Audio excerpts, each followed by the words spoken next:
Thank you, Chair. Thank you, members of this committee. GEMA Watho Association is an association registered as such under the Societies Act, Cap 108, Laws of Kenya. We are an association that brings together advocates practicing advocates from the Gikuyu, Embu, and Meru communities. We are an association that is welfare-driven for our members, and while doing so, we still want to advocate for issues of public interest litigation, civic education, and general education of our people with matters to do with justice, the law, and how to engage with the law. And with me, I'm joined by members of our team. I will start from the extreme left. That is Wanjiko Thiongo, advocate. She is our secretary. Then to my left is Wakili Kariuki Karanja. He's an advocate as well, and the convener of our PIL committee, our Public Interest Litigation Committee. Myself, I am Wambugu Wanjohi, the chairman of GEMA Watho Association. And on my right is Ms. Wangari Kagai, who is the treasurer of GEMA Watho Association. So that is who we are, that is what we stand for, and we are glad that we can appear before this committee and articulate our issues. Thank you. You go right ahead, and you don't have to read everything, just the salient issues of your memoranda, what you'd really not want to be missed out. Thank you, Chair. So our memorandum will focus on two key issues.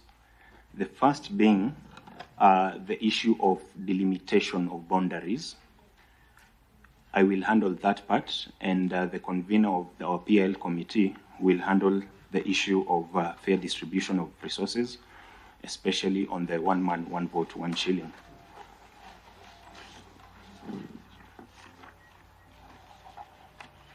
So to begin our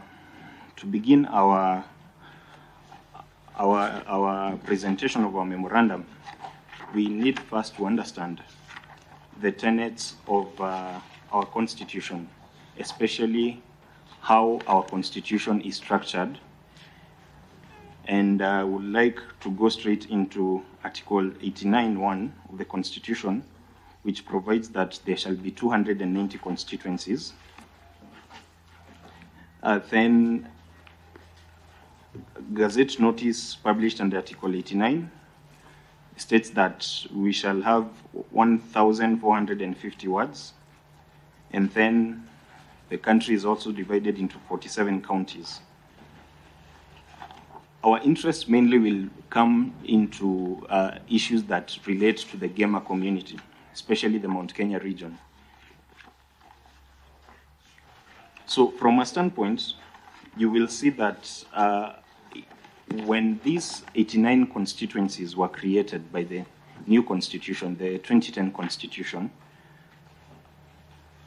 the creation of those constituencies was not based on some particular science that is informed by Article 89 of the Constitution, which states that, especially that is Article 89(5), that says that boundaries of each constituency shall be such that the number of inhabitants in the constituency is as nearly as possible equal to the population quota, but the number of inhabitants of that constituency may be greater or lesser than the population in quota in the manner specified in Clause 6, to take account of, number 1, geographical features and urban centers, community interests, historic, economic and cultural ties, means of communication, and then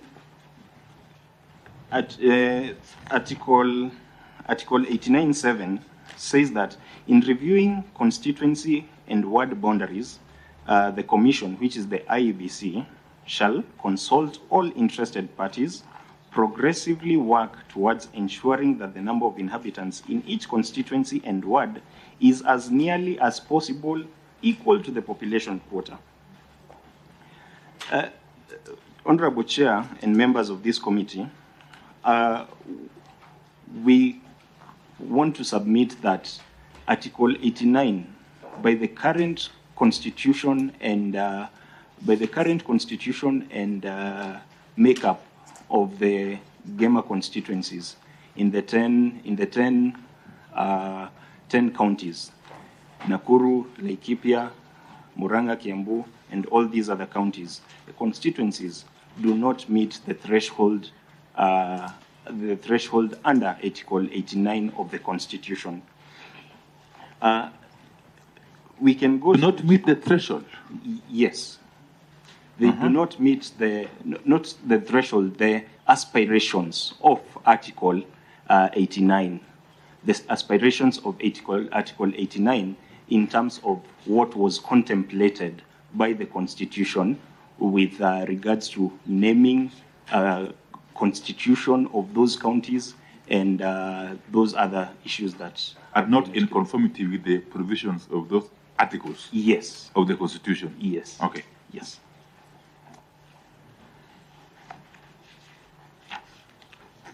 So we will continue with our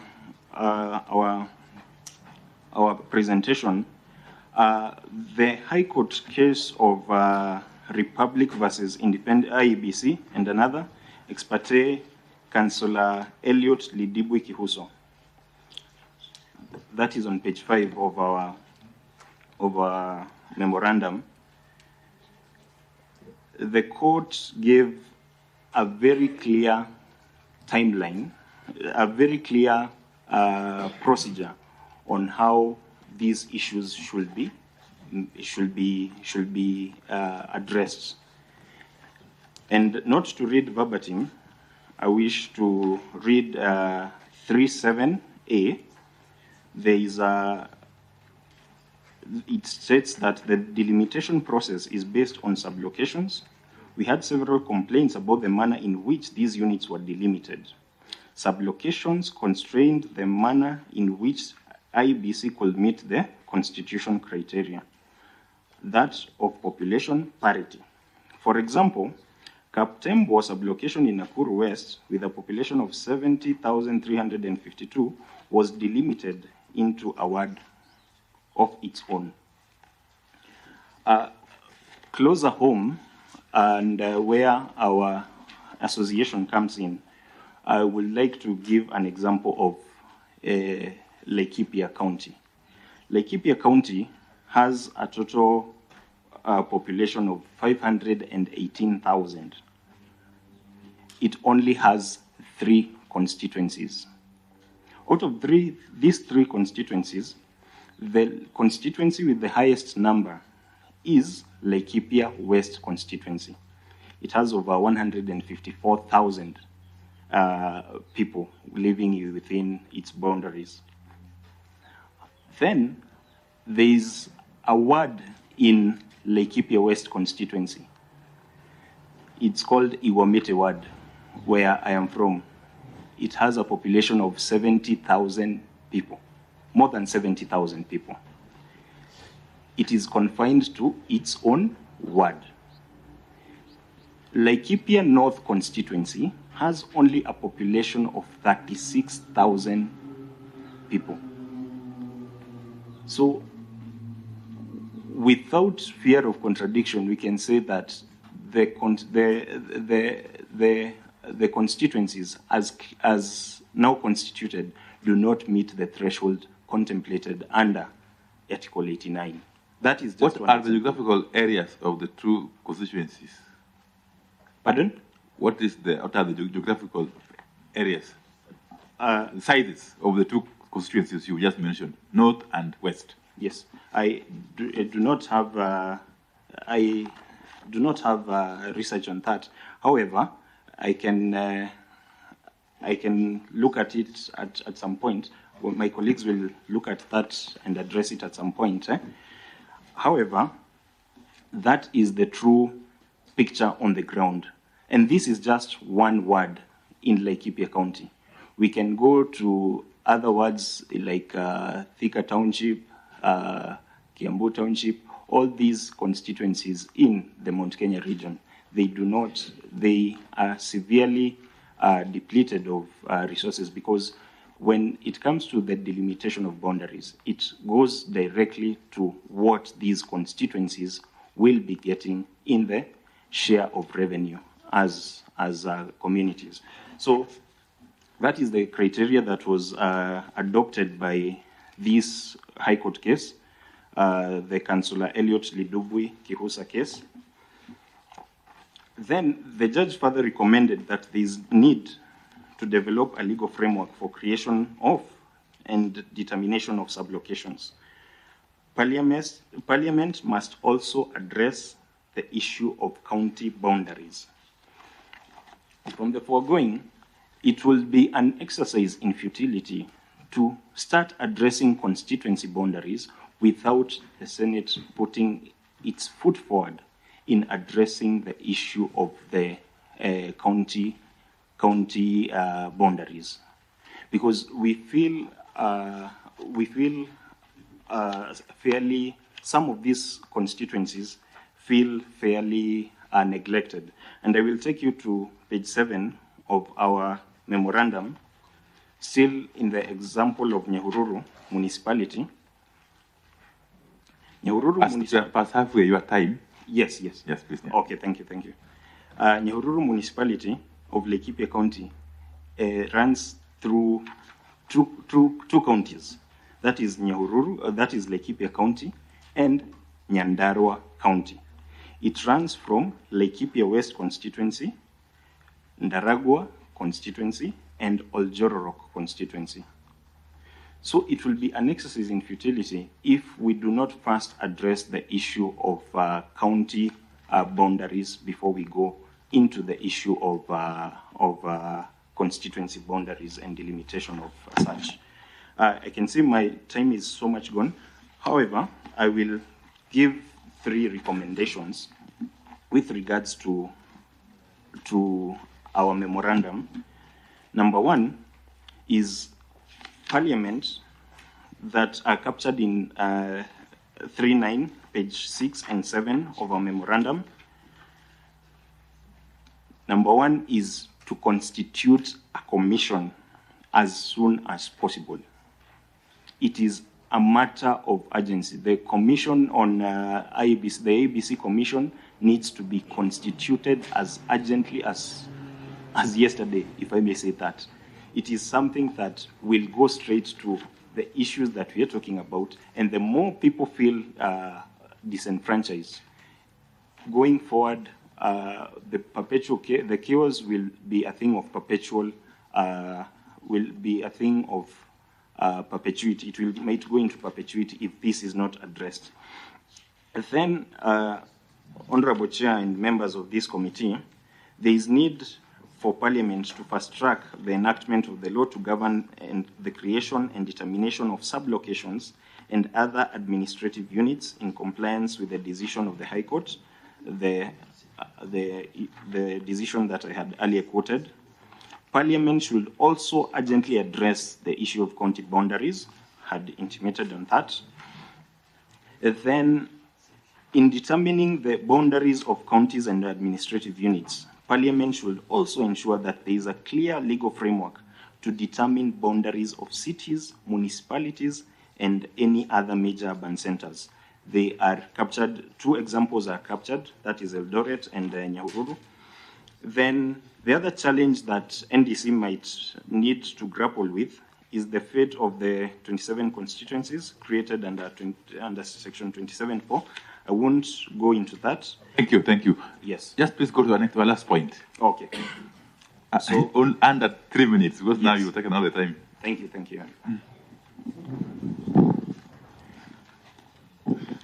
you, Chair. I'll do the next point. I'm Kariuki Karanja. And this is the issue on the need of fair criteria for allocation of national government revenue.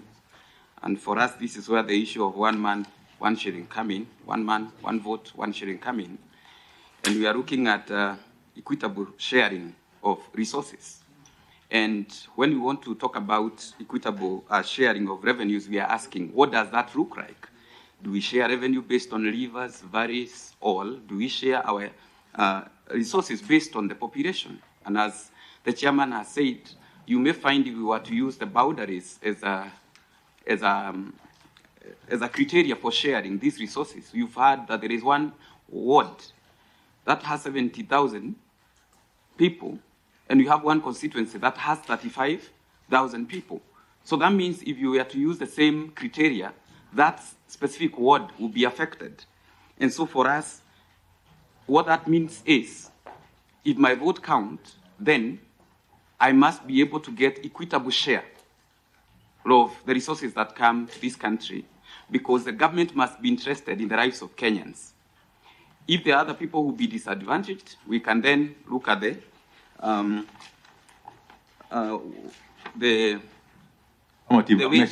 way to go around it. And as you look at Article 2 or 3, in terms of the mandate of Commission on Revenue Allocation and what they have to consider, currently as it stands in Mount Kenya region, we feel that cross-H of Article 2 or 3 applies, that the need for affirmative action in respect of disadvantaged areas and groups. Mount Kenya region is now disadvantaged because of its population. And what we are saying is that the Mount Kenya region for quite some time have enjoyed soft power and have relied on goodwill based on the government of the day. And over the past period, they have enjoyed that. But then we are asking what should be entrenched in our laws that we don't have to rely on soft power. And our governors have been quoted on saying that they are feeling the heat. And so that's why we are saying, as we consider these issues of boundaries, as we consider these issues of sharing of resources, we should consider the population. So we are saying this is not a matter of a political cry. It's enforcement of our constitutional rights as Kenyans. And we are saying, even the spirit of Constitution uses the word every citizen, every Kenyan, not every mountain, not every river. So we are saying that we need to bring this together, look as Kenya as one constituency. What that will do is that it will bring cohesion. It will bring inclusivity, so that a child in Madera and a child in Murang'a will have a fair chance to go get education, fair distribution of resources.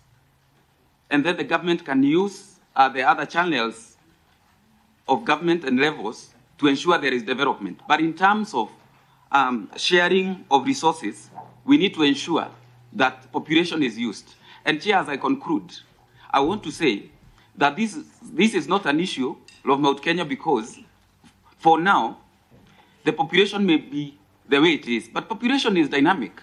So as we speak, we are speaking for everyone who may be willing to expand, as the Bible says, and fill the world.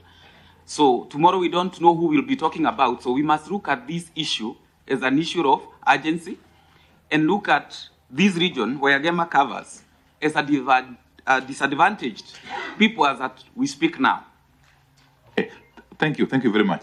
Let me just get a clarification from you, very briefly. And I hear you. This is very clear and well put.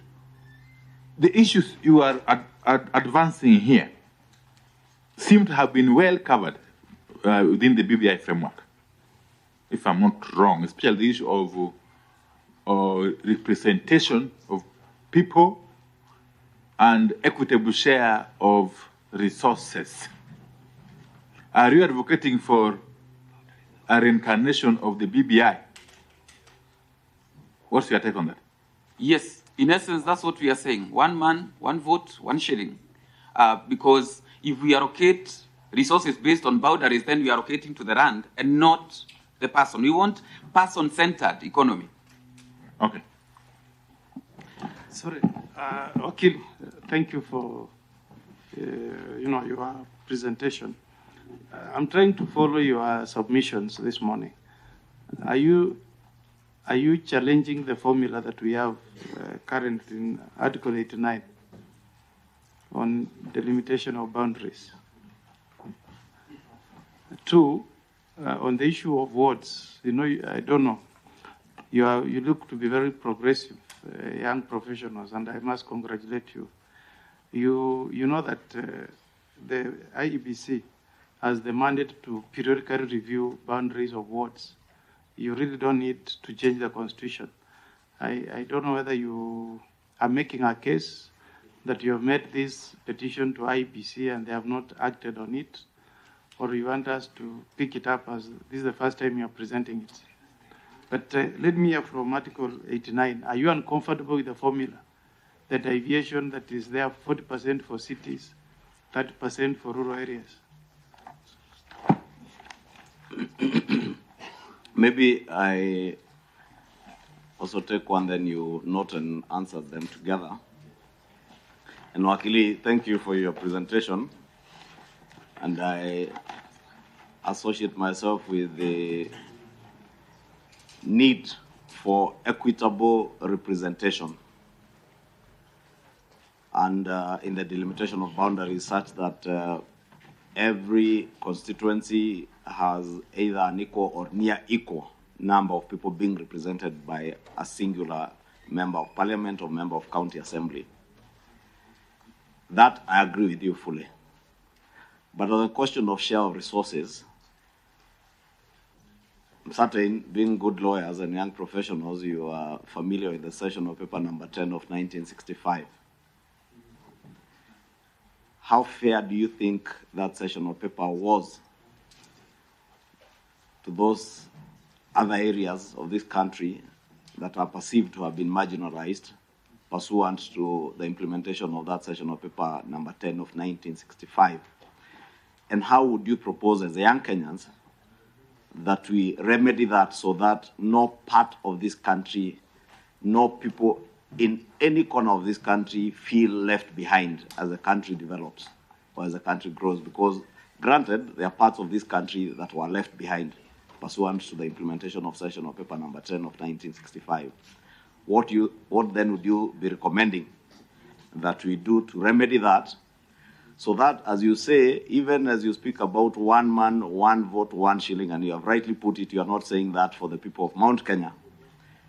Even the people of Northeastern, who, by the way, in another few years, I'm sure Akili Wambugo, if you are married, you may be married to 1 wife, maybe at most 2 children.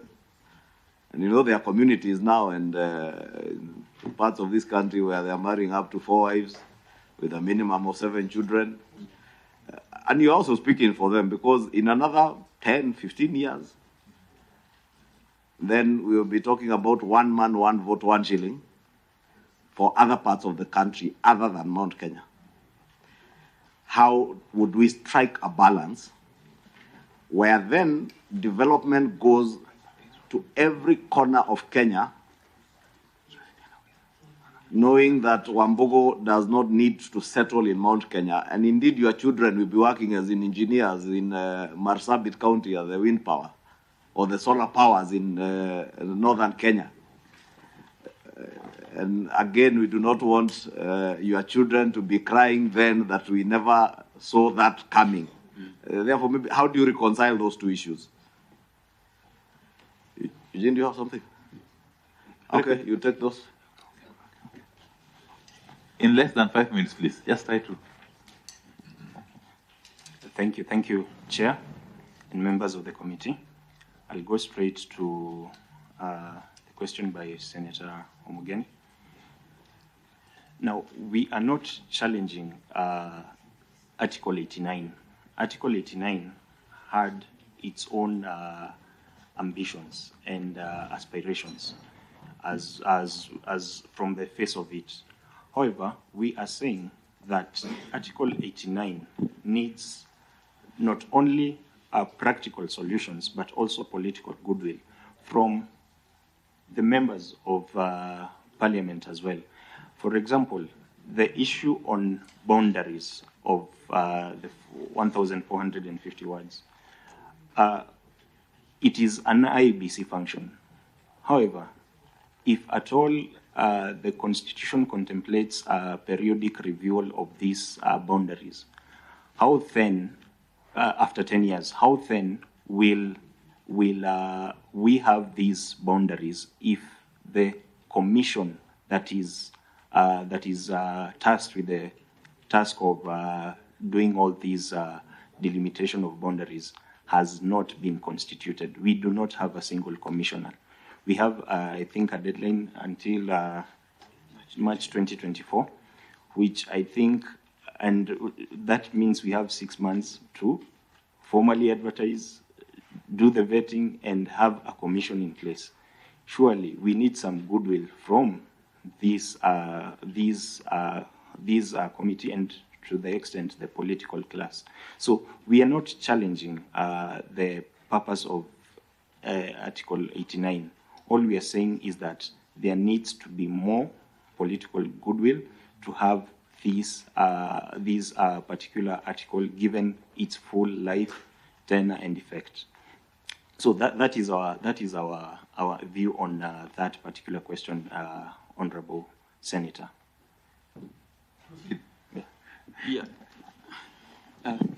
Chair, there is the second issue that has been raised by Honourable Kimani Ichung'wah on the sharing of resources. We are not saying that the child who is walking be killed so that the one who is limping can survive. All we are saying is, if there are some areas that historically have been left out, then we should be able to ask ourselves, do we have an equalization fund so that we cater for those ones, but at the same time, those who are active and who are productive and those who are many are not left out. You not say that these kids will not eat because these ones have not eaten. Maybe what you do, you continue eating, but these ones who are emaciated, we can introduce formula milk for them. So equalization fund can work, and we see how we move forward without having to hold some people back. Thank you very much. Thank you very much, GEMA Watho. Next group, it must be AG Emeritus. Thank you.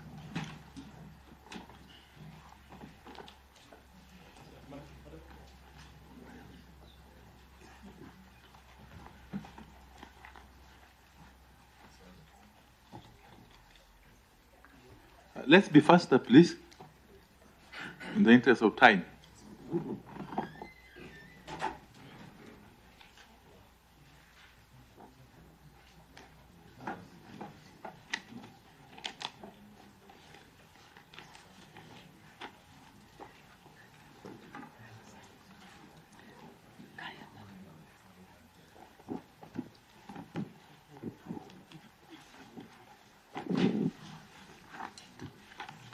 Thank you.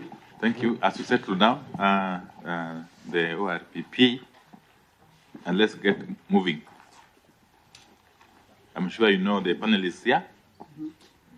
Honorable Senator Okongo Mugeni, Honorable Waziri Eugene Wamalwa, myself, Opiyo Wanderi, the leader of the delegation of Kenya Kwanza, the Honorable Kimani Ichung'wah.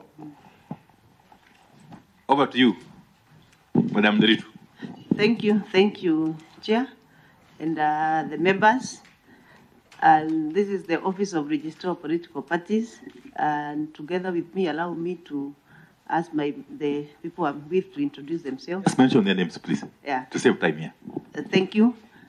Together with me, I have Assistant Registrar, Mr. Ali, then Assistant Registrar, Florence Bilia, our Head of Legal, Wafula Wakoko, and our Director, Compliance, Daniel Kinuthia. Thank you so much. We have given to you 2 documents, but we want to concentrate on the executive summary because in the interest of time for the proposals. So you have the document written Office of the Registrar, Submission to National Dialogue Committee, Executive Summary. Then we have the other bigger document, which is about 10 pages or so. Got maximum of 20 minutes, yeah. Yeah.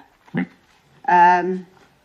The Office of Registrar is an independent state office created under the meaning of Article 260 of the Constitution of Kenya and established through the Political Parties Act with a mandate to register political parties, regulate all activities of political parties, and also administer political parties fund.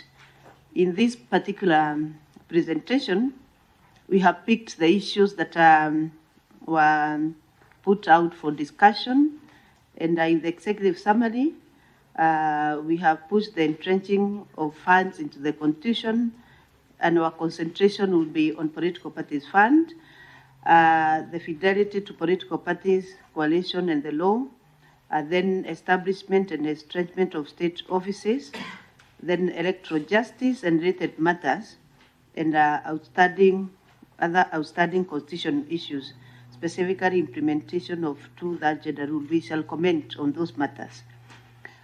The first one is the issue of political parties fund. As we all know, political parties fund is established in the Constitution, but the percentage of the political parties, 0.3%, is established under political parties fund.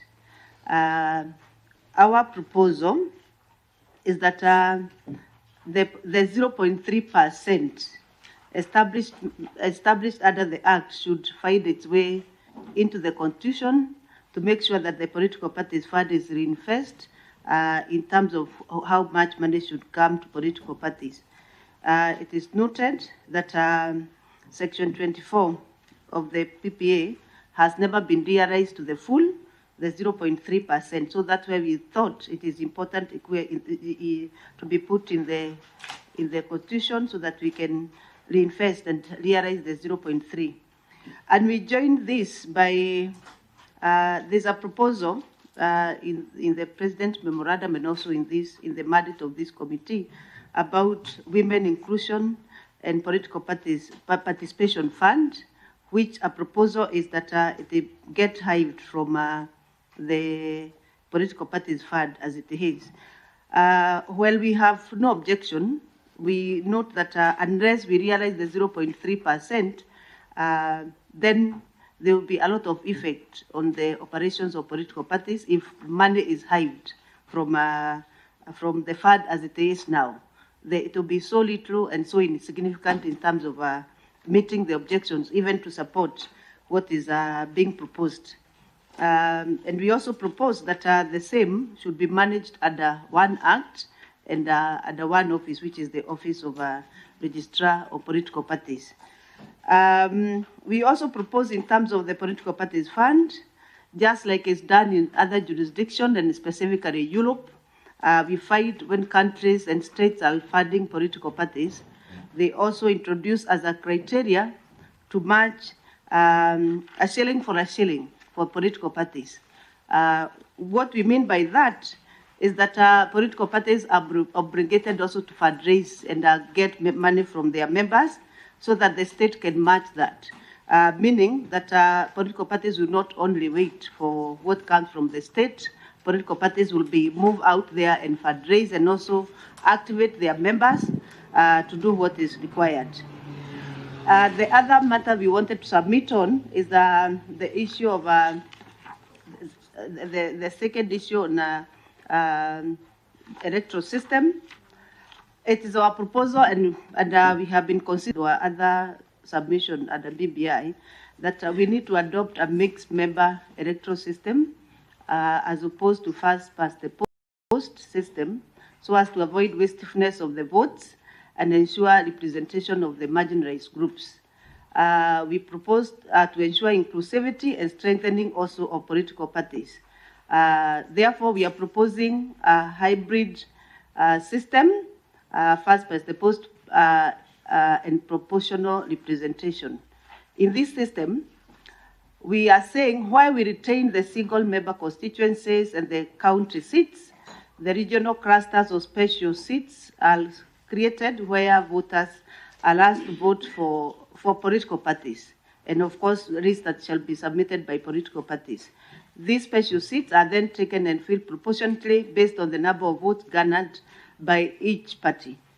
The mixed member representation system would strengthen, first of all, political parties, because political parties, even the ones that are not so big and they may not have enough seats, then they can get into parliament through the party list that have been voted for during the elections. And we also, then that will call for doing away with the closed party list, so that we do party list after elections, after they have been voted for. And it also ensure participation of voters in how party lists are made.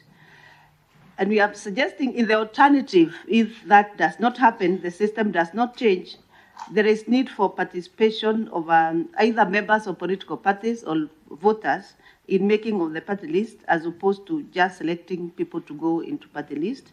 And our proposal is that the party list may be developed through members of the party voting, and preferably through a delegate system.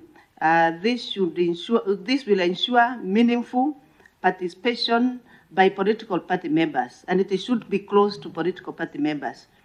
Then number 5, on the matter of political parties, strengthening political parties, and we are proposing commitment of the political class to the political parties' code of conduct and their party policy documents, including their party constitution. We note that the code regulates the behavior of the members and supporters of political parties to promote good governance and eradicate political malpractice. However, as opposed to many other code of conduct, we have a political parties code of conduct that have no sanctions. And therefore, we are proposing that the political parties code of conduct should have sanction beyond the only one sanction given, which is the registration of a political party, which is a lengthy process. It cannot address the immediate issues when they arise, especially during an electoral process. So we are proposing that the sanctions be brought in the political parties code of conduct, so that we facilitate enforcement and ensure that there is effectiveness in compliance. It is also noted that under the Elections Act, for example, the Electoral Code of Conduct has sanctioned and it is enforced. Therefore, there is need for the political class and also to enhance the Act and to respect the political class, to respect and adhere to the party constitution and the Code of Conduct. And I note as an explanation also that sometimes even the parties themselves may not have control on what their members say out there. So the sanctions should actually also be geared towards individuals who make statements or behave in a certain way that sometimes that are not sanctioned even by the party. It's just a person, bad behavior, which should then be regulated through sanctions. The other matter in terms of entrenching of offices, we take cognizance of what the discussions are. And one of the issues we are raising is that for us to strengthen the Office of Registrar of Political Parties, we propose that the office be considered under Chapter 15 of the Constitution as an independent office under Chapter 15. We also propose increased funding because the mandate is big, but the fund is limited. In regards to establishment of the Office of Leader of Opposition to sit in Parliament and to be held by the presidential candidate of the party constitution or coalition that garners the second highest number of votes, we propose that this office be established. But we have one question: what if the candidate, the presidential candidate, is an independent candidate? To us, we propose that it should be a party, not an independent candidate. I don't know what the law will say if the second runners-up is an independent candidate. That's a question probably to put up for us. As regulators of political parties, we want to insist that it should be from a political party. In regards to that gender rule, The ORPP supports the initiative of the executive on the 2/3 gender rule by establishing the multi-sectoral committee on gender, where ORPP is represented. We are members of that, so we shall go by the proposals that shall come from that multi-sectoral. However, we say that the establishment of 2/3 gender rule in the list of candidates for elections should be enforced. There was a ruling in the last general elections to enforce that. It was stopped by court midway, but we think the enforcement should come on board so that for any list of candidates a political party submit to the Electoral Commission, the list of candidates should meet not more than 2/3 of either gender.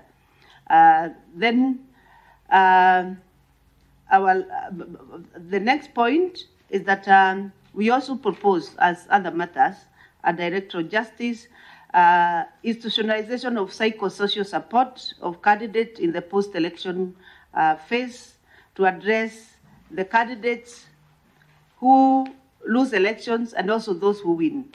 The candidates who lose go through devastating periods, and there's no systems to support the people who participate in election, yet they came out to really support governance and the democratic participation in elections. Then some of them go through very difficult moments. Others go into depression, others go into situation to financial crisis and all that. At least psychosocial support for those ones. And for the winners, I think they should also be supported how to behave after winning, so that there's a bit of moderation, so that we maintain national unity as far as after elections. Because winning also can be difficult. There are people who may not exactly know what to do with the win. They behave in a different manner. So it is important also to support those ones.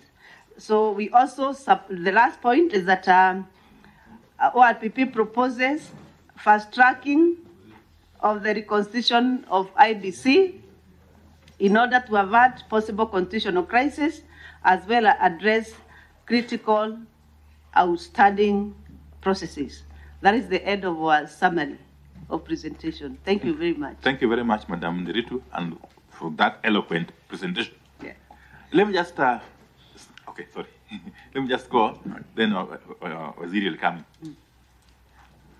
This fund, the 0.3%. Yes. And I agree with you, if possible, we need to have it entrenched in the Constitution. Yeah. Okay? But do you think the non-compliance with this requirement can simply be attributed to the fact that this fund is not entrenched in the Constitution? Just note down. Yeah. What would happen even after entrenching it in the Constitution if a rogue government refuses to comply? Yeah, because it's now more than how many years? 10 years or so since this law came into being. And the government has consistently declined to comply with the requirement to disburse these funds, even where the parliament actually appropriates the money. Okay? Okay? But more critically, it is never appropriated. I'm sure you know. Okay? As a result of sailing, so-called, and the money you guys here, we share our budget, and now it's the majority. So what has been the reason why this money is not availed? Please help us understand if the cure is only in entrenching it in the Constitution. Finally, on my part, is the ORPP. It's a very critical office. Very critical. And in fact, if you ask me, I wouldn't mind having it entrenched in the Constitution. But it must be reminded that its purpose is to protect political parties. Because our democracy is still very young. And most of our parties are vulnerable. So they need to be protected. And the office is at the center of the protection of these parties, and indeed of multi-party democracy. What do you make of the presence of the Political Parties Liaison Committee? Do you think its role so far has been satisfactory? Do you think there are things we can do to have it strengthened? Do you think its structure is proper? Thank you. Thank you very much. I think I want to agree with you that we need to consider the entrenchment of that fund in the constitution and the office. Kenya is a multi-party democracy, but as we speak, there's a serious threat to our multi-party democracy. One way of killing multi-party democracy is starving the political parties of funding. And what Honorable Wanderi is talking about has been there. There's been quite some deliberate attempt to not to disburse the funds and therefore not to finance political parties to be effective as vehicles through which Kenya as a country can realize its political aspirations. The second threat to democracy has been the issue of cannibalization of our political parties. There's a deliberate attempt to cannibalize political parties in our country, and the Jubilee Party has been the main target, as you are aware, ODM also, and other opposition parties. And we are not just talking of the opposition, but even in the ruling coalition itself, we know that there are parties like Ford Kenya and ANC that are in danger or that are being arm-twisted to collapse into UDA. And we're in danger of actually Kenya going back to a single-party state. Now, what I want to find out is, I've looked at your presentation. I've not seen much on party hopping. And this is where we are finding members of parliament moving to another party without going back to their base or their constituencies for a fresh mandate. And this happened before. There have been proposals here on how that can be dealt with in terms of returning hygiene to our politics. And that political hygiene can come from very clear provisions that if you move from your party, you're elected on this party, on this manifesto. If you are to go to another party, then you should resign and go back to the people for fresh election. What do you say about that and the proposals in amendment of the Political Parties Act to ensure that happens? Thank you. Thank you, ORPP. I'll just pick up from where Honorable Eugene has ended on the rights of political parties vis-a-vis individual rights. And you know, our constitution has been built amongst the most progressive constitutions, not just in Africa, but in the world. And part of what has made this constitution to be built as the most progressive was Article 4 of the Constitution of the Bill of Rights. I want to draw reference to Article 32 on the freedom of conscience, belief, and opinion, that says that every person has a right, either individually, in community, with others, in public or in private, to manifest any religion, belief, true worship, practice, all that. And a person shall not be compelled to act or engage in any act that is contrary to that person's belief or even religion. The same article, Article 4, on freedom of association, that every person has the right to freedom of association, which includes the right to form, join, or participate in activities of an association of any kind. That includes political parties. The same constitution, Article 38, gives Kenyans individually political rights, that you have every citizen is free to make political choices. That vis-a-vis the question of the rights of political parties, which to me are more of corporate rights. What, in your opinion, ORPP constitutionally has a higher ranking? Is it individual political rights for me as an individual, that I have the right to associate with whoever I want to associate? Or is it the question that has been spoken to as political sanity within political parties?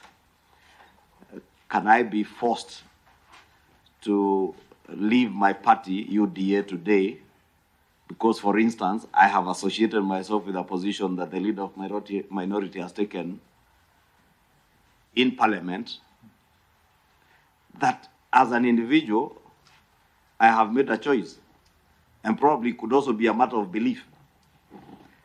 Would you then say that my political party UDA's rights override my individual political rights and freedoms as enshrined under Article 4 of the Constitution? 2, you have spoken about a mix of the electoral system with what you're calling proportional representation and the first past the post. I'd really want to understand how exactly would that proportional representation cure the problem that we were trying to address with a group that was ahead of you called GEMA Watho, on the question of one man, one vote. Actually, just one man, one vote, even without going to shilling, since you are dealing with political offices, just to ensure that there is equitable representation, because I honestly believe that there should and there must be equitable representation, so that every member of parliament represents an equal, almost equal number of constituents, not the situation that we are in today, where you find a member of parliament who has been elected by 5,000 people and has the same voting rights, the same vote as another member, for instance, a member for Ruiru constituency who has been elected by 180,000 voters. And they have the same, the equality of the vote then is not there when it comes to representation. How then would this system that you're proposing of a mix cure that problem? You have something, Mishima? Thank you very much, Chair. My name is Catherine Wambilianga, a member of this committee. Though I've come in late, but I'll make a few observations having gone through your list. I am totally in agreement with your proposal of fast-tracking the constitution of the IEBC. But on the other side, you have not given the criteria categorically on how you want this proposed. You're only proposing that a member of your ORPP should be there. But what about the other criteria? And secondly, you have also given this proposal, you're backing our proposal on the 2/3 gender role. Fine, you have said nothing about it. You have just said we do a multi-sectoral committee. Give us the proper details of what you mean by multi-sectoral. What is it, professional? What qualifications would you want to be included? Thank you. And you don't have to give all that now. You can still actually enrich your document after this. Okay. Yeah, thank you. So under 5 minutes, please respond. Thank you. I will comment on a few and ask. Sorry. There's one more issue from Honorable Kongo Mogeni. Okay. Oh, sorry. Thank you, Madam Registrar, for your presentation.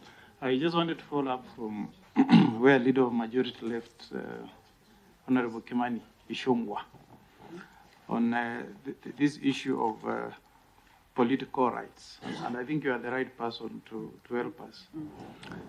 You know how we construct our constitution. We promote its purpose, its values, its principles. Now, following from the question that has been posed by Honorable Ichung'wah, our political rights, fundamental rights, can be limited as provided for in the Constitution. One of that limitation is in Article 103.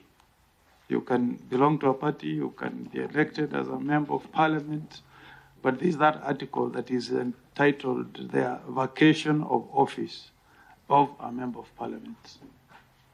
So you can belong to a party, as Honorable Mheshimiwa Ichung'wah says, but there is a way you can lose your seat. One of them is in Article 103, sub-Article 1E, where you are deemed to have resigned from a party. And then Clause 3 says Parliament shall enact a legislation to provide circumstances under which a political party where a member will be deemed for purposes of Clause 1E to have resigned from the party. Now, you are the custodian of the enforcement of this article. I think either Section 14, if I remember well, of the political parties. Is it 14? Yes. Says if a member supports the ideology, interest, or policies of another political party, he will be deemed to have resigned from a political party. So the constitution itself is saying if you belong to this club of a political party, you don't support its ideology, its policies, you are deemed to have resigned. So, Madam Registrar, we are here, this forum is discussing issues of discipline, political parties, party hopping. We are now multi-party democracy. You can exercise your rights under Article 38. If you are not happy with the political party A, it's not like in Kano days where we had one party. You can quit, go back to the people, you will get your political rights, your belief, your conscience, you win through another party.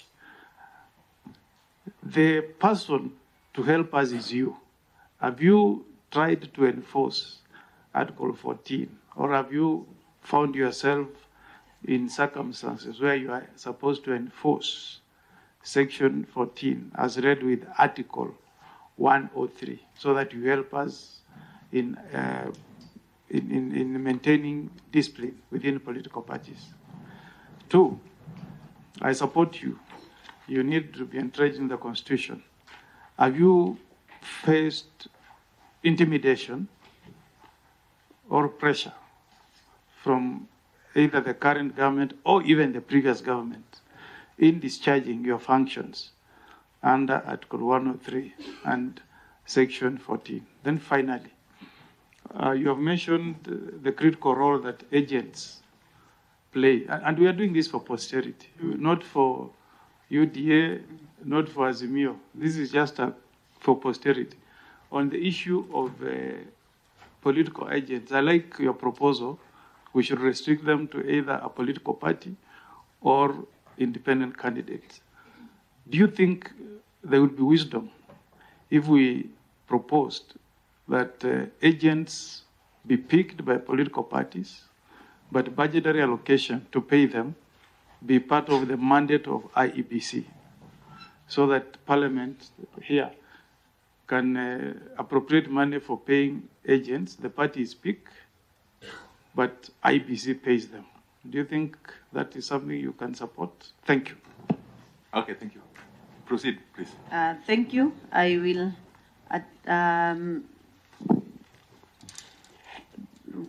really talk about a few issues, and then I'll leave us my assistant registrars also to talk on the others. Let me start with the one of the political parties fund, was by Honorable Wanderi. It is true that we have never realized the 0.3% since the inception of the fund in 2007. But I want to note that the fund has been growing over time, and giving in my tenure in the Office of Registrar of Political Parties. When I joined the office, I made 370 million as the political parties fund for everything.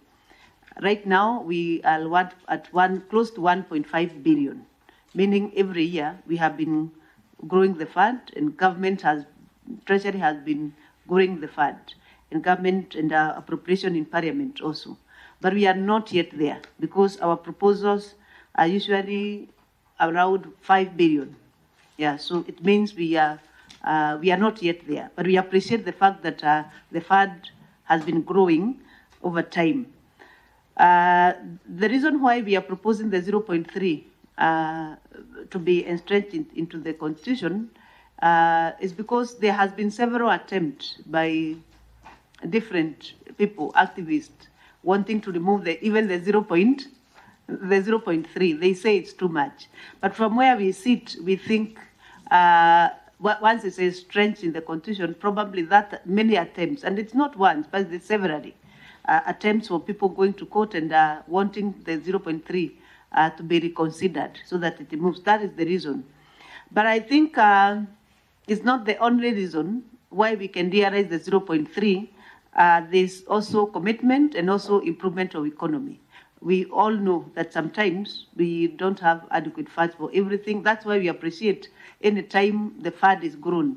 So our proposal to the government of the day is to at least have a commitment every year. We are adding some money on top of what is there, so that progressively we capture it in our budget and we realize that in the perception of the physical here and the problems, probably financial problems, inadequate funds that we could be facing.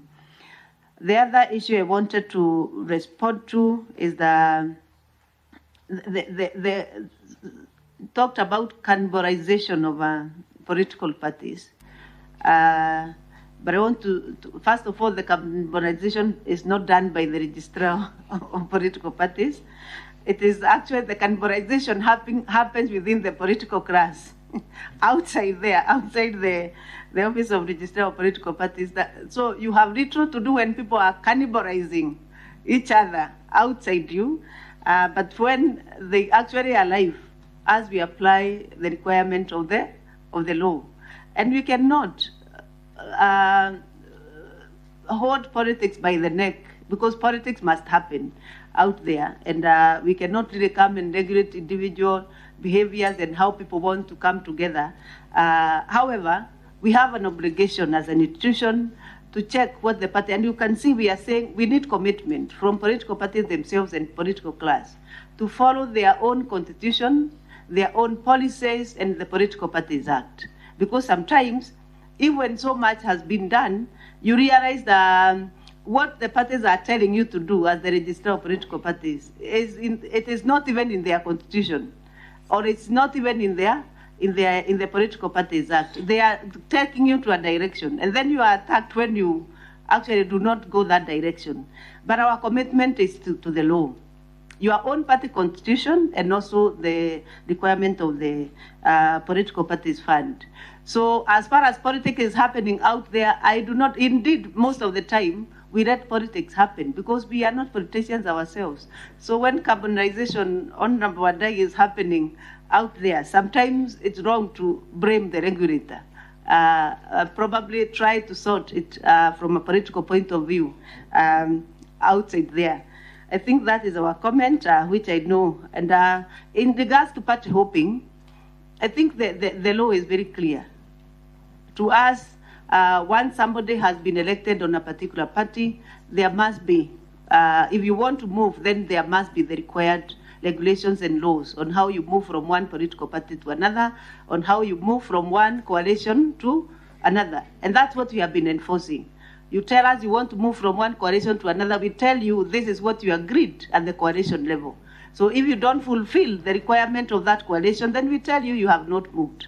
Then we require you to do what you are required to do. Then we allow you to move from one coalition to another, or from one party to another.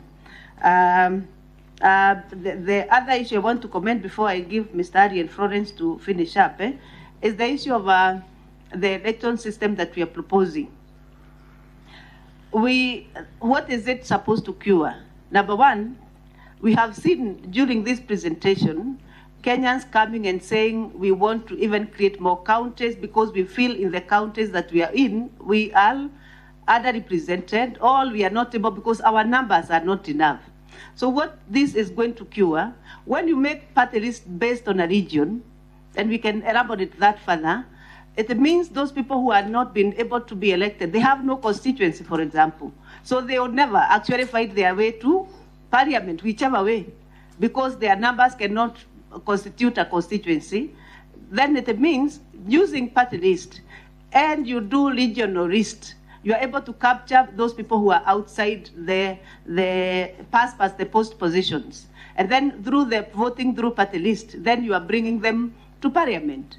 And that's why we are saying that is one method, how you can cure the problem of people who feel very underrepresented, the minorities in this country, who can never make a constituency to end up in parliament. That is one thing. It is also cure the issue of two-third gender rule. That is where you can put women, that's where you can put the youth, you can balance the vote so that finally you finish. And then thirdly, it's going to strengthen political parties, because political parties will propose those lists, and then political parties lists will be voted for.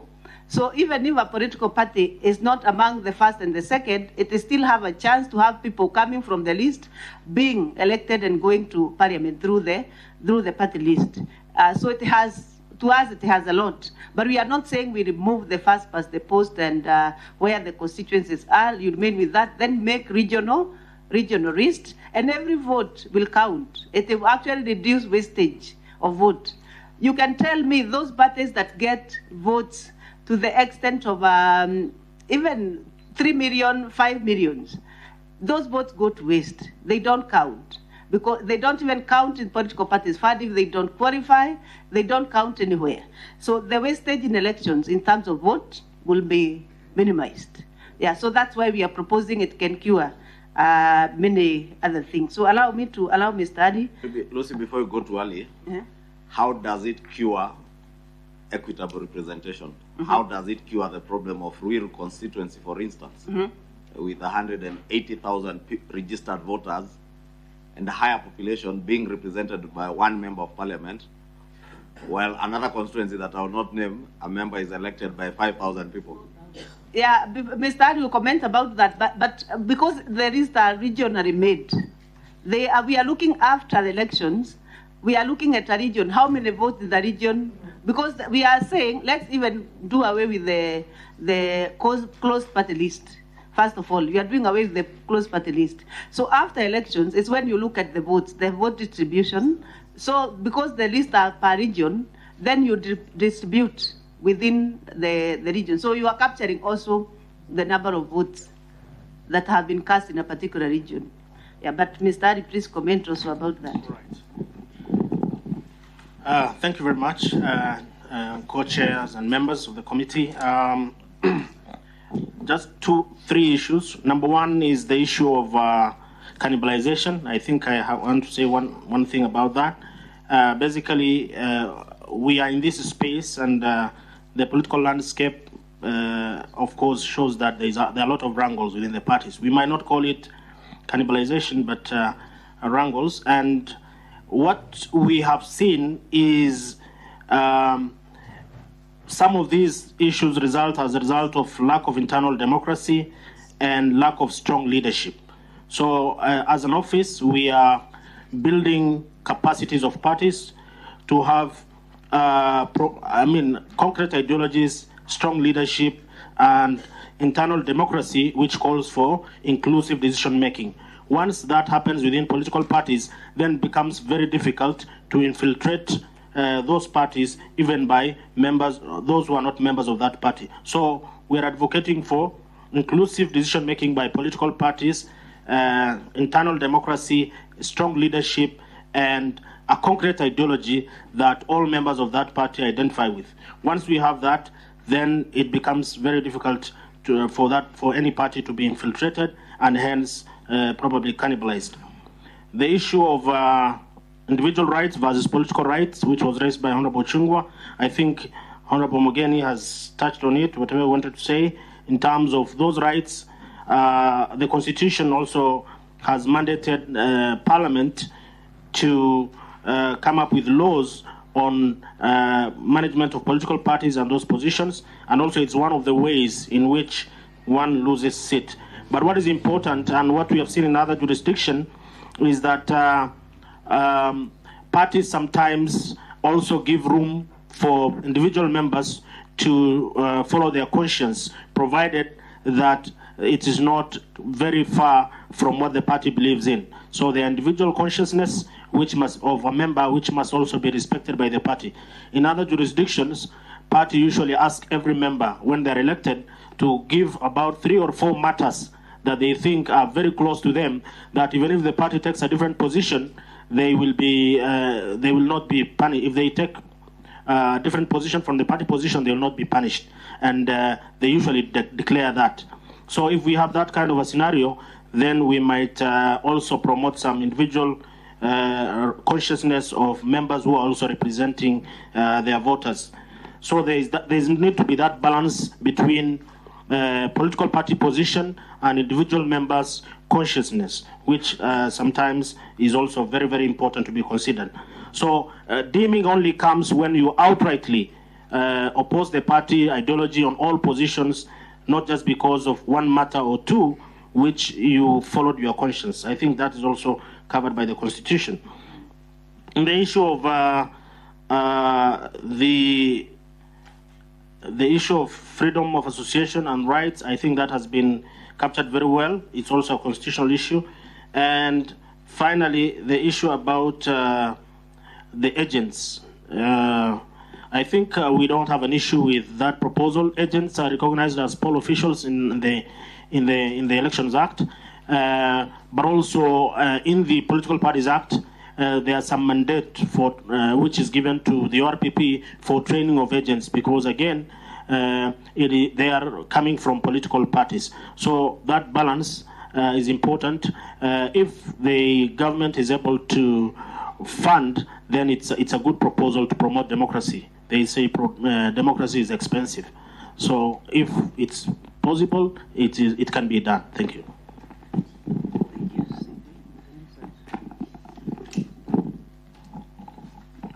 Thank you, co-chairs and members of the committee. I'll quickly pick on about 2 of the questions and seek to respond to them. I'll pick on the question on Political Parties Liaison Committee, PPLC, and whether as an office we think that PPLC has been effective and properly constituted, as well as its current structure. PPLC is properly envisaged in the Political Parties Act under Section 38 as a forum of dialogue, a tripartite forum of dialogue between IEBC, ORPP, and the political parties. And in this case, we're talking about the fully registered political parties, including coalition political parties. Yes, it's important because previously we have used this particular forum to discuss and to engage on important cross-cutting issues ranging between political processes, including electoral processes, and political parties management. And we've been able to discuss with political party leadership because a political party is represented by 1 member in PPLC. And yes, we've made resolutions and we've been able to even strengthen governance of political parties through this particular forum. And as it is, I would say yes, it is structured well because we have all the political parties represented, and we have the steering committee of PPLC. Within PPLC, we have the steering committee, which brings together all the fully registered political parties so that they also have a platform, a forum, to discuss issues on the part of the political parties, and then now brings into the bigger picture of PPLC, ORPP, and IEBC. However, the challenge we have noted with PPLC, number 1, it is the issue of funding, that the PPLC is not expressly financed and funded. Every time we have developed programs for PPLC, of course, with the steering committee of PPLC, we realize that the allocation given for their budget is very minimal. So a lot of the programs and activities that they would undertake and realize, the spirit of PPLC is not really realized. So it is our wish that then PPLC gets properly funded so that it can be effective by implementing the priority programs that they always come up with, but not funded. Number 2 is the representation of political parties in PPLC. We see that political parties are strongly represented when they are not in parliament. But the parties that are in parliament really would wish to see elected members in parliament, in Senate, coming to PPLC and representing their parties in PPLC and being able to articulate issues of their parties, even to the extent that they can be escalated to either Senate or to Parliament so that proper legislation can be done that impacts on political parties and also electoral processes as escalated from PPLC. But we do not see that either because the members who sit in those political parties are not in touch with their members in Parliament, and therefore effective legislation therefore of issues from PPLC is not realized. So those are some of the issues that we believe if they're dealt with, then we could actually strengthen PPLC and we would see the real spirit being realized in the country of the formation of PPLC. The other issue I wanted to touch on is the issue of deeming Section 14 of the Political Parties Act, and to say that while Article 92 of the Constitution under Sub-Article 3 that Parliament will make legislation. We see that legislation under Article 14 with regard to deeming of any errant political party member, especially those that are elected, but of course, generally all the members. So parties who have attempted to deem members, and they have actually written to the Office of the Registrar for the expulsion of their members through the deeming process, you realize that they don't follow the due process, because the due process is clearly prescribed in the Act, Section 14. But I believe if they follow the due process, including according those members a fair hearing, then the Office of the Registrar would have no problem concluding that process. But we urge parties that they should also observe the due process. Then quickly, the issue of strengthening of ORPP. Yeah, for sure, we are not seeking this for purposes of ourselves. We have a single term of 6 years as the current office holders, and we could be very comfortable and leaving it at that. But we have a duty to make sure that this office is strengthened because of the place value it has in the strengthening of democracy in this country. And therefore, one, we seek that it be enshrined in the Constitution, not because there's been any pressure, but we believe that it rightfully belongs there, and therefore it should be entrenched there. But also, number two, the mandate, so that it can be able to effectively deliver its mandate within the space of the statutes. I would have added some more, but allow me to stop there in the interest of time. Thank you so much. Please do. Thank you so much. Chair, let me conclude by saying we appreciate the invite and to appear before you. Allow me only to really weigh on that issue of political rights of individuals versus those ones of a party. We other jurisdiction, and we really benchmark with others. In Europe, the parties come out with what they call programs.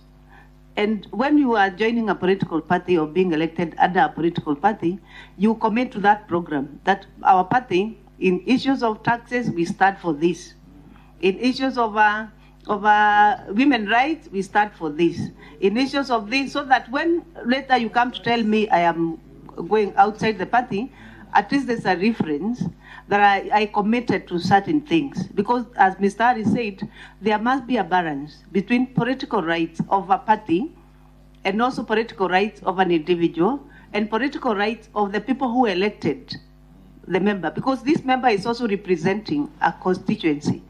So that constituency also have a right to tell how, he has a right to go and consult with the members of a constituency. So those are three things, Chairman, that must be balanced.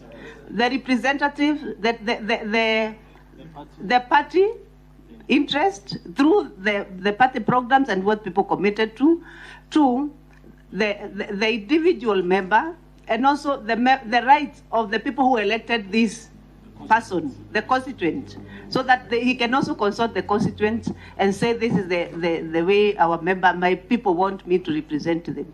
I think that balance must be created. Thank you very much. Thank you very much, Registrar. Maybe moving forward, what you should do is probably guide now political parties on how to do those programs and make proposals of what legislative interventions would be done for those party programs to be there. So that as I run for a seat on UDA, this is what I subscribe to. Sure. Okay. Thank you. We have heard you, all of us. Thank you very much.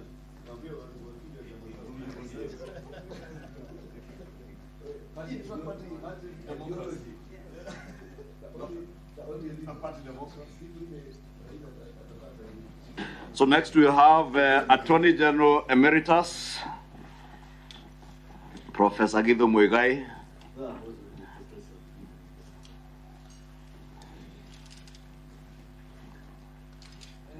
Who is also an old boy of the school. People used to beat us in rugby. Thank you very much, Chairman and members. Thank you for inviting me. I have very few words because you have directed me to the specific issues that you would like me to pronounce myself on. And subject to any further directions, I want to go straight to that agenda. Please do. The first question that you put to me relates to the question of restructuring IEBC and the audit of the 2022 elections. First, I would like to state that it's been my very unfortunate duty to be involved in the reconstitution of IEBC previously, a process that was very, very difficult for all the parties involved. I remember that we disbanded the entire IEBC, sent them home, and we started afresh. I would personally be against institutionalizing that kind of thing. I do not support creating a permanent state of instability in institutions. For example, we have reconstituted the judiciary twice.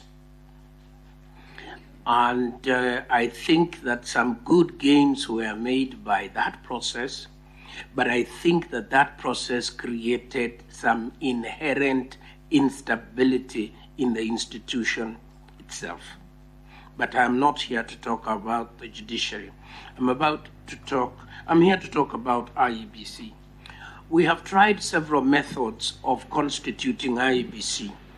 When, Mr. Chairman, you recall, we came out of the crisis of the 80s, and we had IPPG. It was thought that what we should do is to allow political parties to nominate individual members into the IEBC. It was an unmitigated disaster. It was an unmitigated disaster.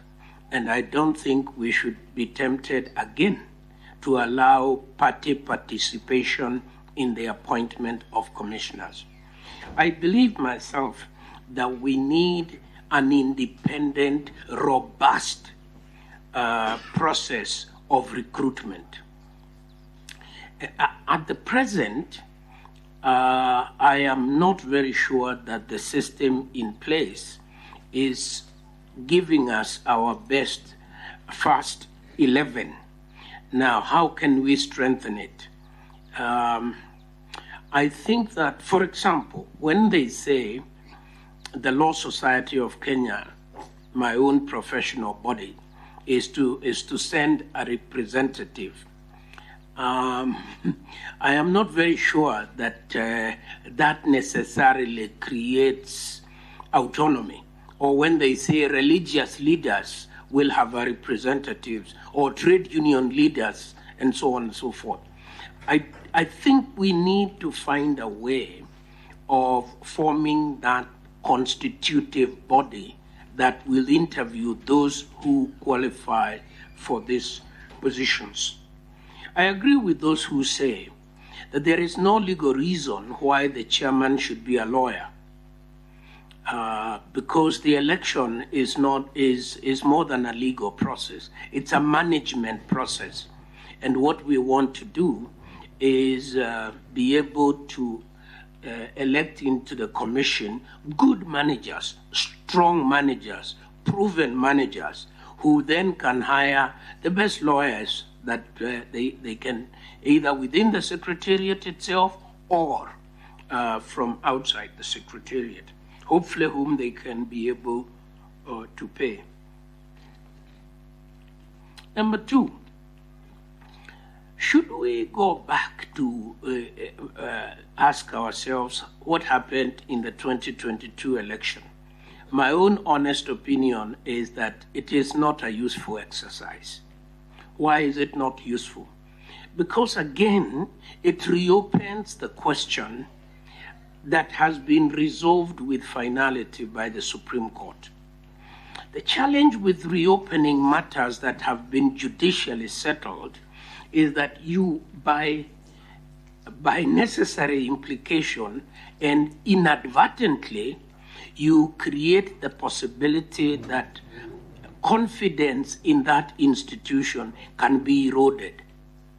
And I don't think that that would give us, in going forward, it would create a permanent state of electoral instability, because no matter who would win or lose, no matter what the Supreme Court would say, that party would say, we know. In fact, in that year, the Supreme Court said this, but when we did a forensic audit, the forensic audit produced a different outcome. Remember, ladies and gentlemen, that the work of the Supreme Court is not to declare that the election was conducted without a hitch. That is not the standard. It is not to find whether there was any hitch. In fact, since I started participating in these elections in 2013, before the Supreme Court, 10 years ago, the Supreme Court has always said there was a hitch. There was a hitch. But the standard of the law is, was there a hitch of such a substantial nature that it affected the outcome of the election? And in 4 of the cases I participated in, the answer was no. In 1, the Supreme Court said, yes, this is not good. This is not a hitch. This has gone beyond a hitch. I didn't agree with them then, but I respected that opinion and I obeyed it. And as the Attorney of the Republic, I went back and started arranging for a new election, which we did hold thereafter. One of the problems we have, ladies and gentlemen, in these constitutional timelines that are locked up in the Constitution, it confirms what the philosopher said, that the road to hell is paved with good intentions. When we wrote the Constitution here in Bomas, we thought that putting timelines by which the court must determine the dispute, we were making sure that the country would be stable, that a transition would be done quickly. We were wrong. It now turns out, in my experience, that this time is not enough. And this method that we use, this method that is by documents only, by affidavits only, and so on, is not enough. So that's one thing that if we were to reopen that process, that is one area that the experts would probably need to look at, the timelines. In fact, we almost ran into a constitutional crisis in 2017. We dodged a bullet by the sheer love of God, because Parliament had broken up, had prorogued, Parliament had gone home, it couldn't make more law, it couldn't make law to guide us, and the judges had found the night before the election that election officers had been wrongly appointed. It took the Court of Appeal sitting at night to deal with that technical problem. Where the life of the nation is concerned, we don't want those near hits. We then went into an election where I think had we missed the timeline, there would have been no government, and that's the constitution we have. If the election is not, for example, if we do an election, the Electoral Commission declares a presidential winner, a petition is filed, members of the Supreme Court are kidnapped, we do not hear the petition and finalize it within the period provided, then we have no government. I think these are very dangerous propositions, and we want to have a more flexible system. And I know there are many experts who can help us deal with that. So that's all I wish to say about IEBC, about reopening the question. About boundaries delimitation, I want to start by saying that my own personal view, which is not a view shared by many of my countrymen, is that we have too many people in parliament.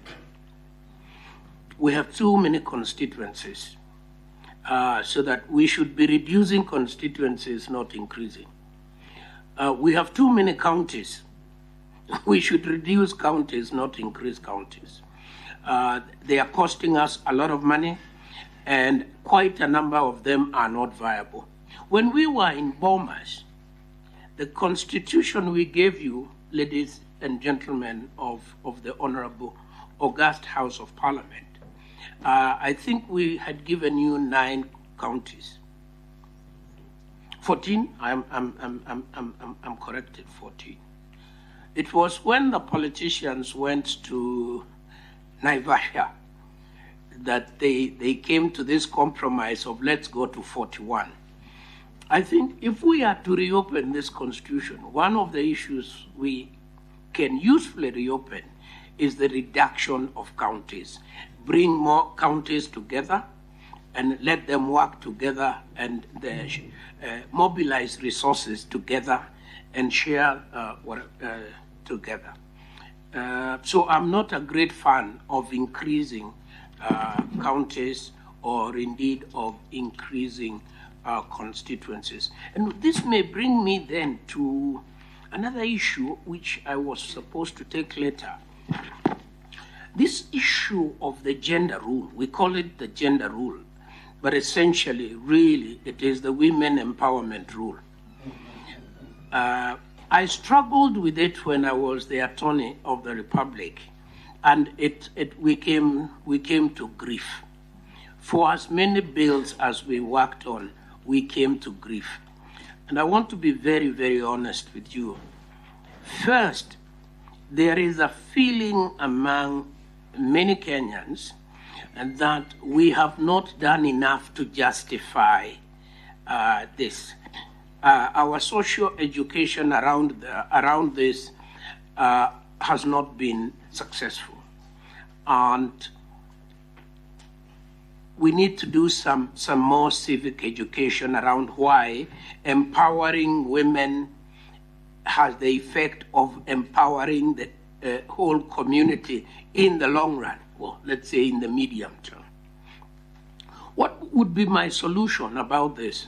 Of all the ones we have tried, I think only one can succeed. And that is to abolish the woman seat, to abolish the seat of the woman representative completely, and then to create 2 seats in every constituency, one for a woman and one for a man.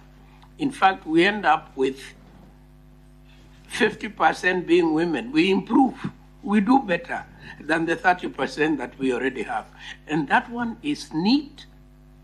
It is achievable without much mathematics, arithmetics, and it is straightforward. That would be my proposal. There is an issue you put to me, honorable members, that is... Sorry, Prof, sorry. You said 290 times 2. Yes. That's how many? 580? Oh, you know, my original proposal is that we reduce the constituencies.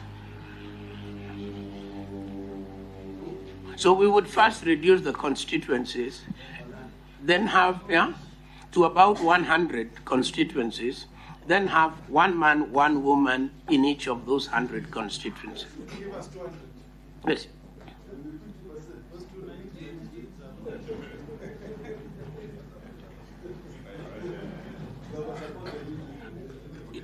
Yes. And the office and status of a member of parliament will be restored. There is one issue, ladies and gentlemen, honorable members, you asked me to talk about, and that is the issue of socioeconomic rights, which is the issue of the cost of living. This is a chicken and egg problem that is, in my view, very, very hard to. We need the economy to function at a certain level in order to produce goods and services that allow us to distribute. It is the legendary Tom Boya in the ideological debates of the 60s that he held with senior Jaramogi Oginga Odinga. And the grand old man, Jaramogi, was talking about distributing wealth. And Tom Boya kept reminding him, we need to create the wealth first. That problem is alive today as it was in the 1960s. We need to create wealth in order to distribute it. And therefore, socioeconomic rights are economic rights. Socioeconomic rights are important, fundamental rights in the Constitution. But we need to fund them. In order to respect them, we need to be able to fund them. So we need the economy to grow. We are in a chicken and egg position. We need the economy to grow in order for us to fund socioeconomic rights. The economy is not growing, therefore we are not funding. So that is the problem. That is the problem. Because no matter which government is in control, our envelope, our financial envelope is the same. And as long as that envelope is not growing, we will not be able. We will not be able to give free meals in schools, which, as many of you know, that would be a big game changer. Because our students sometimes perform very poorly because they haven't eaten. They just haven't had a good meal. They can't stay awake in the class, and so on. So if we could fund that, it would be a huge game changer. To fund it is a huge budgetary item. And I could go to many, many, many other important socioeconomic concerns. So my suggestion is that we need to progressively enforce socioeconomic rights, progressively, and in the communities that deserve them the most. We used to say that the majesty of French law is that it treats the king in his castle the same way it treats the beggar in the street. That cannot be a very good law, can it? We cannot treat everybody equally because not everybody is in the same circumstances. When we enforce socioeconomic laws, we must start with the most vulnerable, so that the most vulnerable are attended to first, with the most basic needs, so that they can live a minimum dignity that is accorded to them. Now, let me say something about, I've talked about the two-thirds. This issue of defecting from political parties, this also is as old as our history, honorable members. In fact, the first thing that happened after independence, on the anniversary of independence and on the birth of the Republic, is that people crossed floors. Kadu crossed the floor. Kadu was the opposition. It crossed the floor. I think the last man who was left screaming and kicking was Joseph Martin Shikuku. And I remember at that time, from the reading I have done, there wasn't a lot of noise about the democratic character of crossing the floor. But in '66, when KPU was formed and KPU crossed the floor, the very erudite Joseph Thomas Mboya was very, very, very critical. I was saying to cross the floor is to lose the mandate of the party that elected you. Now, and I have a sympathy. Yes, please. I have sympathy for that.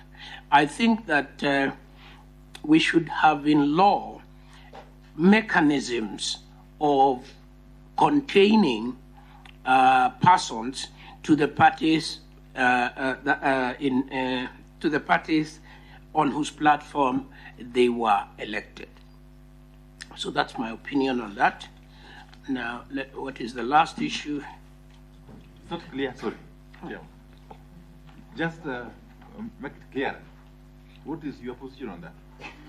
My position is that if I presented myself to the people of Kamukunji as a member of the Kenya African National Union, and I was elected as such, I should be obligated, if I am to continue for the 5 years, to retain fidelity to that party, the party on whose platform I was elected.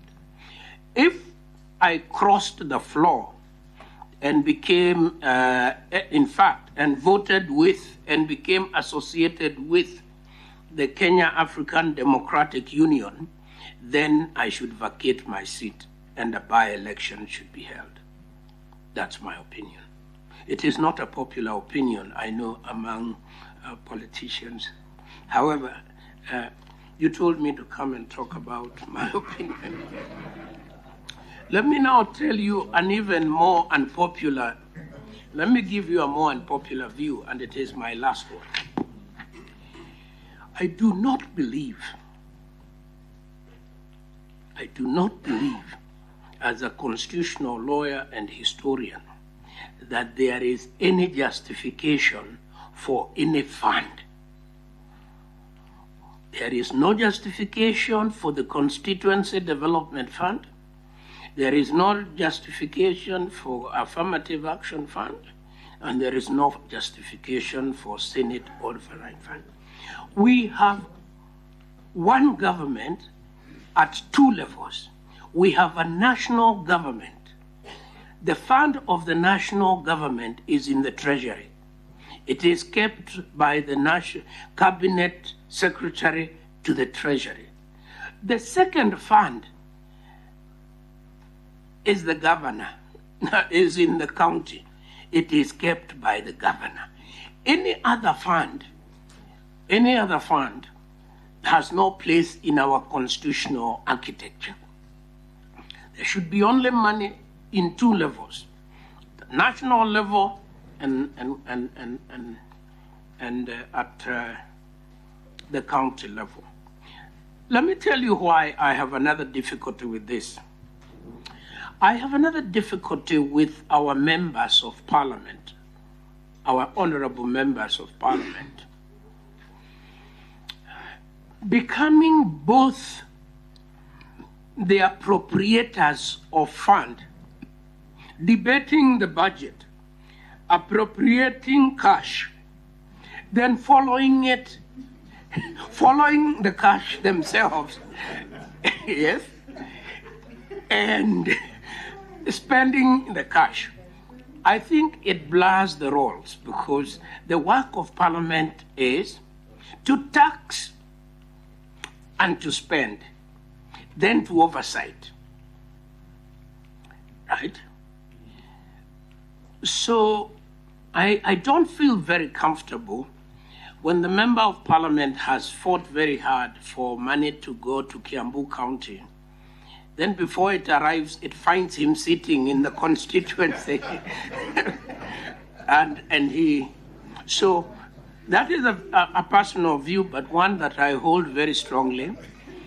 I would like to see my senator and my member of parliament oversighting, calling, and I have seen the Senate, for example, is very, very, very robust on this role. And I think that's the correct role. Says to the governor, this is the report we have received. Tell us how you spent this money. If the senator was down there himself spending some money, I think the ability to ask another spender how he spent might be compromised. So, unfortunately, I don't support that. Now, finally, do I oppose the setting up of the office of leader of the official opposition? No, I don't oppose at all. Actually, I think it makes politics neater. It makes politics neater. It keeps this general closer to his troops, or to her troops for that matter. The truth is, in a democracy, the opposition is a government in waiting. And therefore, in fact, the opposition has shadow cabinet ministers. So they should be operating in parliament, shadowing the other cabinet minister, asking them questions that are informed and that help to show that this party, at the next election, they are ready. They are ready to be the government. They are responsible, they are organized, and that is their general there, the leader of the official opposition. And he is accorded all due. In a democracy, the leader of the opposition actually has such high level of security clearance that he is briefed. He is briefed the same way the president is briefed. If there are national security questions, he is briefed. If there are internal threats, external threats, he is briefed. If they are visiting delegations and so on, the leader of the opposition is briefed. So that, and that is why in a democracy we call it the royal opposition, the loyal opposition. The opposition is not a hostile. It's not a hostile group of people. It is part and parcel of government. It is loyal. The opposition is loyal to the government of the day. Because after the next election, chances are that the opposition will be the government and the government will be the opposition. That's the way it should work. Finally, the Prime Cabinet Secretary, I have no problem with that. I think it is a way of organizing cabinet to make it more efficient, to make it more... I found out in my time in the cabinet that cabinet works best if the committee systems work. But the committee systems are very difficult to organize if there isn't somebody who is chairing them, bringing them together and supervising them. The president cannot do that. He's very busy. The vice president is very busy deputizing. And by default, I did find at one point, when we had a very, very heavy legislative agenda immediately after the new constitution, I found myself playing that role, bringing people to the state law office and organizing around the legislation that we had. So I would have no difficulty with that at all. Sorry, Mr. Chairman, I spoke for too long. Your Excellency, Honorable Dr. Kalonzo, you were not here before, so I would like to acknowledge you. And that's my presentation. Thank you very much, Professor, for that very incisive engagement with quite a number of unpopular views, with as you said, with the political class. Yeah. And maybe on a light note, is that how the case on NGCDF was lost in court when you were AG? Well, it was lost in the Supreme Court after I had left. By the way, when I was there, and this my colleagues on the left will confirm, a lawyer never argues his opinion. He argues his instructions. When the case first started, my instructions from the government of the day was to support CDF, and we supported CDF. Now, today I'm speaking as a citizen. Well, I want to be the first to go, Prof, and to tell you how pleased I am to see you this morning and to listen to your very candid views about issues that are confronting us as a country and which we find are engaging the mandate of this committee. So thank you for volunteering to come and hear us, and we'll hear you. One of the things that I would want to have your views on is, we know our bicameral nature of legislature, the National Assembly and the Senate. Occasionally, we have instances of sibling rivalry. So you get the feeling the Senate is being sat upon by the National Assembly, and of course the chair of the Parliamentary Service Commission happens to be the Speaker of the National Assembly. So what would be your view? I once visited Nigeria to see a friend who was a Speaker of the Senate, because they'd invited me to the National Prayer Breakfast, the first edition of the same in Nigeria. His name was David. He was, because the Speaker of the Senate, he was the chair of the bicameral legislature. David Mack was his name. And I find that, personally, because of what you say, the oversight role of the Senate, even in our country, seems to be more defined as presently constituted than, forgive me, Majority Leader and Minority Leader, the National Assembly, than it is in the case of the National Assembly. What would be your view? Wouldn't we probably just be candid about this? As you've been candid about the funds, you don't like them, and it is very, very clear. That's my number one comment. The next one is, it has to do with rights.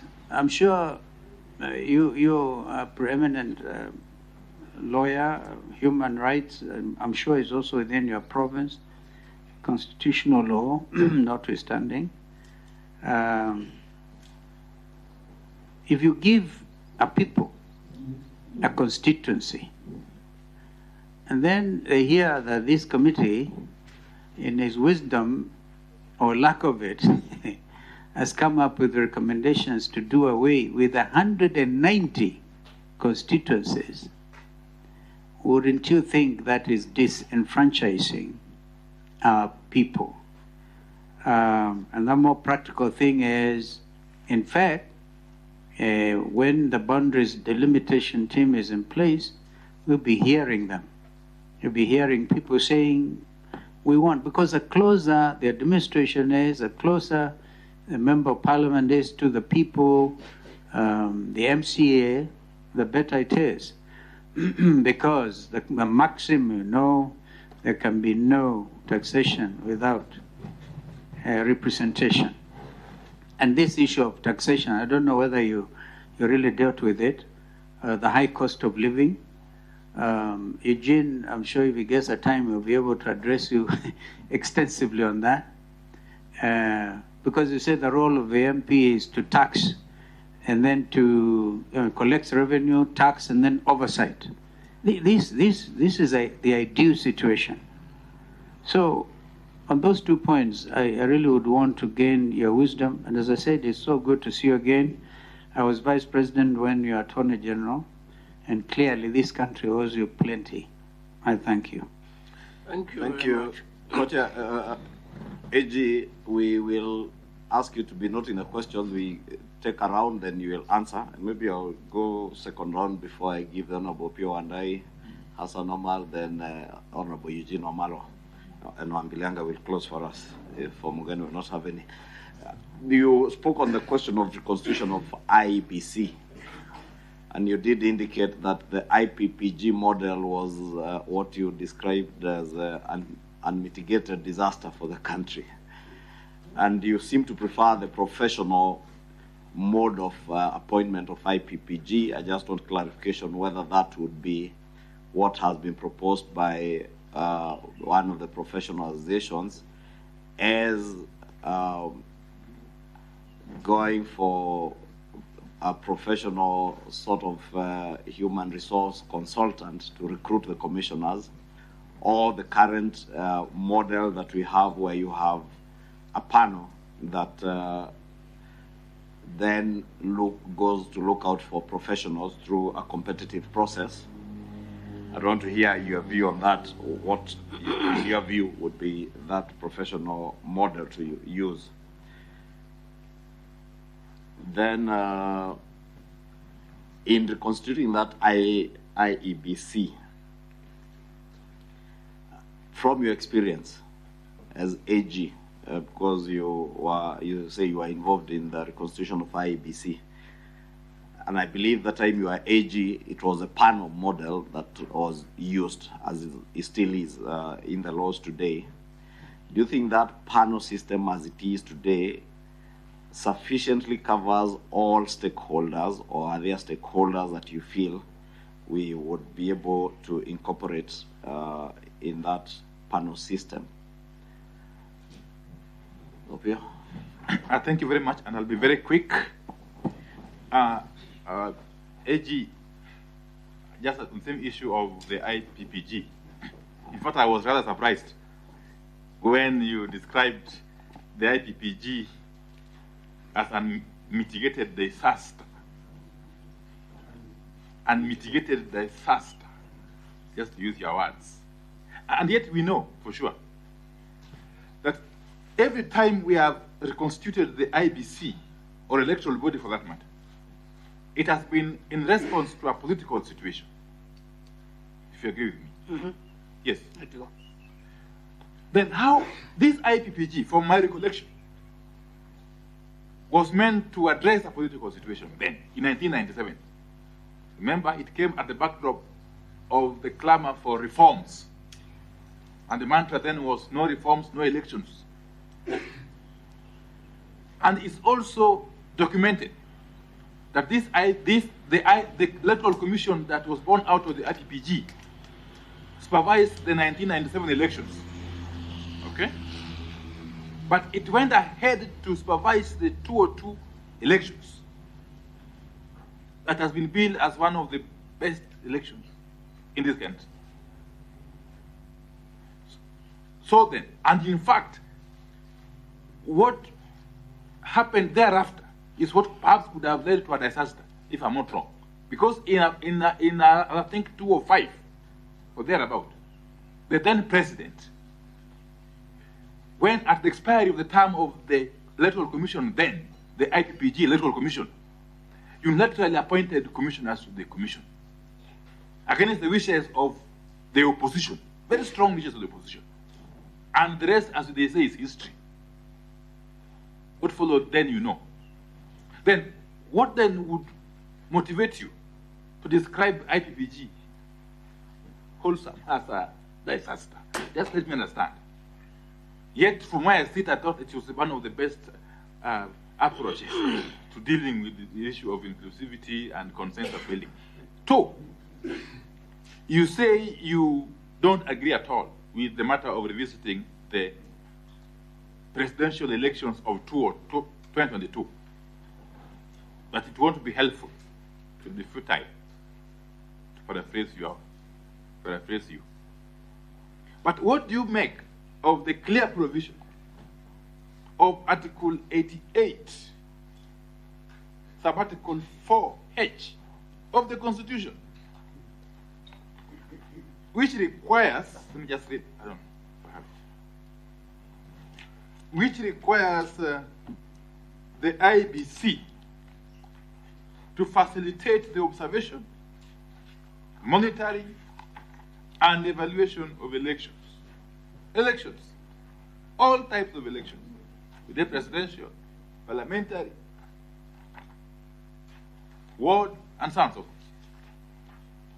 From where we sit, we know the IBC has been able to facilitate the observation and monitoring of the 2022 elections. So far as the evaluation of those elections is concerned, nothing of the sort has been done. Would you be opposed to the evaluation of the elections as contemplated in Article 88 4H? Last, you say you have got no problem with the creation of the office of leader of opposition. And you seem to suggest that the officer could sit in parliament. But you don't clarify further whether you want this office created within the framework of a parliamentary system, or presidential system, or some sort of hybrid system. Thank you. Okay, Omar. Thank you very much.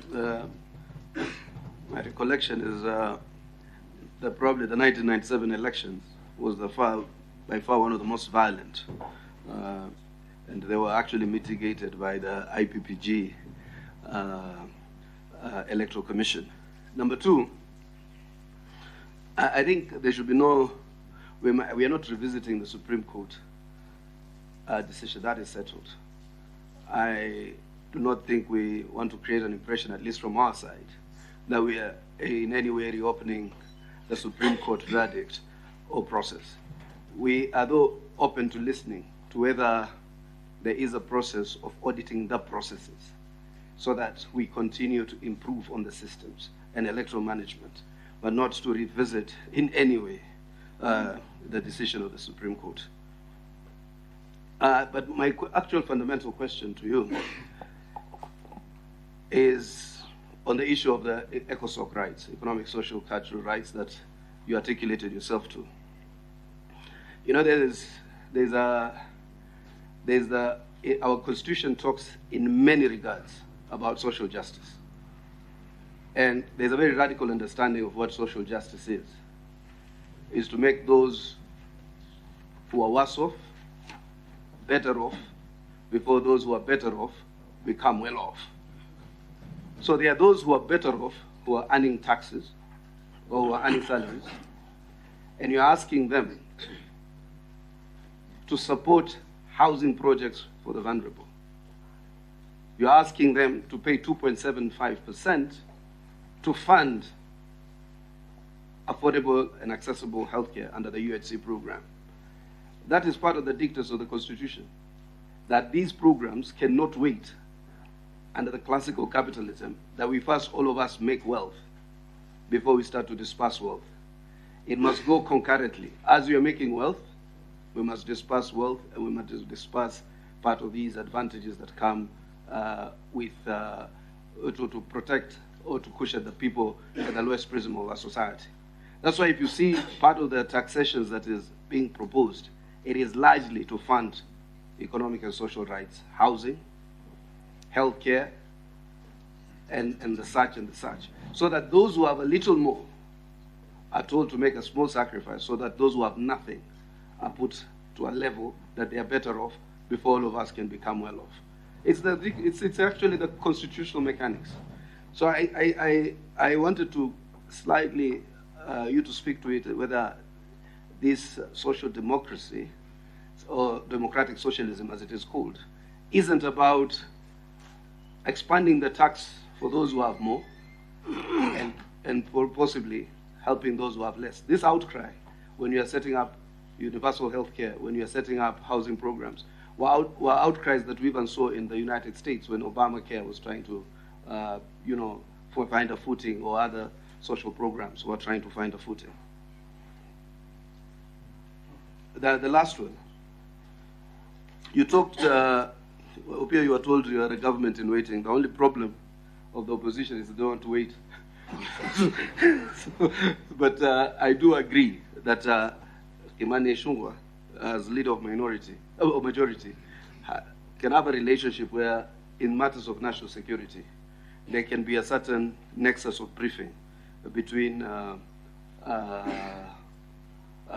the two parties, so that time and again people are appraised with matters of state. The one or two of your radical opinions, but because I'm also in that space of politics, are very popular with me internally, but I cannot express open support for it. I just do believe that there should be clear separations of power, but if this committee should so decide to, as constitutional as the funds, I shall support that position. I think, Hassan, you have to be bold as you can be in some of these things. We'll hear now Honorable Eugene. Thank you very much, Prof. I think on the issues of electoral justice, there has been an issue about the last general election. And there are those who have described it as one of the best elections or one of the most credible elections. But for some of us, we believe this was one of the most incredible elections. Incredible is a good thing. We had never seen a situation. I think Hassan should put off his microphone. We had never seen a situation where the electoral body is split. It's like a split jury or almost a hung jury, but in this case, the majority of the commissioners disowned the results. The chairman, with the minority only 2, upheld the results. And the country found itself in a political and legal terra incognita. It's an unprecedented situation. That's why I'm saying it was not normal. They were not normal elections. And we were particularly looking at the provisions of Article 138, 3C. And the Supreme Court pronounced itself on it by saying the decision of the Commission, IEBC, should be a corporate decision in terms of the results, tallying, verifying. It should be a corporate, it cannot be the decision of the chair. And when you come to, of course, Article 138.10, the chair is the one who declares. But in a situation where we have a rogue chair, this time we have the chair and only 2 commissioners. But we can find ourselves in a situation in future where the chair disagrees with the commission and the chair by himself declares results that probably the rest of the commission does not agree with. The Supreme Court was very clear in interpreting that particular article, that we find, and I quote this ruling, we find that the chairperson cannot arrogate himself the power to verify and tally the results of a presidential election to the exclusion of the other members of the Commission. Indeed, Article 138.10 of the Constitution, although the power to declare the results of a presidential election after verification and tallying is vested in the chairperson, he does not, or he does so only as a delegate of the Commission, with the corporate decision of the Commission. Going into the future, we would like to get your opinion on that in terms of advice in putting the country on a more political and legal terra firma in terms of such situations arising in future. What would you advise on that? On the issue of the cost of living, as His Excellency Kalonzo has said, these socioeconomic rights under Article 43 also include the rights under Article 201 on the finance, the taxation, and the equitable taxation of the citizens, and equitable sharing of the tax burden. In the current situation today in this country, there are many Kenyans who cannot put food on the table because of the high cost of living, and particularly the Finance Act 2023 that saw everything going up, particularly the cost of fuel. On fuel alone, we have almost 16 or so levies and taxes that have really increased fuel to unprecedented levels. And we're not talking of just Mamambogas in the village who have to pay over 33 shillings more for kerosene out there in the village. Life is becoming unbearable. Even our journalists here and professionals, anyone with a pay slip today is really an endangered species because of the many taxes. What would you advise? There have been proposals here, and we wanted to hear from you, because it is a policy decision, and enjoyment of those socioeconomic rights under Article 43, it's not a favor from the government. Under Article 21, it is the fundamental duty of the state to ensure enjoyment of those rights by the citizen. In terms of policy measures, so if there are wrong policies that have been put in place that have overburdened the citizen, what would you advise in terms of probably reduction of some of the taxes or reviewing of some of those levies on fuel, on electricity? We really would like to hear from you so that we can, as a committee, make appropriate recommendations. Thank you. Yeah, I think Catherine was to go first. Thank you, Chair. And thank you, Professor, for your presentations. I am one of those who is actually going to agree with you on most of your popular presentations. These are very unpopular amongst politicians, but to some of us, they're very popular. I first want to associate myself with your comment on the 2022 elections and the presidential results. Actually, for the first time, compared to 1997, 2013, 2017, the 2022 was less problematic. This is just the simple reason. On the ballot and on the final day, actually Uhuru was whitewashed at the ballot so badly that he quickly conceded. And next, we also look at one other very unpopular point, and this is a very great idea, where on very fair basis, let us abolish the seat of women rep and create 2 seats in every constituency. The only biggest undoing with that point is the reduction of the constituencies. Is there a way, Senior Professor, which you can modify that point in such a manner that instead of reducing, let us look at a way and give us a formula, I know with your wisdom you can, of which we can have these 2 seats, 1 man and 1 woman, introduced in every constituency. And popular as it is, that is the best point that I've had in the better day of today. And clearly, it is clear you have said empowering a woman is like empowering the whole society. So I'm sure if the 2/3 gender rule was to take off, that is the best solution. And I even beg that this committee adopts that kind of policy. Thank you. Okoma. Thank you. Chairman, first, having listened to Prof, I'm one of those proud Kenyans who were taught by Professor. He welcomed me to University of Nairobi as a first-year student. The only thing that he was shocked about my person is when I told him the school I'd come from. He wondered whether I never knew that there was a school called Alliance and why I never went to Alliance. But, correction, Senator, not a school.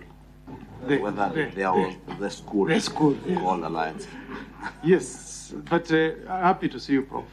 And we are really going to benefit, from your presentation. I hope there will be some written memo that you will leave behind that will assist us. Now, we are where we are because we are a country on crossroads. We are trying to find a solution to some of the problems we are facing. Just like the people who wrote the American Constitution in 1787 were trying to address the concerns of the 17 states that were trying to secede. And we need to get solutions that can fit into our own unique local circumstances. Now, on the issue of IEBC, you know we have had two scenarios. IEBC commissioners picked through the IPPG model, and the one of 2007 picked through a very professional process where meritocracy was the guiding really thing and technical knowledge. But if you read paragraph 55 of the Supreme Court decision, the Supreme Court judges said all this, in our view, points to a serious malaise in the governance of an institution entrusted one of the monumental tasks of midwifing our democracy, an institution that obviously needs far-reaching reforms. That was the Supreme Court, and you have said you agree with the Supreme Court. Prof, I would want you to give a comment on whether you deem it to be a success story, the Electoral Commission of Mozambique that is picked through Parliament on the strength of political party representation with an input of civil society, after which they take oath of office to discharge their functions in a fairly professional manner. Would you, Prof, really have an objection to solve our problems? We also adopt a system that accommodates all the political heavyweights so that we have a confidence-building process in the management of an election. And then we can have the technical staff in our constituencies, our counties, dealing with issues of running and managing an election. I like your comment, taking Mozambique as one of the success stories where political parties pick the electoral commissioners. That's one. Number two, on the principle in the Constitution that an election should be very viable. Is there any problem if there was to be an audit of the servers just to confirm the results that were announced by IEBC as a way of complying with the Constitution? And then the final question, on that paragraph that I've read, 55 of the Supreme Court decision, would you support a reform of IEBC that includes the vetting of staff of the Commission in view of that finding of the Supreme Court? Thank you, Chair. Thank you, Prof. You can take those ones. Thank you very much for all of you, your kind remarks, especially His Excellency Dr. Kalonzo Musyoka, who has said very kind things about my tenure as the attorney. Those views may not be widely shared, but I treasure that compliment. Now, you asked me, sir, whether we should rethink the bicameral arrangement that is in this country. The truth again is, the draft that we drew here in Bomas had the Senate as the upper house and the House and the National Assembly as the lower house. So we, the technicians, thought that that's how a bicameral legislature should work. It is the politicians who reversed the order. And in fact, it was very interesting because I remember people like my late friend and colleague, the Honorable Mutula Kilonzo, who was among those who were opposed to the arrangement in Bomas, the Honorable Kembi Gitura, another friend of mine, they were opposed. And later, they went to the Senate and found that there wasn't the work that they had gone there to do. And they wanted us to find a way, now I was in government with them, of finding work for the Senate that was equal to the status of the Senate. So this is an issue that we can, depending on how widely we want to open the reform process, it is an issue that can usefully be revisited. I personally always conceived of the Senate as the house where our more senior politicians, more experienced, much more, diplomatic, politicians would be sitting as a house of elders and so on. In fact, in some countries, this upper chamber is not wholly elected, so that it allows, for example, this is a very self-serving example. So, say a professor who has now retired from public service to sit there and comment on bills and so on. So I agree that it is an issue that we can look into. You asked me about if we were to reduce constituencies, are we not disenfranchising people? They were used to being called Kiambu constituency, Kajiado constituency, and now it covers a whole area. I think as long as the resources are available for distribution, I don't think that people would necessarily be seriously concerned. I come from a constituency, not where we are now, and I am not very sure where it reaches to the north. I don't know how far it reaches to the south.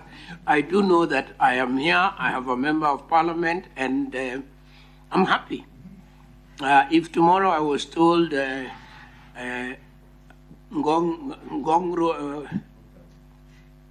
Westlands has been added to your constituency, I am not sure I relate specifically to the loss. If there is efficiency, I think we want members of parliament to be capacitated. It's the resource question. If the MP has the resources to look after I don't think Wananchi worries so much whether they are next to each other or further away from each other.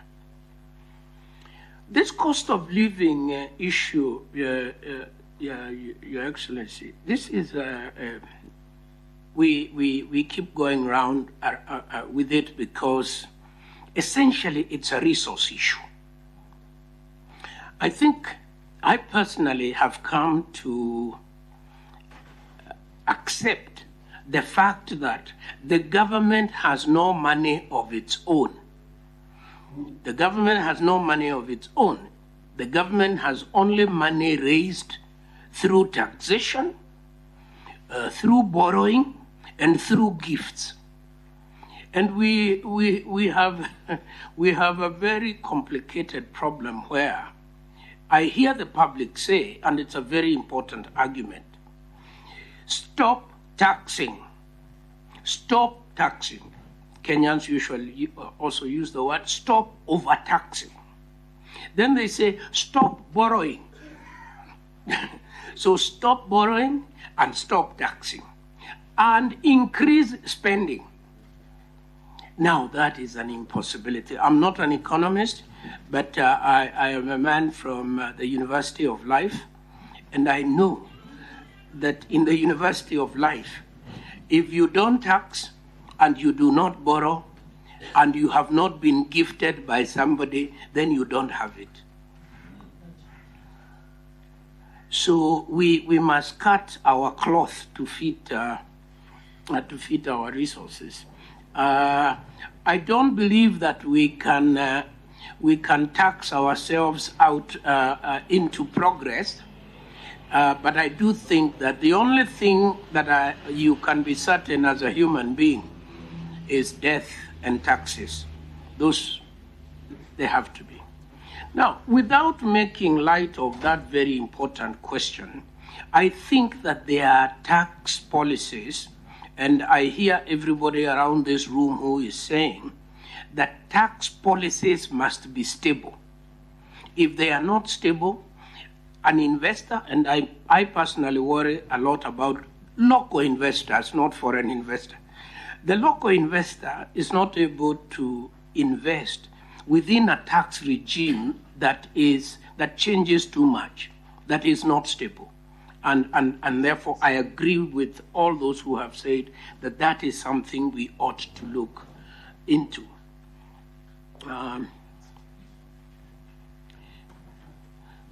Chairman Shungwa asked me about IPPG, and I think Honorable Wanderi as well. The truth is this, ladies and gentlemen, and we must talk truth to each other because this is our country. This IPPG model is a horse trading model. It is a horse trading model. And I challenge you, when you retire later in the day, when you do your research, the IPPG IEBC contained individuals who were directly connected with the appointment. I can tell you there were at least 2 lawyers who were lawyers to the appointing party. So it's not as transparent as it would appear. And although it delivered one good election, we also know that it had its own internal. So what do I think about it? I think that the model that works is a professionalized model. Is the one we have now professionalized? Sufficiently, but not fully. And that's where we need to fix. We need to fully professionalize. And this now brings me to the question by Honorable Wanderi. I agree entirely that part of the crisis that arose out of the unilateral appointments that came post-IPPG. Because those unilateral appointments created the political impression that there was no commitment to fairness. And I agree that that was not the right thing to do. And maybe had that not been done, probably the crisis that we had in 2007, 2008 could have been avoided. But we have the hindsight of history. I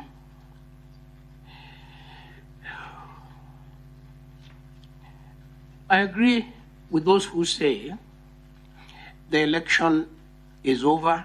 The Supreme Court has pronounced itself on it. We are not looking to audit it for accuracy. We are looking to audit process for improvement. Those are two different arguments, and my problem was with the first one, and I think my very good friend, the Honorable Amalwa, gave me the impression that like he would have wanted an audit that goes to an examination of outcome. That's what I said I don't think would be useful. An audit that would go to investigate whether there was system failure at any point and whether that system can be improved so that it never misfires again, I think that nobody would quarrel with that.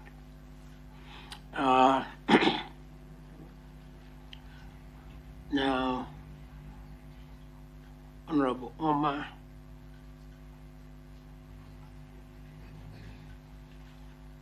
socioeconomic rights, Honorable Bomas says, and where shall we fund this? Where shall we fund social justice from? And I would concede the argument that we must fund it from taxes. There is no other way to affordable housing. There is no other way to healthcare. There is no other way to schooling. There is no other way to a decent environment. We are just about to have an El Nino that will put hundreds of thousands of Kenyans living by the riversides of our country in grave and mortal danger. And the only way we can protect that is again to spend more. We have to spend more on protecting that. And unfortunately, I have a feeling we would have to either borrow or tax. And that is the reality of it.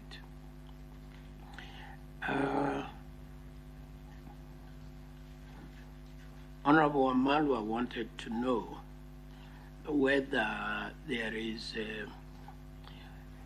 Article 138 of the Constitution, whether there is a distinction between the chair and the commission. I believe there is. Whether the decision declared by the Electoral Commission is that of the chair or of that of the commission. It must be that of the commission. And the Supreme Court did find in this particular case that that was the decision of the commission, because all the commissioners, including those who allegedly denounced the election, had participated in the tallying of the vote. And the distinction between participating in that and participating in the announcement was dealt with, in my very humble view, quite sufficiently by the Supreme Court.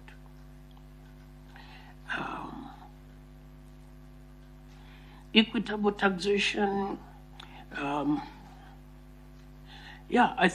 I agree with that. I agree that taxation must create equity, but I also believe that in a democracy such as ours, those who have the resources, like members of parliament, must be taxed more, so that we can be able to provide for the community and the society.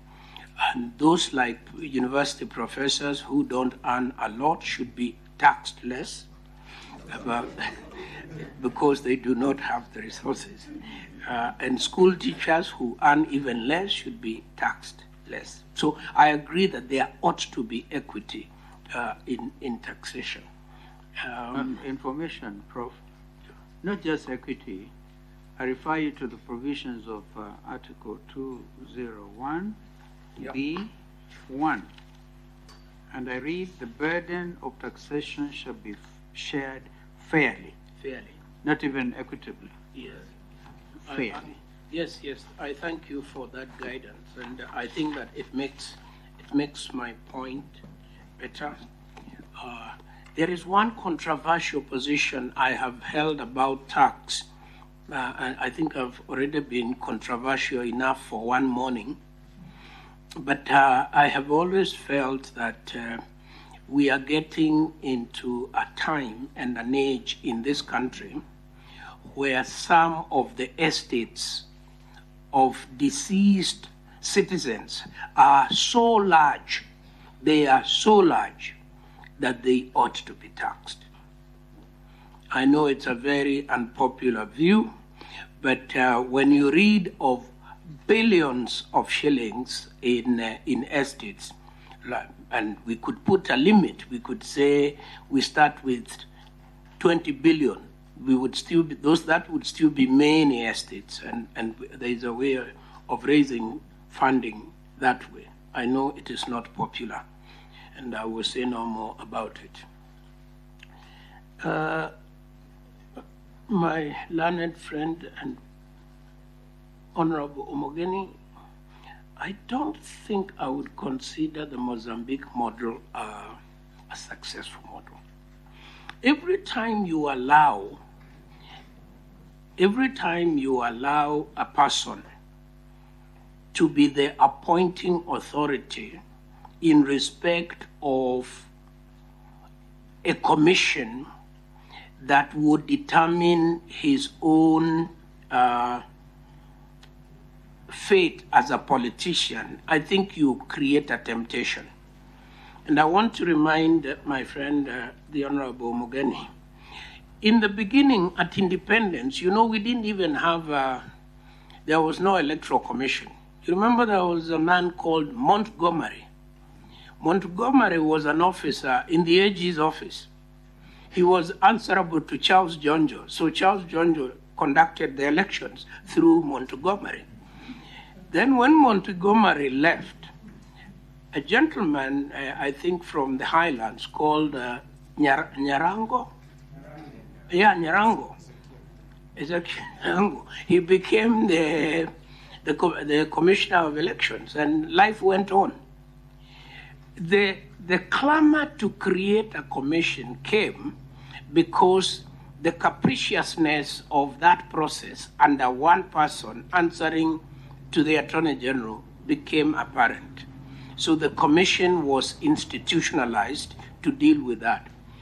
So I would not like politicians to have a direct say on who becomes the umpire, the referee of the competition in which they are participating.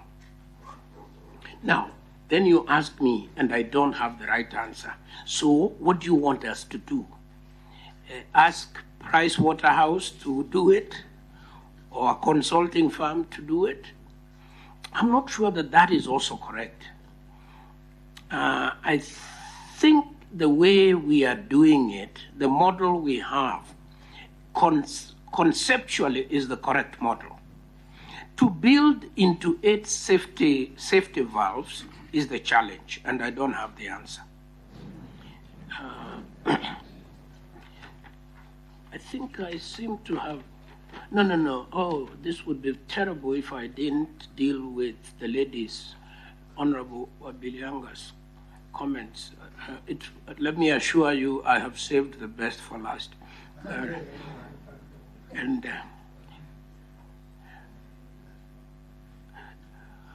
If we increase the number of constituencies, now, and we go back to our conundrum, if we increased Parliament to 500 members, we will double expenditure, and we will need to tax more, and our basic problem then will be multiplied.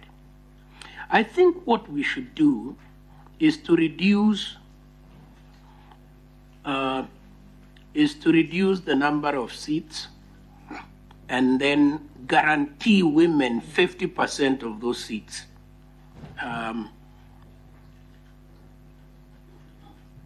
That is less problematic. And I don't want to say anything about Parliament. About the Senate. I think the Senate is of a reasonable size. I think the Senate is of a reasonable size. And this problem, if we call it the problem of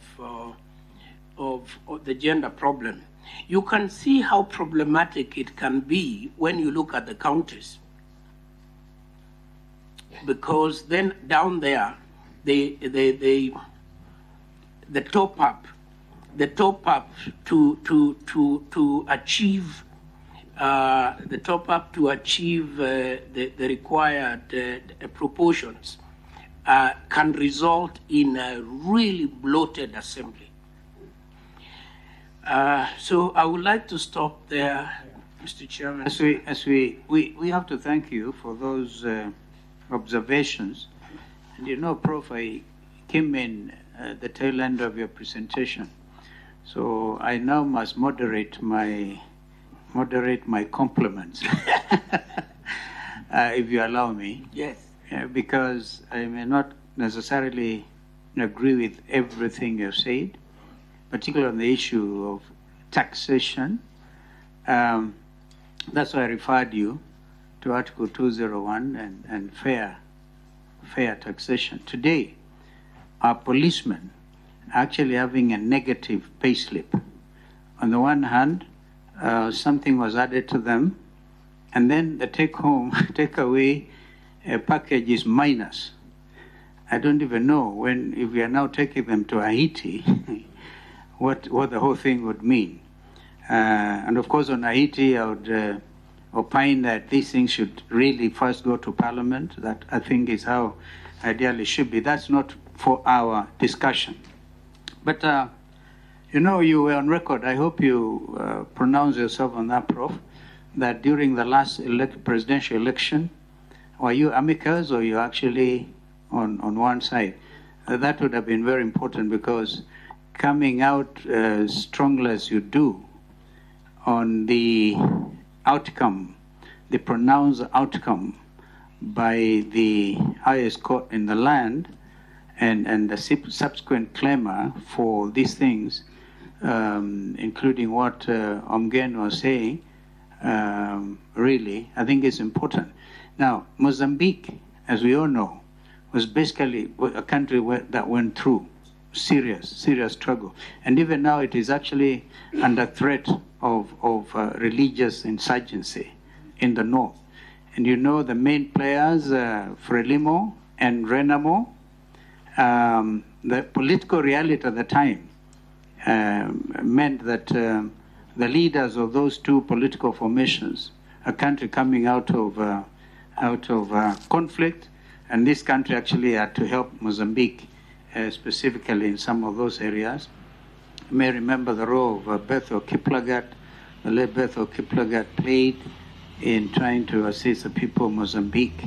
To opine is what you're calling mitigated disaster of IPPG is what actually delivered, because when you have two strong appointing authorities and they're sitting at the level of a commission, then clearly the balance of terror, if you like, is what will deliver results, and that's what happened in 2002.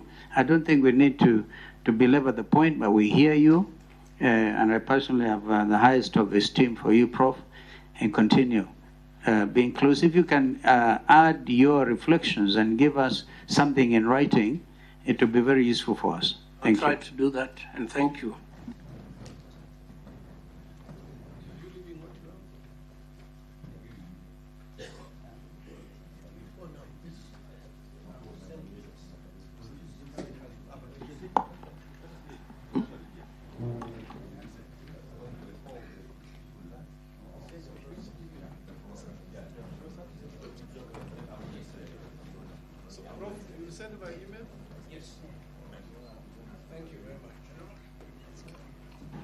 Thank you very much, Prof. I think Amnesty International is the next group.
Good to see you, Amnesty International.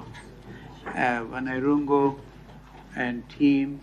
I think that my co-chair has just slipped out. Karibuni sana. Thank you very much. Yeah. So perhaps we could begin with some quick introductions. I'm sure you by now know a lot of these committee members. We have nearer you there, Senator Omugeni, Senator of Nyamira, and a committee member. And Honorable Eugene Wamalwa is a party leader and a committee member. Honorable Wanderi is a committee member and deputy minority leader in Parliament, in the National Assembly. Our sister Catherine Obilianga is a member of this committee and countryman rep from doing it a second term. She's doing her second term, so fairly senior in party organization and also in Parliament. So the other members will be coming. We took a decision that during these stakeholder consultations, we don't have to strictly apply the our own rules with regard to quorum. So I think you should continue in the interest of time, and therefore over to you. Thank you very much, Your Excellency, Dr. Kalonzo Musyoka. I am Irungo Houghton. I serve as Amnesty International Kenya's Executive Director, and with me on my left is Ramadan Rajab, Senior Campaign Officer on issues of civic freedoms and civil liberties. And on my right is our researcher, our country researcher, Benta Muigai. We start by really extending our best wishes to this process, to the committee, and also our gratitude for the opportunity to come before you and to speak on a singular issue, noting that there may be many issues that we could engage you on. To the members of the committee, allow us to just frame who you are for us, which essentially is the custodians of the Constitution at this time. Much of the discussions that you will have leave us with no doubt that on your shoulders lie several of our constitutional freedoms and the fundamental rights that are in our Constitution. And your wisdom at a time like this can actually take the country several steps forward or plunge us back to the chaos that we saw in the earlier part of the year. Allow me to address a single issue, which is security sector reform and policing. As you are all no doubt aware, and several of you I've worked with as far back as the post-election violence, the issue of security sector reform, peace and stability has been a troubled culture for us for many years. With the 2010 Constitution, we saw a massive step forward in terms of the separation of investigations, prosecution, and judicial processes. We also saw the establishment of an independent policing service, and that service was pronounced as a service and not as a police force that came to our shores as a colonial occupying institution several years before that.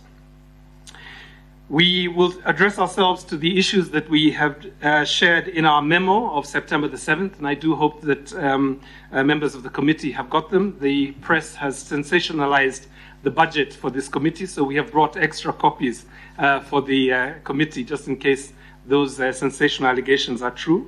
So I'll invite Benta if you can just circulate the documentation that forms the basis of our intervention this morning. It is opportune, perhaps, that we are now looking at the issue of our police service being exported to Haiti and the issue of the quality of the policing. You must have heard me, Mr. Irungo, before you... so continue, please continue. Okay, sorry. Just ignore the chair's intervention and proceed. The possibility of 1,000 police officers traveling to Haiti within a few months brings the presentation that we're about to make into, I think, an important moment. That we should be discussing the quality of our policing and the accountability of the policing at a time like this is critical. As those officers go to Haiti, the international world, the international attention will be on Kenyan police officers. We also, as Amnesty, would caution that they are going into a very volatile situation, and that as much as we are concerned about the quality of policing at this point, it is also important that we note that they need to be kept safe. So it is in that context that we will make the following points and recommendations.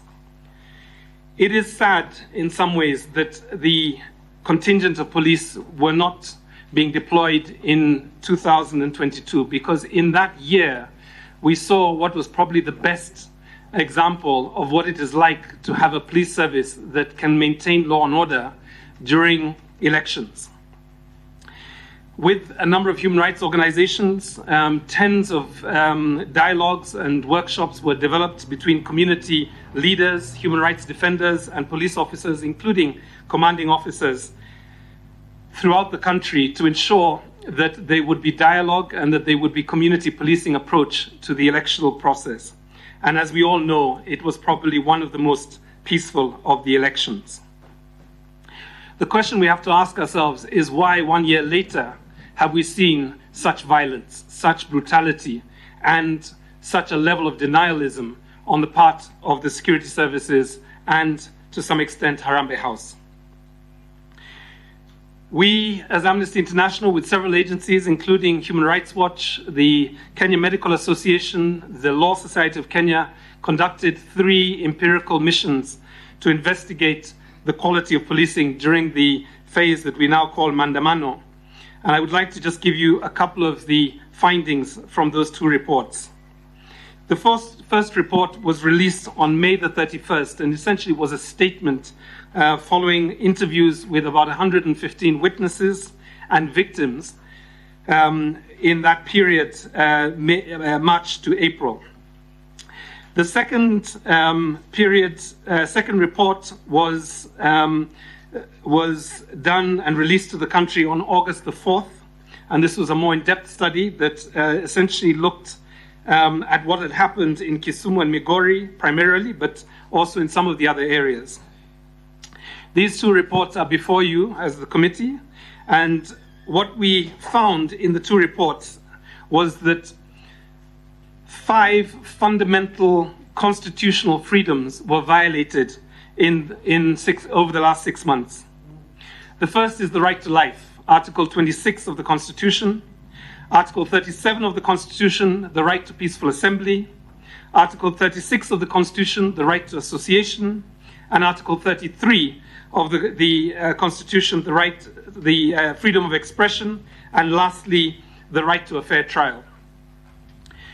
60 days after the first round of protests, that was in March, based on our interviews with 115 witnesses, we found that there had been excessive and unnecessary use of force, particularly lethal force, leading to the deaths of over 12 verified individuals. Most of the people who were killed were bystanders. They claimed not to be part of the demonstrations, and they were unarmed. Most of them were young, between the ages of 20 and 30, and most of them, at least half of them, had died as a result of gunshot wounds. We listened to the testimony of the mother of Precious Kimunto, a 4-month-old Kibera infant who was tear-gassed in her home and suffocated to death on March the 30th. Many of us watched in horror as tear gas was thrown into schools, leading to an entire school being evacuated, an entire class being evacuated and taken to hospital because they had inhaled tear gas of substances that we, as far as we know, we do not have a sense of how safe they were to use on minors. Towards the end of July, we traveled to Migori and to Kisumu. We spoke to county government officials. We spoke to police officers, prosecutors. We spoke also to medical doctors, journalists, survivors, and families of victims. And we heard that there had been 107 cases of assault. Many of those cases, again, 47 of them, were cases that had seen gunshot wounds, and in many cases, these gunshot wounds had left people either very seriously injured or dead. We, with our own eyes, verified the deaths of 11 individuals at the referral hospital. Most of them were male, and most of them were between the ages of 17 and 38.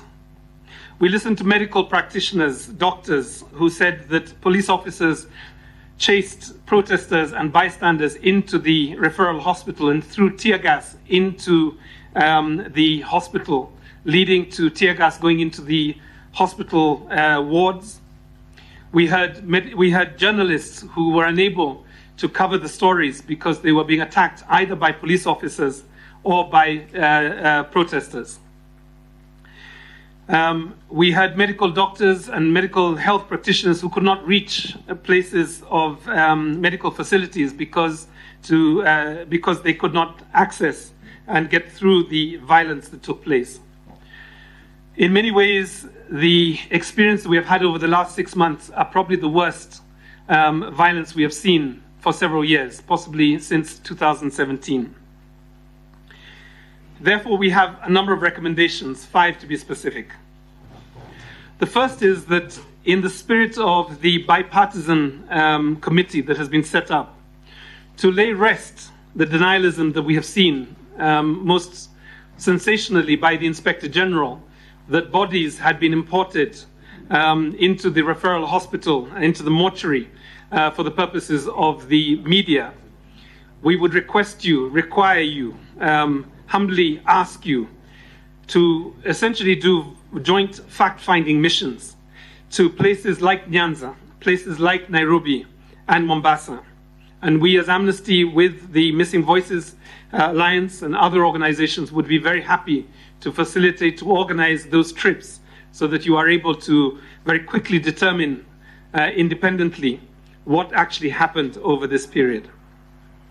The second recommendation is that you require the Inspector General of the National Police Service, as the lead commander of our 100,000 officers and the lead commander of the troops that will go to Haiti and will be covered on national and international television. I think we have to brace ourselves for seeing Kenyan police officers on CNN, on Voice of America, and various other international media to come before the committee. And we would request the following line of inquiry. The first is that the IG commits to not shield his officers from legal processes that would have the officers responsible for the violence that we saw over the last 6 months be brought before a court of law. Secondly, that there be a commitment to desist from the use of non-uniformed officers.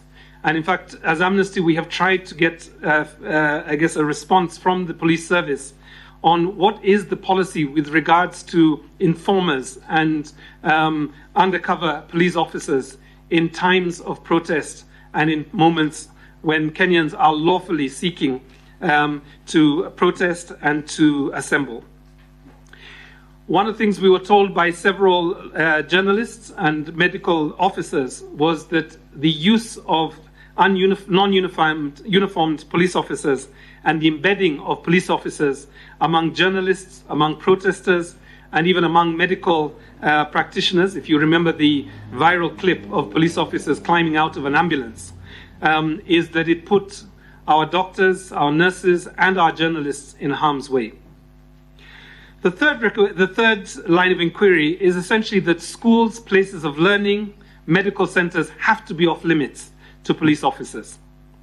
I'm sure there will be agreement from the Kenya Medical Association, from the Kenya National Union of Teachers, from the head teachers associations, that in a time when there is tension and there is violence, police officers should not be entering our schools and our medical centers with live ammunition and batons and tear gas.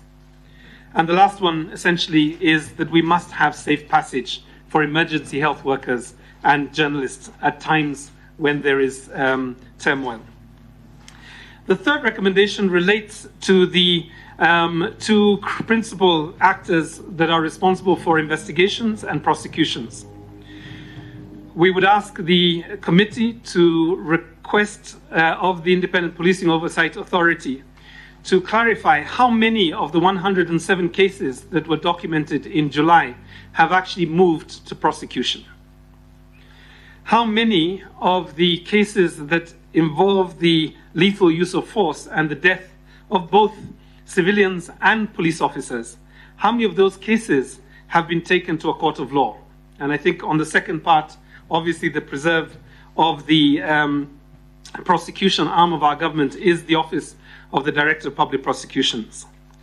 Fourthly, and I'm coming to the last recommendation, that the Ministry of Interior be requested to explain why do we still have a delay of 5 years since the National Assembly passed the Prevention of Torture Act and the National Coroner Service Act, and why aren't those two laws being implemented with the alacrity that is required in order to keep Kenyans safe. It may be opportune at this point, particularly in terms of the last 6 months, and in terms of our officers going abroad to protect Haitians, for a national police conference to be organized. There have been several of these in the past. Under the previous administration, one of the important open door policies that they had was essentially accessibility. And I can speak with confidence and experience that I was able to get through to the Cabinet Secretary, to the Principal Secretary, to various arms of the Interior Ministry with the capacity that we would be listened to, and not always did they act on our recommendations or our advice, but at least we had access.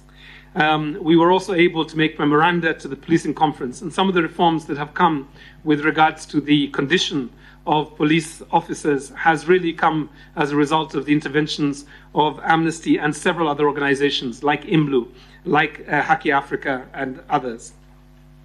So it is a time like this that we need policy dialogue on this issue. Let me turn to the last issue, which is somewhat out of the realm of the policing environment that we have had up to now, but is extremely important. The incidences of enforced disappearances are returning. The use of special squads are beginning to lead us to concern that we are going to start seeing more people disappearing under this administration. His Excellency the President gave a public assurance to this nation that his government would not be a government of the shadows. It would not be a government that would not remain within the rule of law. And I think one of the concerns that we have is that we are starting to see a return to the kind of situation we saw in Yala.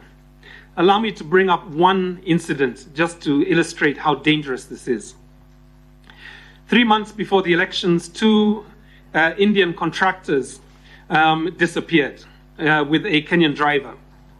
They were members of the campaign team for the Kenya Kwanza campaign, and those 2 contractors disappeared into the thick of the night. They were captured on CCTV camera, we know this. Police officers have been able to track down the actual police officers that stopped their vehicle, and up to now, that case has not progressed. Why? Because we have a lacuna in our law, which says that if you cannot find the bodies of people who have disappeared, then that legal process is almost in jeopardy from the onset. I think the Kenya Kwanza national government requires itself to find a way, not just in the memory of those 2 Indian contractors, but in the spirit and in the protection of all people who have disappeared, all the families of the people who have disappeared, to find a legal framework that ensures that enforced disappearances are not a part of our national culture. I would like to stop there, knowing that the committee may have questions or comments, and as always, as Amnesty, we come in good faith, based on evidence, and with a hope to find a bridge between what offends our Constitution and the way forward. Thank you very much, Your Excellencies. Well, we thank you Bwana Irungu, for clarity of presentation and thought and the concerns you have as Amnesty, which indeed are concerns shared by a lot of Kenyans who would want to have a peaceful country. I hope you'll be able to we propose that you take the comments that colleagues here may want to put across to you, and then you can respond at the end of those comments or questions. The first one is this Haiti thing. It's not within our province as such, but a matter like this, I think, will require approval of the UN Security Council. And when I saw President Biden addressing the session at General Assembly, he was saying that should be expedited. I don't know whether anybody will know, have not since followed, whether UN Security Council approval has been given. And the other point I say, the matter, an assignment as grave as this would need, I think, approval of a National Assembly and the Senate. I think it is in our law. But, you know, the work of Amnesty International is very well known, and you have, Mr. Rungu, been vocal. I've watched you on national television, and I wish that we could have Kenyans of strong conscience as Amnesty, and you, Mr. Rungu, on this, calling it as it is. We are a little shy as a committee because we're trying to promote national dialogue and conversations. The very weighty matter of police brutality, excessive use of force, use of live bullets. I think I must have been on record as saying this goes beyond the work of this committee. But having said that, I can be overruled if colleagues indeed, and I thank you for volunteering even to support a fact-finding mission to establish further truth. EPOA were here yesterday, and they did, I think, say quite a bit, a lot of which is even in the print media today. So, friends, karibuni, let's hear what comments we may have. I think the first to go is Eugene, Honorable Eugene, and then a human rights crusader who sometimes gets confused. Light note, Hassan Omar. Thank you very much, Nairum, with your team. And we want to thank you also for the good work that you are doing. Human rights are universal, and we believe, given one of the most progressive constitutions that we have in this country, we wanted to see our police transformed from a police force to a police service. And our constitution is very clear in terms of professionalism, in terms of respect for human rights, and integrity of our officers. But what happened in this country after the elections, the levels of police brutality is very worrying. Some of us on this table are victims of police brutality during these protests. And our constitution under Article 37 gives every Kenyan the right to demonstrate, to picket, unarmed and peacefully to do so. But we have a situation where the police is actually criminalizing protests. It's a very worrying situation where you are told, oh, today we'll allow you to picket or demonstrate here in Nairobi.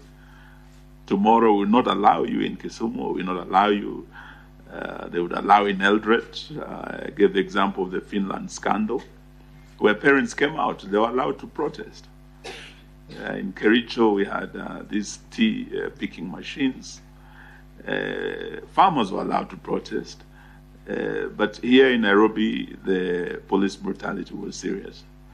I'm looking at your report, and you are giving figures. I think you've talked of 94. You've also talked of 44.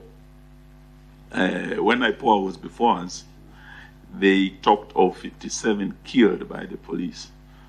And some were killed by bludgeoning, where the police broke into estates, pulled out people from their houses, and bludgeoned them to death. I buried two of the Nyalenda brothers, Brian and William, very young boys. And it was a very, very sad story.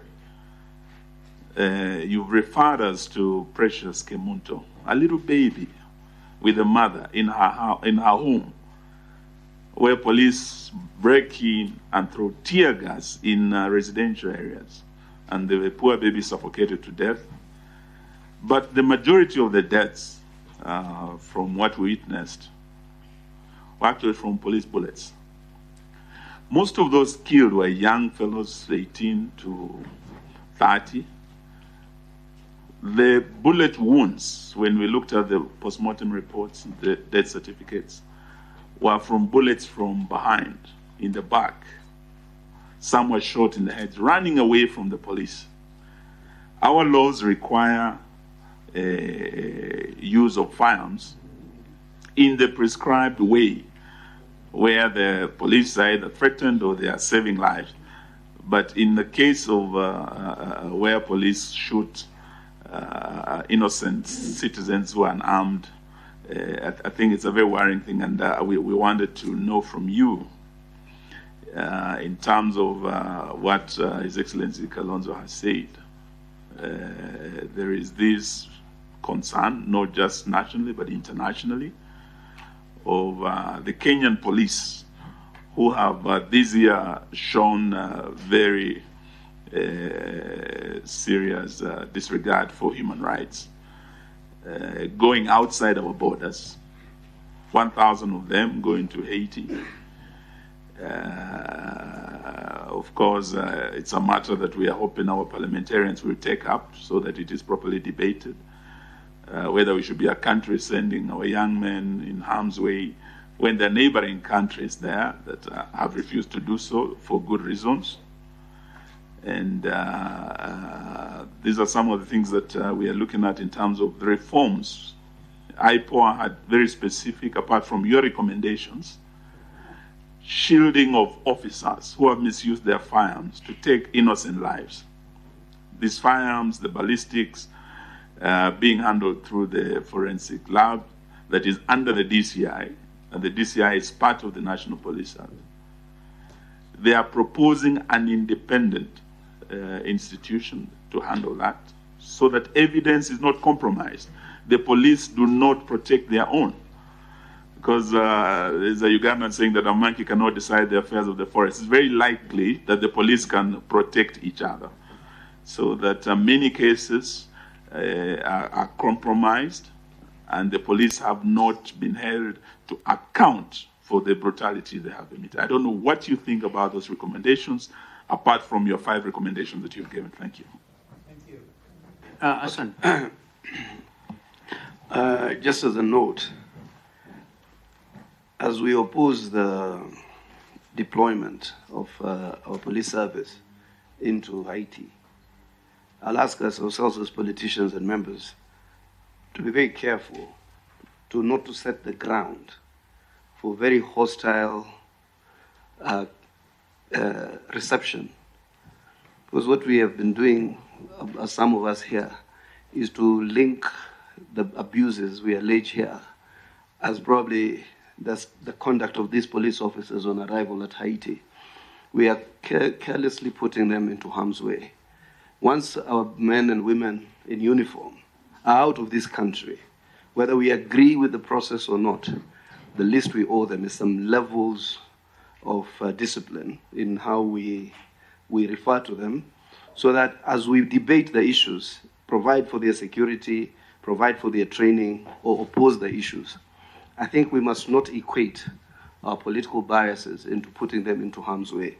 So we must be very restrained, because I'm seeing a situation, if some of these utterances, which have come from this committee severally, go viral. I'm told some of those groups are armed. You could be preparing for a very unnecessary contest. It's not going to be a blind mission. I'm not at liberty also to discuss it, but it's not going to be a blind mission. It's going to be done in a manner that the safety and security of our officers will be guaranteed.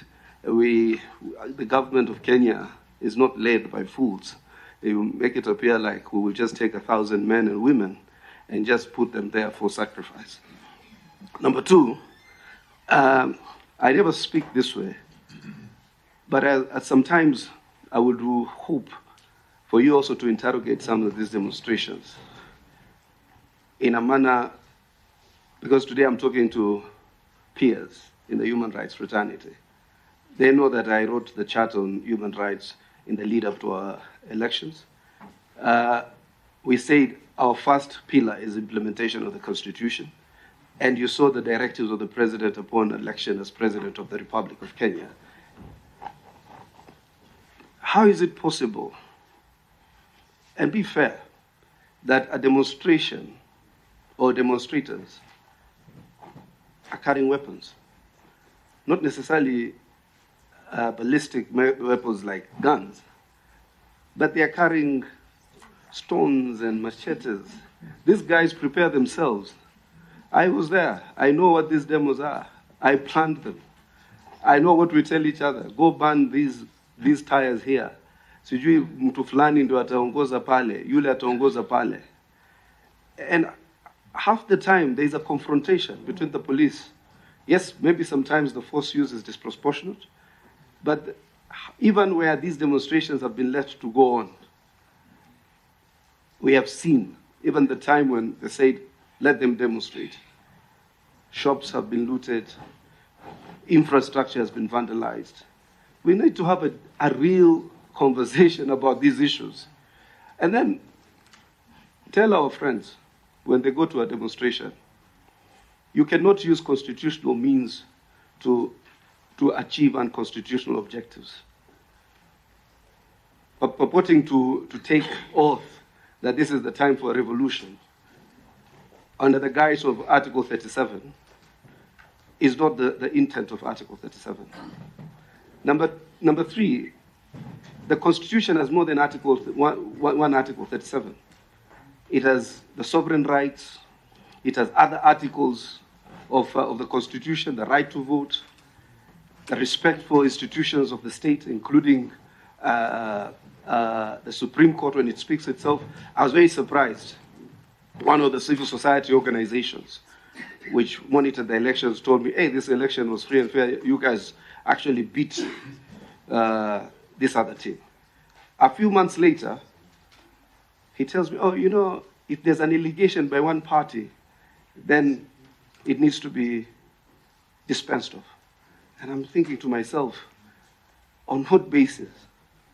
So I'm not saying even the neutrality of civil society in terms of how it anchors itself in the new discourse, will speak very much to how civil society is then able to navigate the new terrain. Gone are the days when you'll just go to an international community actor and tell them the UDA government or the Kenya Kwanza government is a dictator government. These are men and women. We also engage. Those representatives also have the intelligence agencies. They also have the information. I've come to realize, actually, the reason sometimes government is always on the back foot is because when you're in government, always you are expected to talk less, and even what you have, you reveal as a very measured way. But I can tell you, if you go and get part of the documentation and some of the information that even our counterparts have, that's why sometimes you see their responses are measured. There was a time they will say, in no uncertain terms, that this was wrong. But they understand the design to try and precipitate a crisis so that you divert the country's attention from the economics and try to brand the KK government as a dictatorship. That is not true. And I think those are the kind of things that, as we prosecute in the new discourse, you have friends in this government, they engage at various levels, and I can tell you without a doubt, sometimes we even ask very hard questions internally. I am not sure whether that evidence is some of it, the credibility to it, but I'll finalize by one thing, and Rajab there can bear me witness. we were defending some terrorism suspects. Unfortunately, these terrorism suspects were arrested alongside one of the human rights defenders.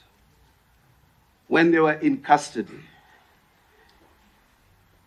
the revelations they made, when this man was released, he told us some of the things are actually true.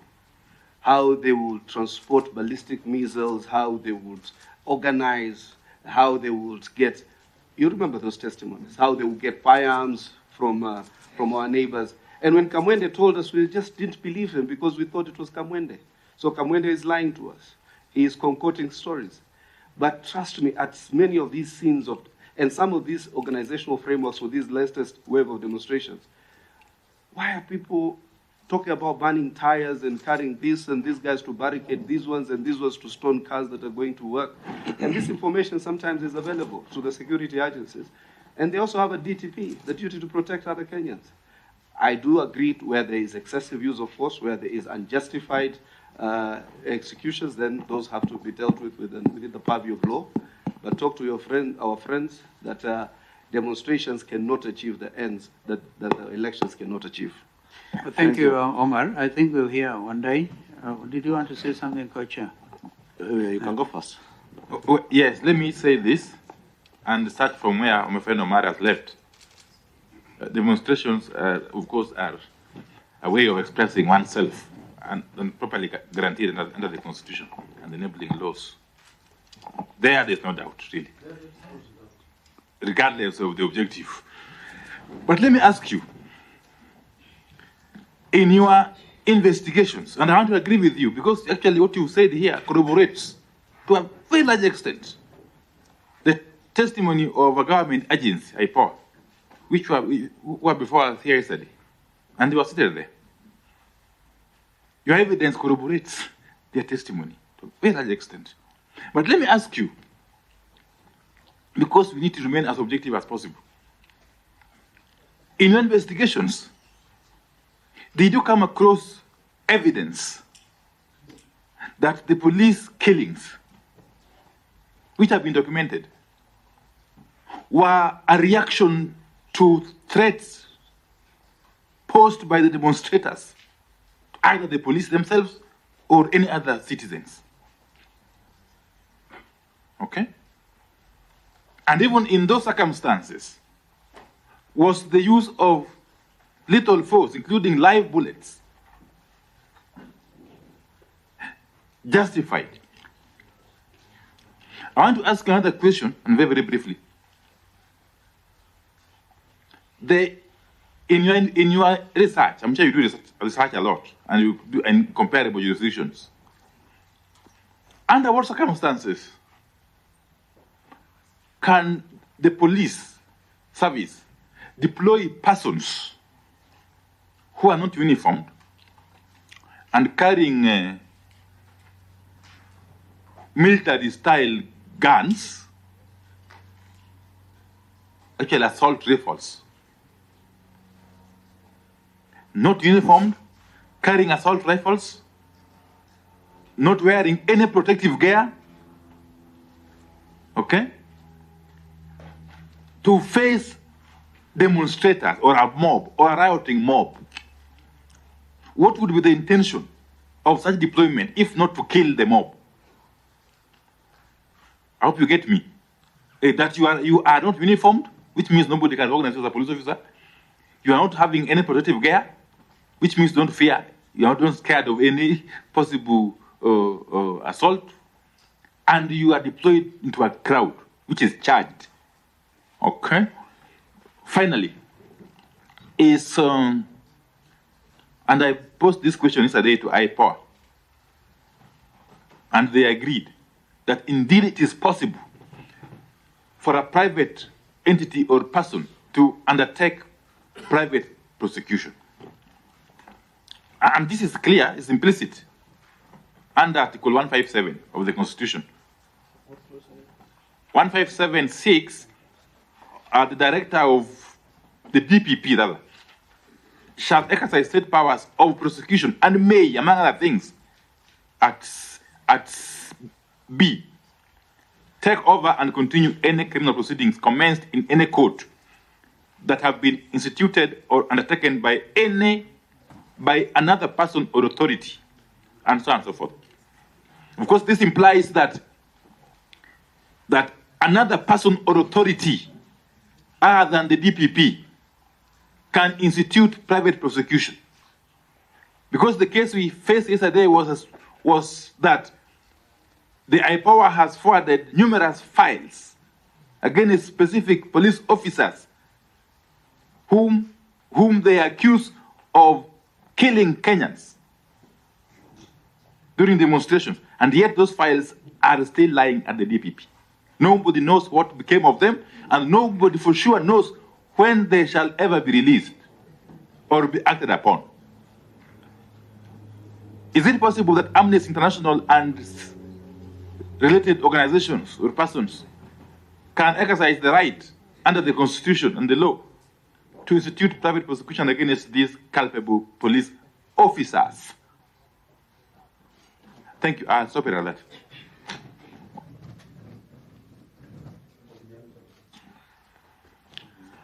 Maybe just to say something, my name is Catherine. The demonstrators, as much as they have the right to demonstrate, let them keep off from school zones and know that the children have their right. That's what I wanted to say.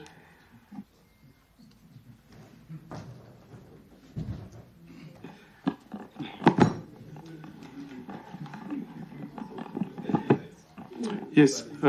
Just the demonstrators or the police, because police also tear gassed innocent kids in school, in Westlands actually.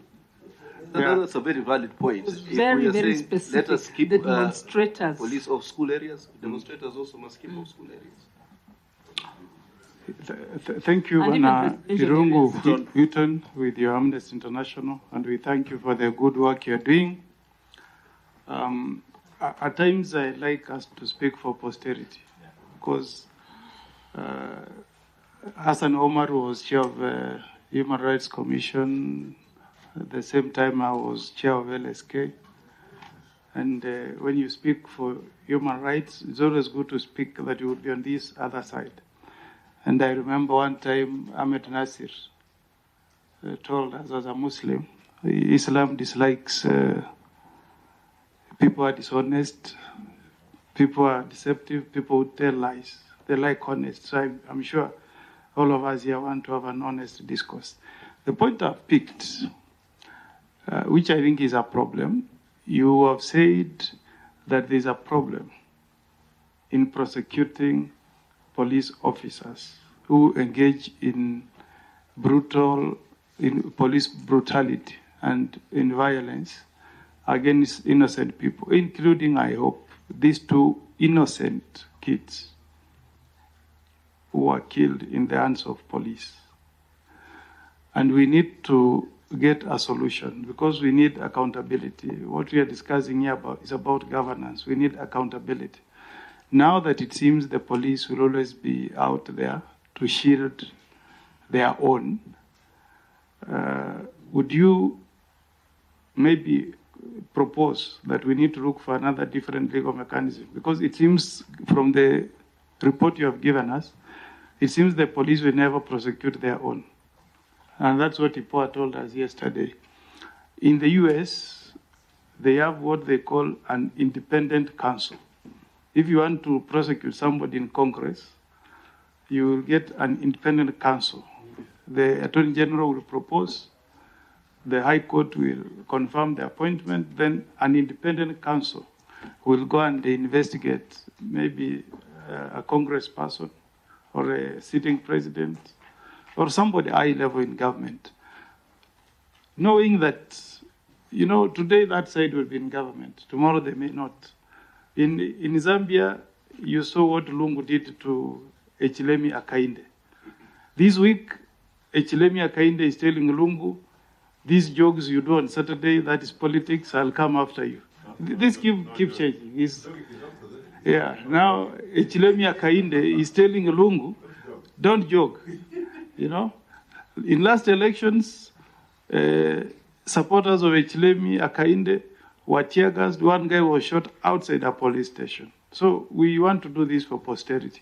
Would you support a proposal that we create an office of independent counsel so that if there is an allegation, even today it could be me, tomorrow it could be Honorable Mbarire, of police brutality, we don't leave it to be in the hands of the police, but we get somebody independent to do the investigation and prosecution so that we bring an end to what you call impunity within the police force. I just wanted to get your take on that particular issue. Thank you. Thank you, Senator. Maybe, Mr. Irungu, let me begin by associating myself largely with the sentiments of Senator Omar regarding the deployment of officers in Haiti, because that's a matter that's really not in the realm of this committee, and we need to exercise caution, as Senator Omar said, so that we don't put our men and women in uniform in harm's way wherever they serve us, because they are all our children, they are Kenyans like ourselves, and we owe them that duty of care in whatever we say. But you appreciate, Houston, there is also a very thin line between protecting the rights of demonstrators, and in that case, demonstrators who are not doing so peaceably and unarmed, as is stipulated in our Constitution and our laws, and also the duty by policemen to protect life and property of those who are not otherwise involved in violent protests. I want to believe part of the reason we are here as a dialogue committee, as His Excellency keeps reminding us, is so that we are able to dialogue as a country, to put behind our nation the culture of violence, and where we settle political disagreements using violence. And from where you sit as human rights crusaders and activists, you then owe the country a duty of civic education. That, and I have seen players in the civil society demonstrate over the cost of living peaceably and unarmed, not with machetes, not with stones, and they do so, and the police actually escort them, even to the gates of Parliament. I have seen them even chain themselves to the gates of Parliament, peaceably. I don't know what your role would be as a civil society players and more so human rights activists to protect the rights of even officers and other Kenyans who are not involved in the violence. And probably also engage Kenyans in a crusade of civic education where you educate Kenyans that a demonstration, a procession, a protest, picketing does not necessarily mean a campaign of violence and anarchy. Because when we get into a campaign of violence and anarchy, then you leave the police in a catch-22 position where police officers have to protect another Kenyan's supermarket being looted, and the people looting have machetes, are armed with stones, they have broken into a supermarket, you lobby tear gas, they do not respond, they continue looting and threaten the police. Therefore, there has to be that balance, and we must appreciate that balance. Two,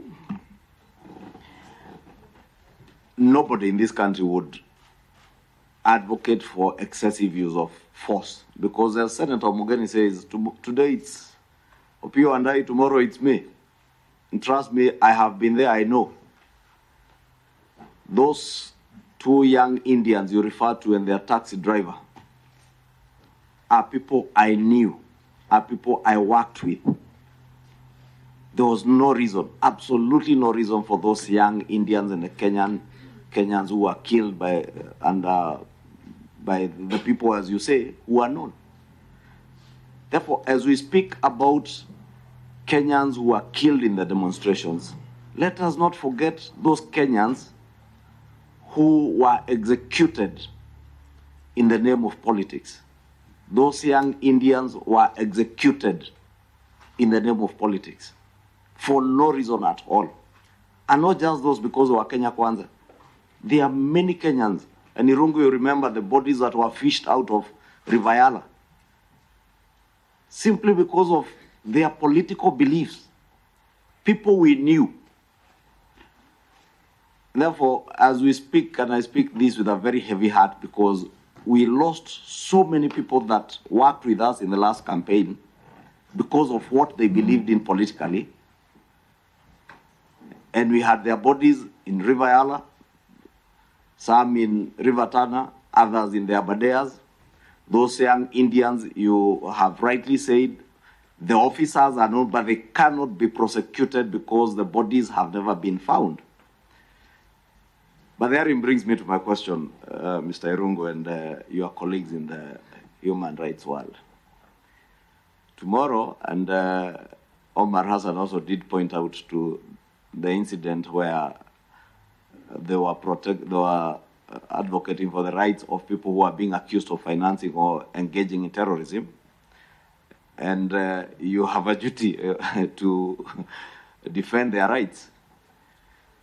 Tomorrow, I am almost certain, if those officers were charged in court, of course, the lawyers in the room will rush to represent them. But also human rights crusaders will be there speaking about their rights, knowing very well that these are the people who participated in these extrajudicial killings. You've also spoken about the right of passage, and I agree with you wholly. The right of passage, especially of medical personnel, of journalists when during demonstrations. You've spoken about the police lobbing tear gas in schools, in hospitals, but you're also aware there were incidents where youth, again, were getting tear gas canisters lobbed at them to disperse them. They get hold of the tear gas canisters and hurl them back in private institutions, in schools, in hospitals, to create a situation of anarchy. Therefore, maybe I don't know what you would do, and I have no solution myself as to what you would do as human rights crusaders to ensure that when people claim to be peaceably and unarmed to be demonstrating, then they also do so in designated places. Your rights end where mine begin. It is so said. Why would anyone stop another Kenyan from going to work because they want to protest?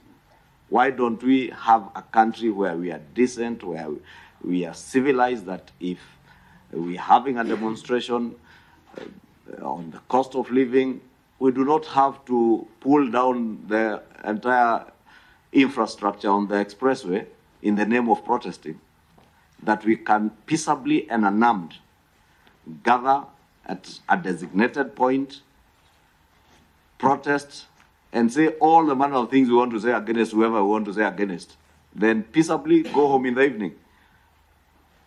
And I don't know, I have no solution, it's just probably more of comments. I don't know if there's anyone else with something else before we close. Maybe if not, we can close at that, and Irungu can answer those ones. Thank you very much. And I now know why I was looking forward to this engagement, because the questions have been clear and direct, and I thank you all for the frankness and the courteous way that you have responded to our presentation. The points that have been raised fall into 7. Allow me just to quickly deal with them. Haiti, and I will exercise, I will exercise a bit of judiciousness in terms of response based on Honorable Hassan's comment. The issue of data and verifiable data. Thirdly, the issue of policing approaches during assembly, private prosecution, legal reform, civic education, and criminalizing disappearances. And I'll try and be propositional on all of those issues. Allow me, first of all, just say, Your Excellency, thank you for the kind words at the beginning. May God and government keep me safe, keep Amnesty safe, keep all human rights organizations safe, and indeed all of you and 50 million Kenyans. I mean, that is the spirit, I think, that our constitution is drafted. On the issue of Haiti, and it is a weighty matter, allow me just to say 2 or 3 things as the process begins to unfold. And of course, one is the UN Security Council, and the second is our very own National Assembly. As Amnesty International, we believe that there has to be clear and mandatory enforceable parameters for the mission. What those will take is obviously a matter of experts.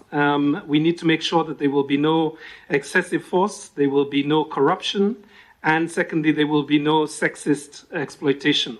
The people of Haiti have, as we know, suffered too much. They require a human rights-based policing mission.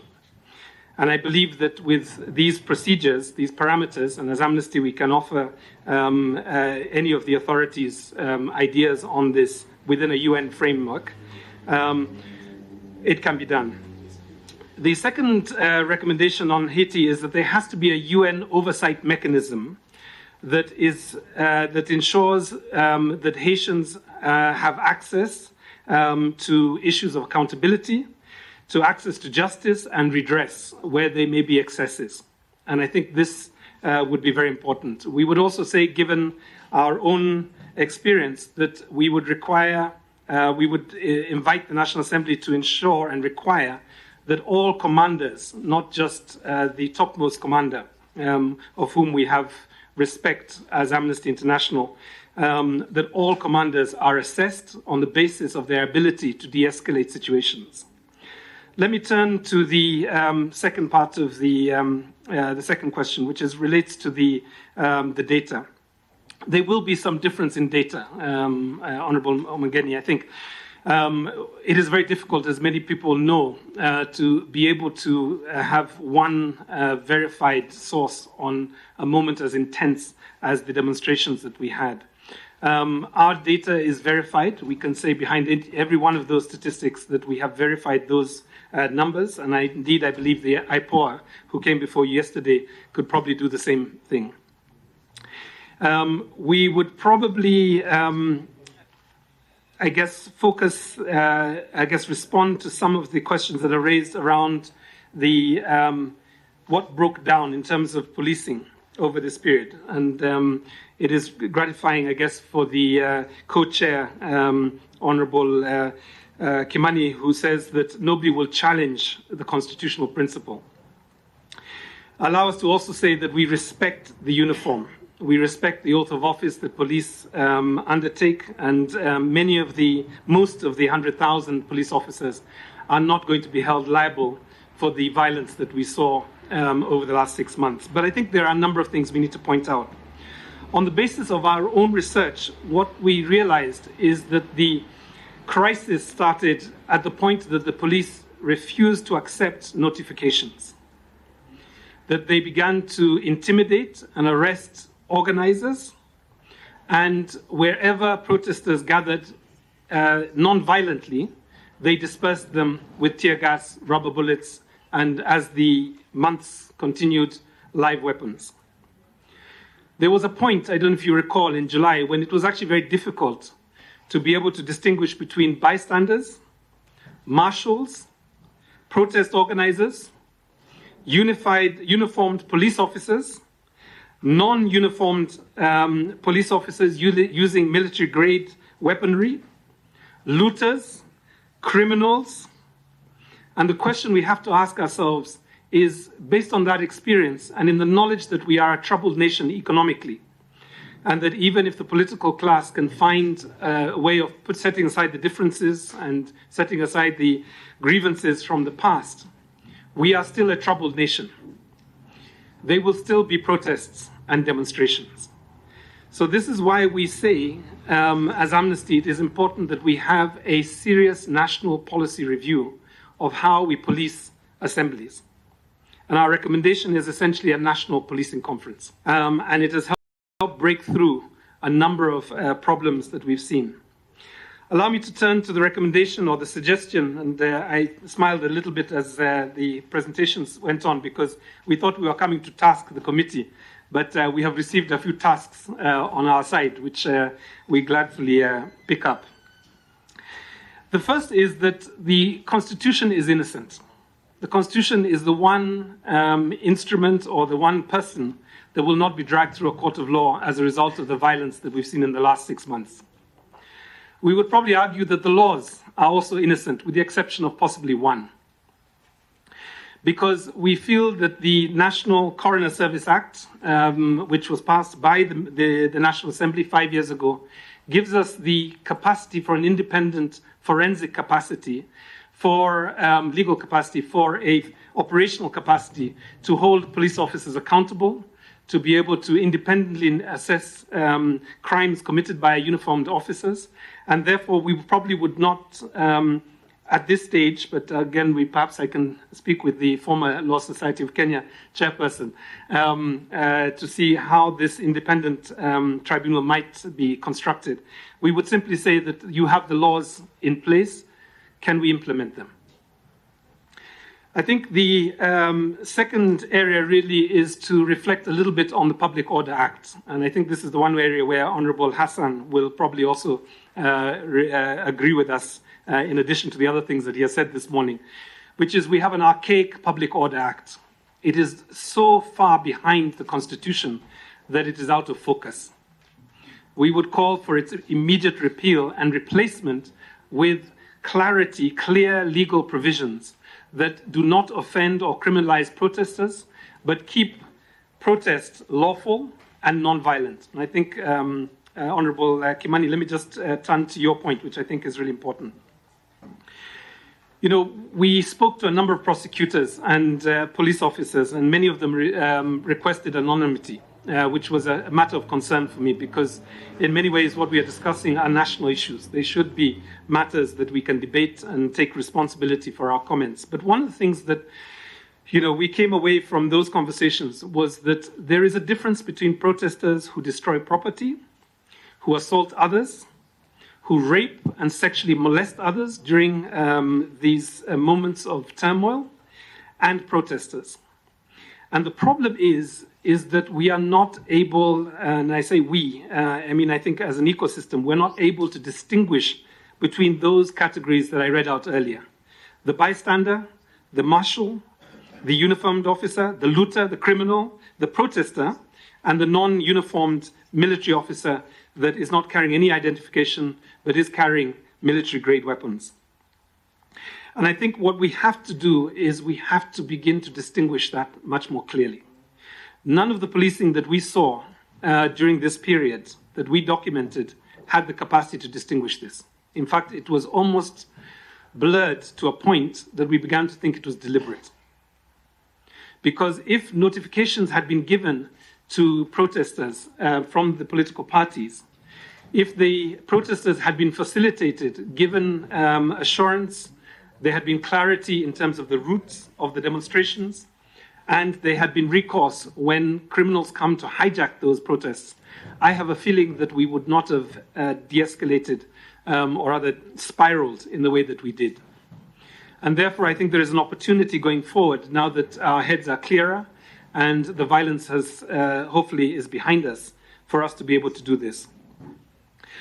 Let me lastly turn, I think, to the point that's been raised in terms of civic education and private prosecution. 80% of Amnesty's work is civic education. We spend a lot of time in our schools with young people. We spend a lot of time with families that have, have experienced human rights violations. And to be honest, that is the best part of our work. It actually pains me to come before the nation with those statements, those press conferences, even to discuss like this, the ugliness that our country is capable of. So I would really look forward to the committee looking at this issue of civic education. For the record, we pushed very hard just before the last elections with the Jubilee administration. And the Jubilee administration through a note verbal, banned funding by the donor community to the IEBC or to civic organizations to do civic election work. And we said that the most dangerous thing is an election where you have high levels of disinformation, misinformation, a lack of regulation of social media platforms, and algorithms that nobody understands how they work, except the people who pay for them. As we move into a season of artificial intelligence, I know I'm moving slightly far. I think we have to look at the quality of civic education that is available for our people. We are in the moment of a moral hysteria around LGBTIQ persons. Allow me to go there also. There are individuals and constituencies that are deliberately trying to whip up homophobic and hateful comment against people that have committed no law and have not been taken to a court of law. But they would rather that they are beaten, that they are stripped, that they are taken from their homes and their jobs. But let me not stop there for those of you who haven't got quite to the position of care and compassion. We have to think about that baby, that 3-month-old, that 3-year-old child called Brighton Sagini. And it still burns me, that story. How does a 3-year-old be killed by 3 generations of her family? A grandmother, an uncle, and a cousin. 3 generations conspired to kill a child 15 years before that child had any opportunity to inherit that land. Or perhaps we can go to Shakahola and discuss how is it possible that close to 500 people could have been persuaded by one very charismatic evangelist to kill themselves through starvation. Allow me just to end on a sober note. Our country is ailing. And we must provide the leadership at this time for the country to become respectful of diversity, to be anti-discriminatory in its nature, or we will continue to see violence perpetuated when we have a solid constitution. I've not talked about gender, and I can see Cecilia is asking me, what about misogyny and sexism? The level of intimate spousal abuse in this country is unacceptable, and we are not doing enough about it. So let me just concur with the idea that civic education is where we need to go, and hopefully, as Amnesty and all the other organizations, we will be allowed to continue doing that work, because I think it is really what will save us in the long run. Let me very directly invite Honorable Kimani. You have spoken many times about criminalization of enforced disappearances. Allow me to encourage you to encourage the committee to support you on the idea that one area where we do need legal reform, it is in that area. Because we cannot allow for people to come in our midst to execute people, drop them from helicopters in rangelands or in conservancies, and get away with it. Thank you very much for the opportunity to speak this morning. Allow me to end, as I am instructed to by my board, to invite you all to become members of Amnesty International Kenya. We are a membership organization, and actually, as I look at some of you, I know you are our members. I shall not state which members are here, but we are non-partisan, independent, and therefore Kenyans.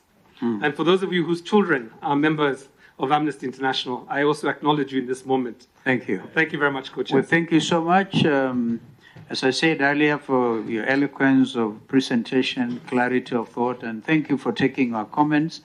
We have some people waiting online, and we want to be able to move to the next level. Thank you so much, Amnesty.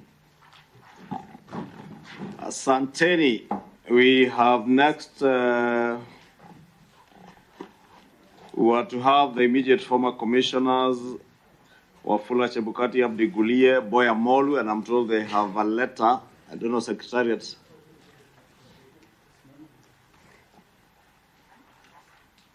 We are to have them now. Then we are to have. Then we are to have the other group of 4 other former commissioners, Juliana Cherera and Irene Masit, who will be virtual. Francis Wanderi and Justus Nyang'aya, who are physically here. We have received a letter that was sent by email to our secretary this morning, and I think it's only fair that I read it, by Commissioners Wafula Chebukati, Professor Guliye, and Boya Molu. And they say reference made to our letter dated September 25, 2023, inviting them to appear and make representations on all or any of the 5 thematic areas on Thursday, today, 28 September 2023. They say we were appointed into office on January 18, 2017 for a 6-year term and successfully completed our tour of duty on January 17, 2023. We have gone through the 5 thematic areas and would like to inform you that we do not wish to make any submissions before the committee. Our decision is informed by our perspective that the issues being addressed by the committee are either within the mandate of other agencies or have been resolved by the legally mandated agencies. For instance, the conduct of the 2022 elections has been the subject of litigation by courts across the country. And with respect to the presidential poll, a final determination was made by the Supreme Court. It is neither our wish nor our desire to participate in a process whose outcome would be to sully the Constitution and some of its organs. During our term in office, we delivered our mandate, including successful conduct of the 2022 general elections. It is through those elections that the President, governors, senators, members of the National Assembly, and those of county assemblies now occupy their offices. Some of them are now members of this committee.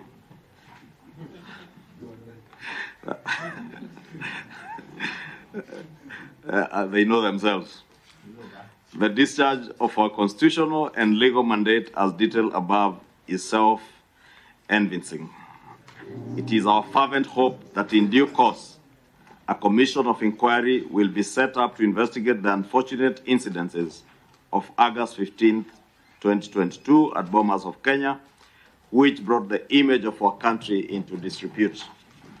The inquiry should also uncover the reasons why some of the commission staff were abducted, tortured, or even killed during the election period, identify persons responsible for those atrocities, and thereafter appropriate punishment should be meted out.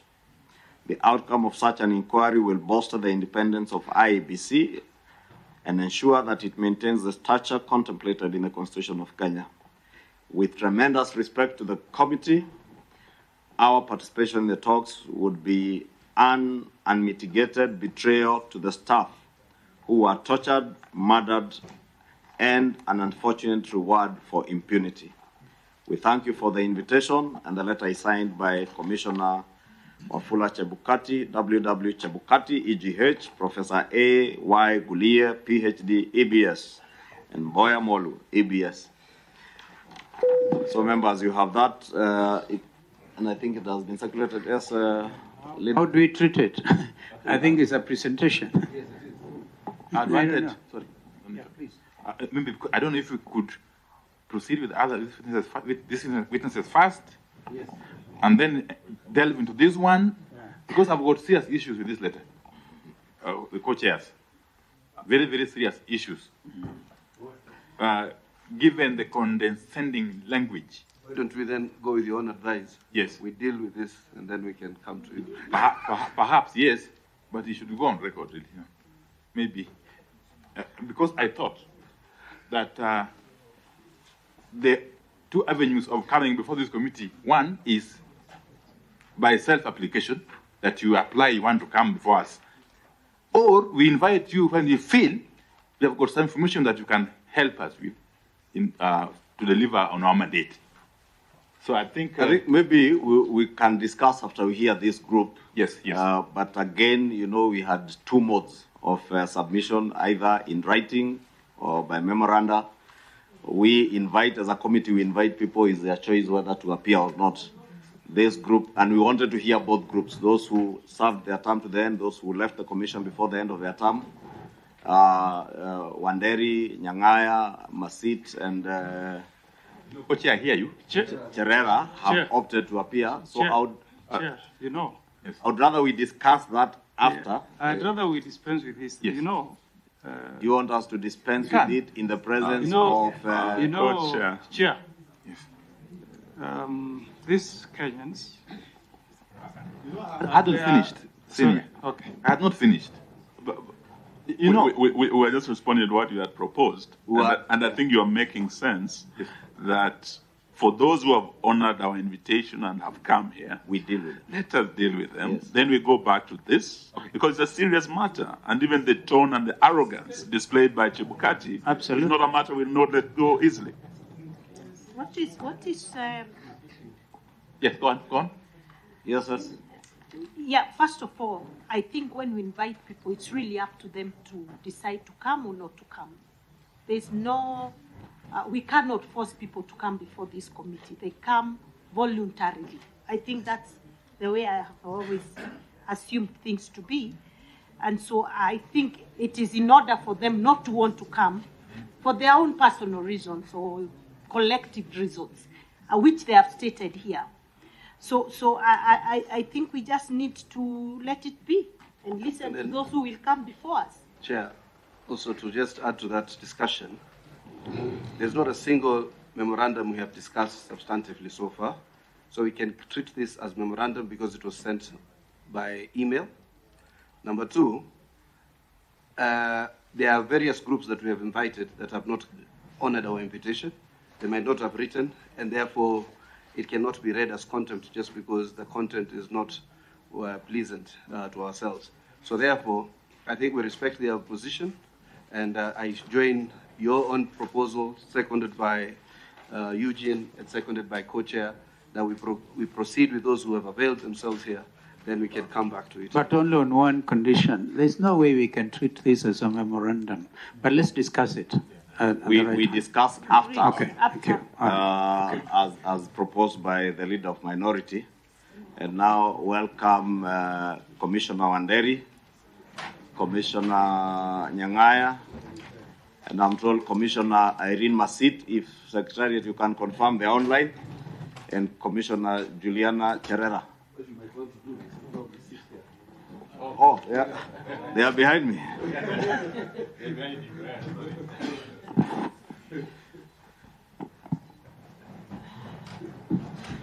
So, commissioners, I believe you would know everybody in the room, so we'll spare you the agony of introductions.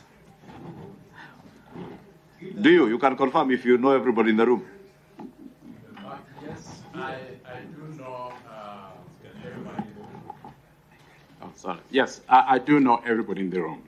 Perfect. And we all know you, so we will not get into introductions. I know some members. Okay, you have Senator Omogeni right there. Omogeni, you can raise up your hand. Honorable Eugene Wamalwa, Honorable Pio Wandai, Leader of Minority, Deputy Leader of Delegation, His Excellency Kalonzo Musyoka, the Leader of Delegation, Governor Cecily Mbarire, Governor Embu, and Deputy Leader of Delegation, Senator Omar, Mheshimiwa Catherine Wambilianga, and myself, Kimani Shongwa, Leader of Delegation and Co-Chair, together with His Excellency Kalonzo Musyoka. We have two members who are away, Senator Aaron Cheruyot and Honorable Amina. Well, thank you. I think this is mine. We therefore take this opportunity to welcome you to make your presentation, at the end of which you allow the members of the committee to put a few questions. Indeed, so I don't know whether we have your other two colleagues online already, and who is going to begin the presentation? I will. You will. All right, thank you. Thank you very much, co-chairs and members of the National Dialogue Committee.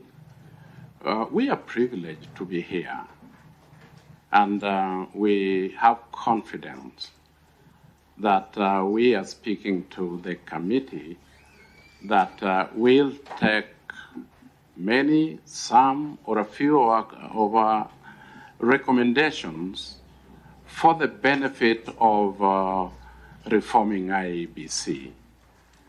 And we have my colleagues, Cherera, Juliana, Commissioner, and Masit, Irene, Commissioner, myself, and Commissioner Francis Wanderi will be mainly making this intervention.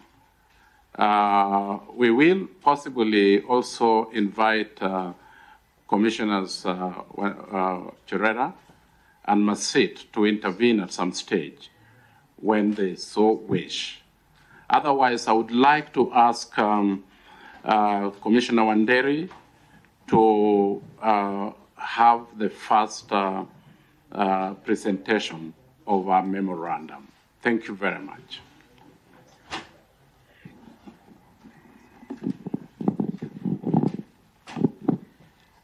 Thank you, Chair. Thank you very much, Co-Chair and members of the National Dialogue Committee. We did present a written memorandum to the committee, and we are here to elaborate on some of the points which we think. Maybe, Commissioner, have you shared the same with the Secretariat? Secretariat, maybe you can avail copies to members. We don't seem to have it in our files. Are you making copies, Emigen? Okay, then you can continue. They will share as you.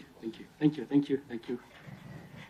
So, our presentation will cover certain areas. One, the role of the chairperson of IEBC in the resort path, particularly the area of tallying and declaration of the results.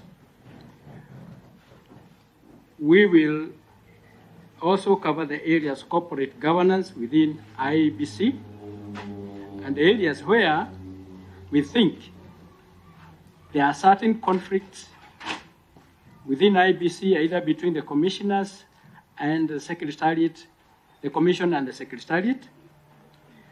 We will also be looking at some recommendations of what we think needs to be done. So I will start by saying that the process of tallying and declaration of presidential results is shared between the commission and the chairperson. The role of declaring is purely the responsibility and the mandate of the chairperson of IEBC. The tallying and the tabulation of the results is the role of the commissioners. And here, when I talk about the commission, I'll be talking about the commissioners. The secretariat is separate. So, in our last election, or before the last election, 2022 general election, there was a decision that was determined by the Court of Appeal in a case that was taken by Muigai and IEBC, where it was very clearly stated by the Court of Appeal that the role of the chairman is to declare results that have been tallied by the commissioners. So that was done before the 2017 election.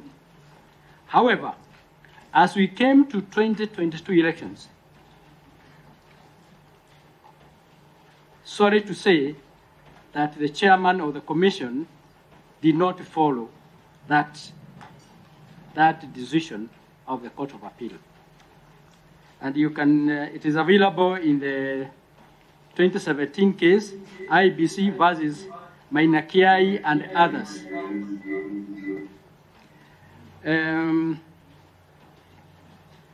the chairperson acting unilaterally with the assistance of some tallying clerk members of staff of IEBC, which he had picked himself, acted in violation of the Constitution and in the violation of the law. Let's look at the areas of governance of the IEBC.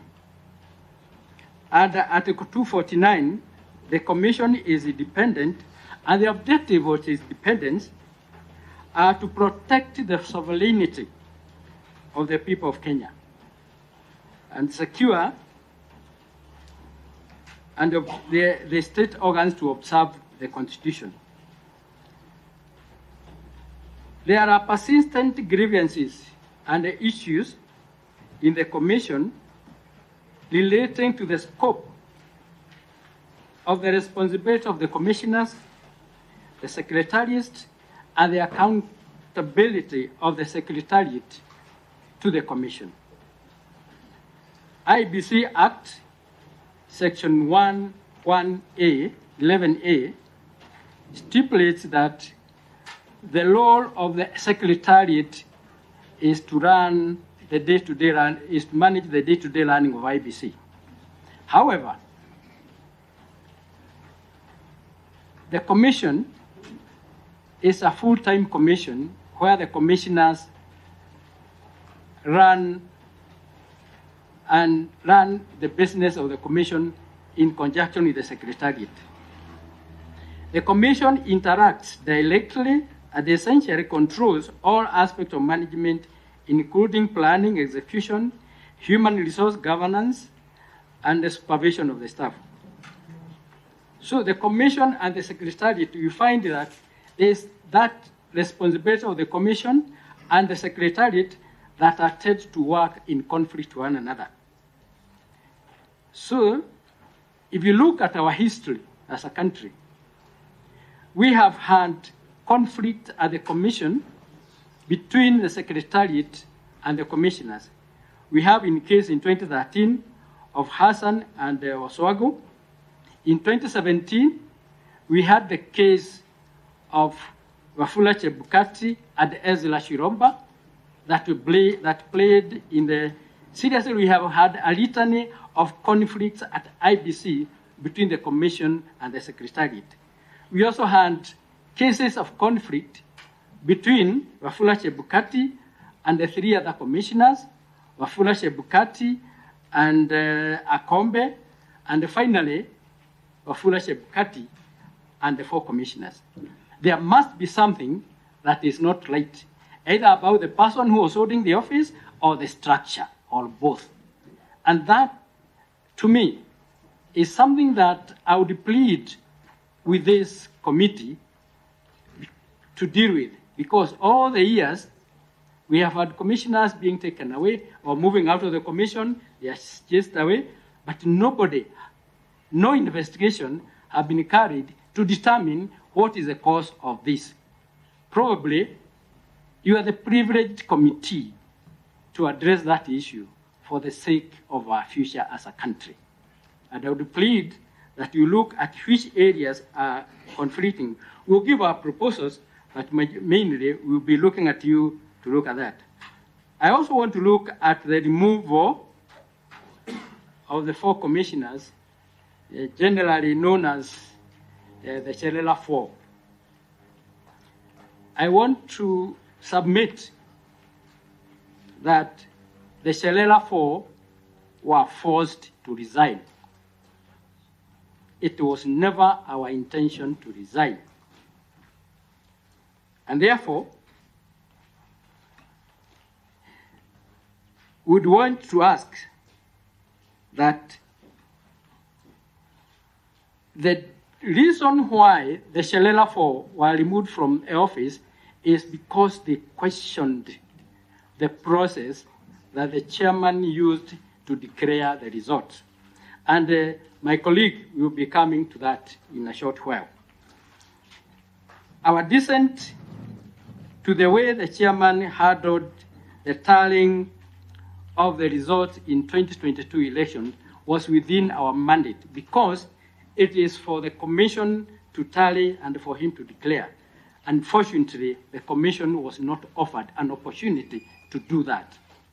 We never tallied the results from the constituencies, and they were tallied by a hand-picked number of people who worked with the chairman.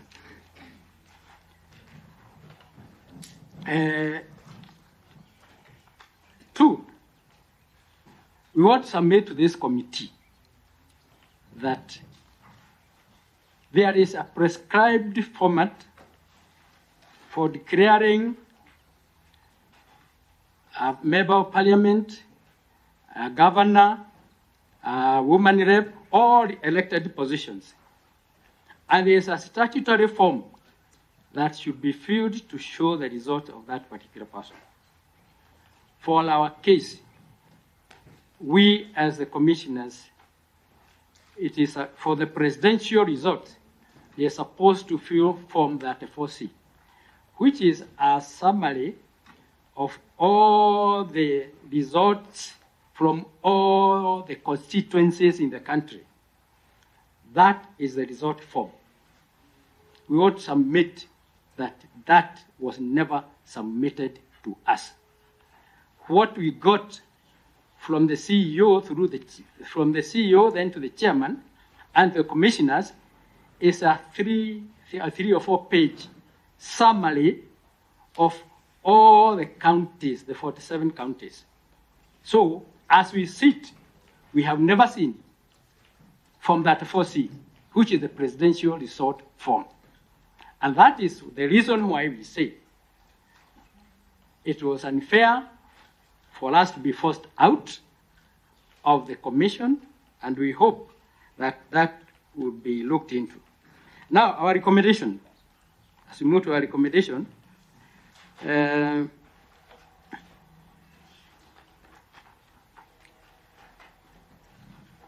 one, we hope that sooner than later, the IEBC Commission is going to be reconstituted as quickly as possible. There are several issues, including boundary delimitation, which is a very urgent issue. We are hoping that as soon as possible, the Commission is going to be reconstituted. Now, number two, the Commission, acting as a technical full-time commission, is essentially not only non-strategic, it is also policy-oriented. It must have elaborate rules for the commissions, responsibility of the commissioners, a framework to organize the commission in such a way that the commissioners are responsible for the directorate they head. What we have currently is a situation whereby the CEO of the commission is running the commission. However, the commissioners head certain committees. I'll give you an example. When I was at the commission, I was the chairman of Finance and the Supply Chain Committee. However, in the law, the work of the supply chain, the person who is answerable is the CEO. According to the Public Finance Management Act, he is the same person responsible for the finances of the commission. What is the role of a chairman of a committee like that one in IBC, even if you are a commissioner? Literally nothing. And that is what we find. And these are the legal issues which you think the structure of the commission needs to be addressed. And unfortunately enough, the Supreme Court did address itself and said that there needs to be the corporate governance within the commission need to be addressed. What we are proposing is that, one, we would like to request or to consider that we use the Ghanaian model of the commission, whereby we are suggesting the chairman of the commission with 2 deputies becomes the accounting officer. They are full-time commissions. We're suggesting that the commission be led by the chairman and the commissioners who are full-time and accountable. So the accounting officer of the IEBC should be the chairman of IEBC, so that we do not have a law whereby the resources are being accounted for by the secretariat and the commission is just there to oversee or to oversight. The responsibility of the commission to manage the elections in any country is very high. Therefore, I would suggest that we do not consider the commission like other parastatals or board of governors organizations. The Ghanaian model also, I would suggest, in the selection of the select committee that is going to be used to interview the commissioners, the Ghanaian model is also very good. I suggest that you can look at it. You don't have to adopt it, but you can adopt it according to what you want as a country to fit our country. I'm only suggesting because the chairman of the Electoral Commission of Ghana is a former Chief Justice. Then they also have a former Chief of General Staff, a former IG of the police, and the other commissioners. But that team, in our country, I was also going to suggest that probably Council of Governors should be members of the select committee. You could have 2 people, one from the minority, one from the majority. These are our suggestions. It's for consideration. Finally, the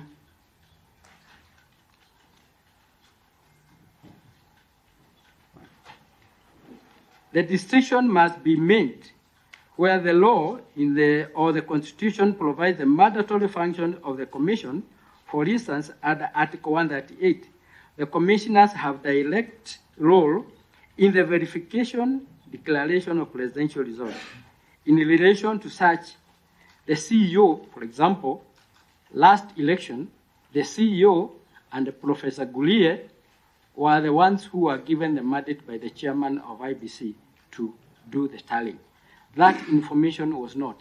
That was not a delegated responsibility by the commissioners to the CEO.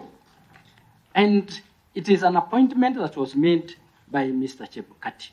I don't think that is within the law. So with those few remarks, I wish to ask my brother to take up the next part of presentation. Asanteni sana. Thank you very much. Thank you very much, Commissioner Wanderi. May I add that the process of election in Kenya must observe several values. And these are the values upon which any election can actually be judged upon. It is simple, it is secure, it is accurate, it is accountable, it is verifiable, and it is transparent. If we don't have any of those, or some of those, in the values of running an election, then we know that we are doing very badly. The Maina Kiai and the IEBC case that came up shortly before the 2017 elections was around the issues of Article 86 and 138 of the Constitution and Section 39 of the Elections Act. And the upshot of the decision was, in fact, of timely electronic transmission of the election results, and also the materiality of results transmitted electronically and essential consistency with results transported physically for tallying at the constituency tallying center. The effect of the minor KI decision and amendments to section 44 and 39 were intended to give effect to Articles 86 and 138 by legislating mandatory electronic transmission which mirrors and has the same effect as the physically transmitted results declaration forms through the physical tabulation chain. And this is the reason why the country spent millions of money to secure an electronic voter system. Now, I just want to talk about the accountability of polling station results. And this is how this worked. And it worked according to how we had discussed. That by operation of Section 39, the Commission is statutorily required to electronically transmit tabulated results and an image of the result declaration form confirming the authenticity of the polling station results. The process for accountability of presidential results contemplated three things in order to achieve the verifiability and accountability under Article 89. First, the presiding officers are expected to send, one, a tabulated result of the polling station. Two, the image of the polling station results declaration form. And three, physical result declaration forms transferred to the returning officer. The technology investment by the Commission ensured the presiding officers could transmit tabulated polling station results concurrently with the image of the result declaration forms. The tabulated results will give the country a running tally of the results on real-time basis. As the Secretariat and the Commission and the country were tabulating, the running results from the fields will be seen on the screen. The tabulated results will give the country a running tally of the result on real-time basis. The presiding officers are also required to transmit the image of the result declaration form based on time stamps, location stamps, KIMS QR code, serial numbers, and other specifications provided in the KIMS technology.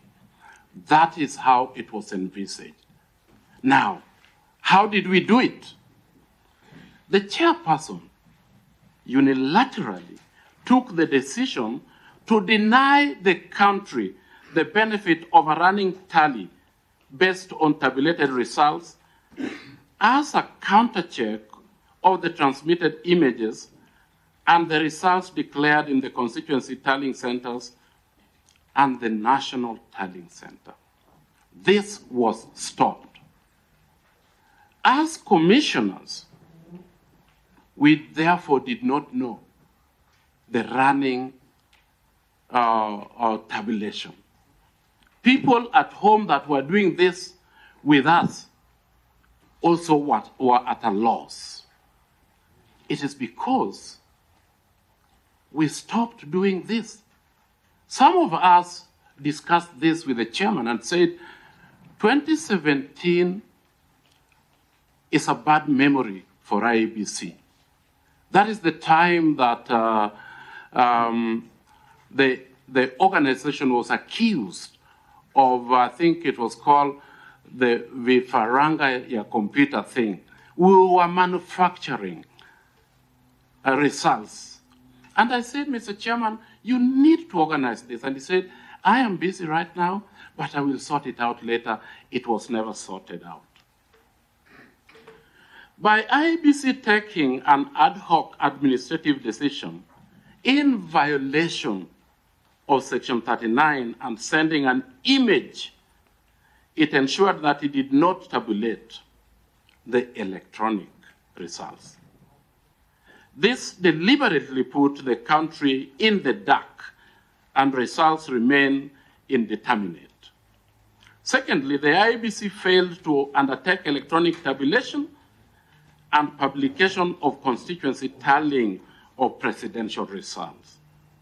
This violation had two effects. One, it ensured that the country had no electronic source to counter-check the results obtained from the portal, nor did it have the benefit of tabulated results by the institution that is constitutionally mandated to undertake tabulation. This shifted, therefore, the returning officer's obligation under Article 86 and 138 to the chairman as the sole returning officer working with officials at the tallying center who have no statutory role or clear procedure of delegation by the commissioners. It ensured neither us as commissioners nor the county had effective accountability framework for the results. That was the upshot of that.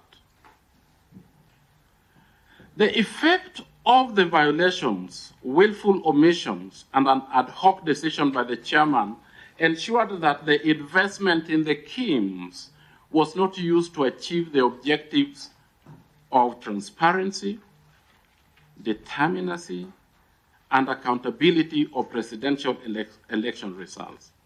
It effectively resulted to keeping the country in the dark for too long, giving undue power to the chairperson in collusion with his preferred selection of commissioners and unaccountable staff in total alienation of ourselves.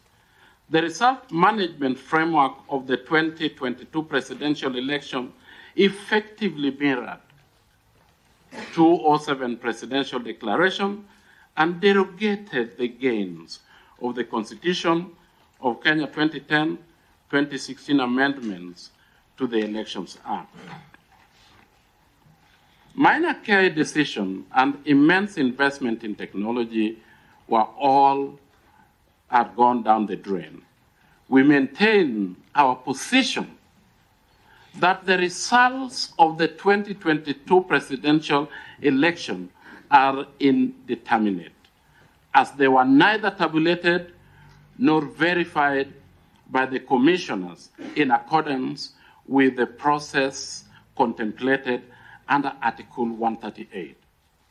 And what then had happened, Mr. Chairman, ladies and gentlemen, is that we thought, or rather Mr. Chairman thought, that the title chair of the commission and commission are the same thing.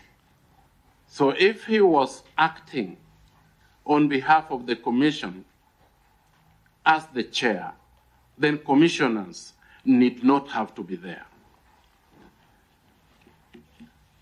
Some of the disputes, and this is what I want to say, as commissioners, we had areas of concern that we needed to discuss with the chair.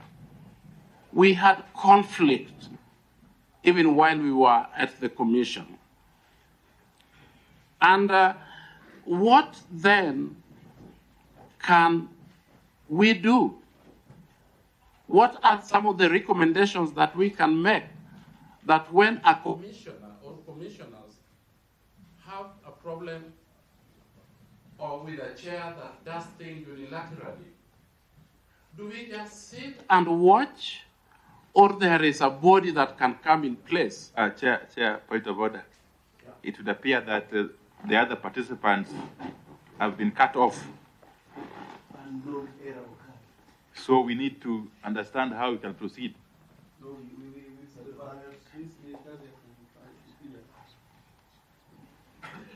I suggest we pause. And are you certain, Secretariat, that they can hear us?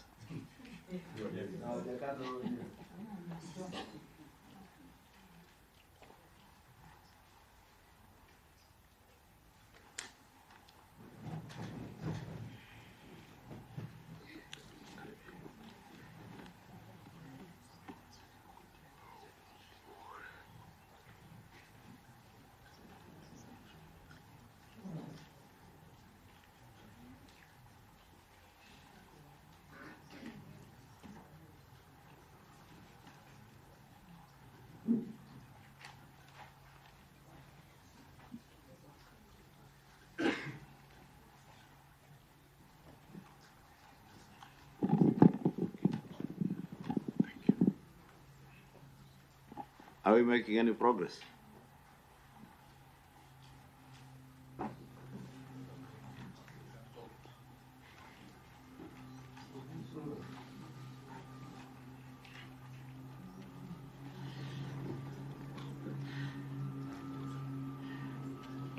Probably Nyang'aya will ask you as you resume to try and be a bit quick if we still have to hear them.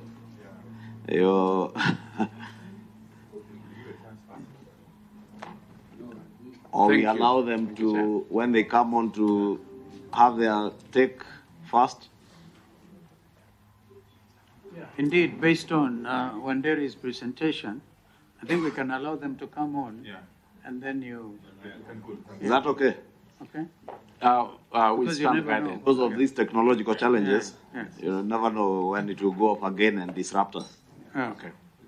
Depending on where And also when you come back yourself, try and be a bit quick.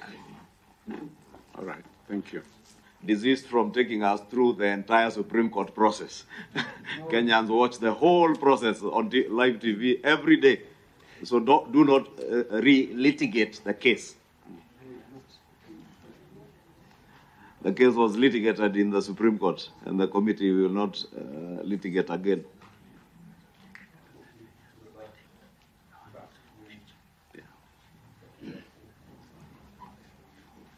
Are they back?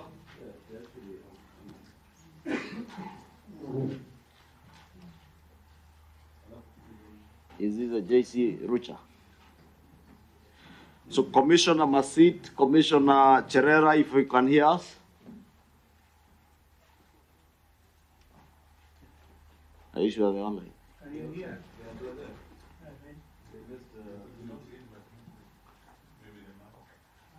They've muted. Or you have muted. Yes.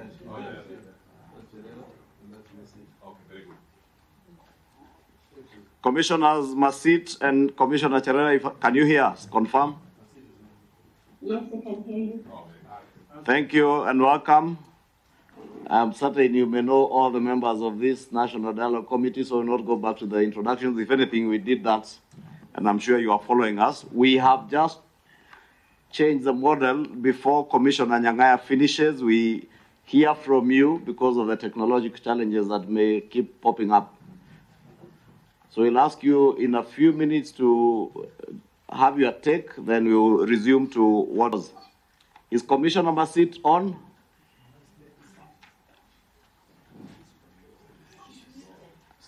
Commissioner Masit is muted. Thank you, co-chairs and the Honorable Committee. Thank you for the opportunity to be invited to give our recommendations. Sorry, I'm on, eh? Sorry, my other channel. Tell them I'm on. Sorry, thank you. Karibu, Commissioner Masit. Cherera, you may continue. Thank you. We did submit a written memorandum to the committee, and we stand by that. We only want the good of the commission and our country. What we, as the 4 commissioners, were taken through is not something that we wish any other commissioner, when appointed, to be taken through what we went through. So, in the good faith of our country, we want the next generation of commissioners at IEBC be people that will be handled with integrity that it deserves. And their voice will not be shut down, because as commissioners, we were there in the kitchen. We know what happened. Some of these things need to be spoken in a safe space. Commissioners, past and every generational commissions, and even to make it wider, the constitutional commissions that are there, they have something to give back to our country. Having commissioners and chasing them away, we lose a lot of the investment that the country puts on them. We only wish that we can have a safe space to talk about these things. Recording in progress. So that any other commissioner that is employed at IEBC will not be there just because of the salary, but will be there to ensure that things are done right and integrity is preserved. Thank you. Thank you, Commissioner Cherera. Commissioner Masit. She disappeared again. Commissioner Masit.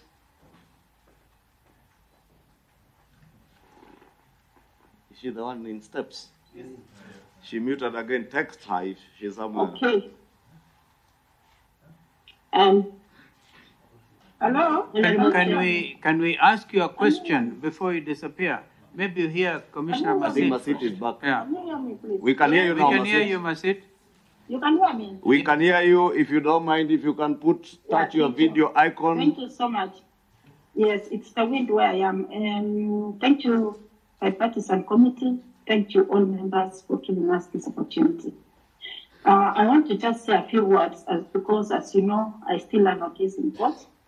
I have appealed at the Human Rights and Constitutional Court on my removal, and some things are being canvassed in court. But I want to say in brief, what was done in Bomas was not verification and tallying of elections.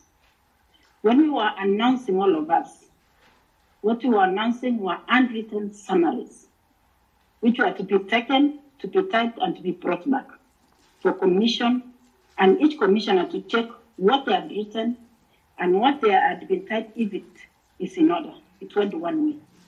Two, when the results came, it came only in 3 pages.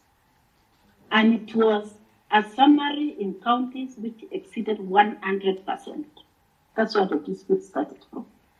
How could we announce results which are over 100% and we have not been given Form 34C or summaries we wrote from constituencies to confirm whether what we announced and what had been typed is the same? Up to today, we've never seen from 34C.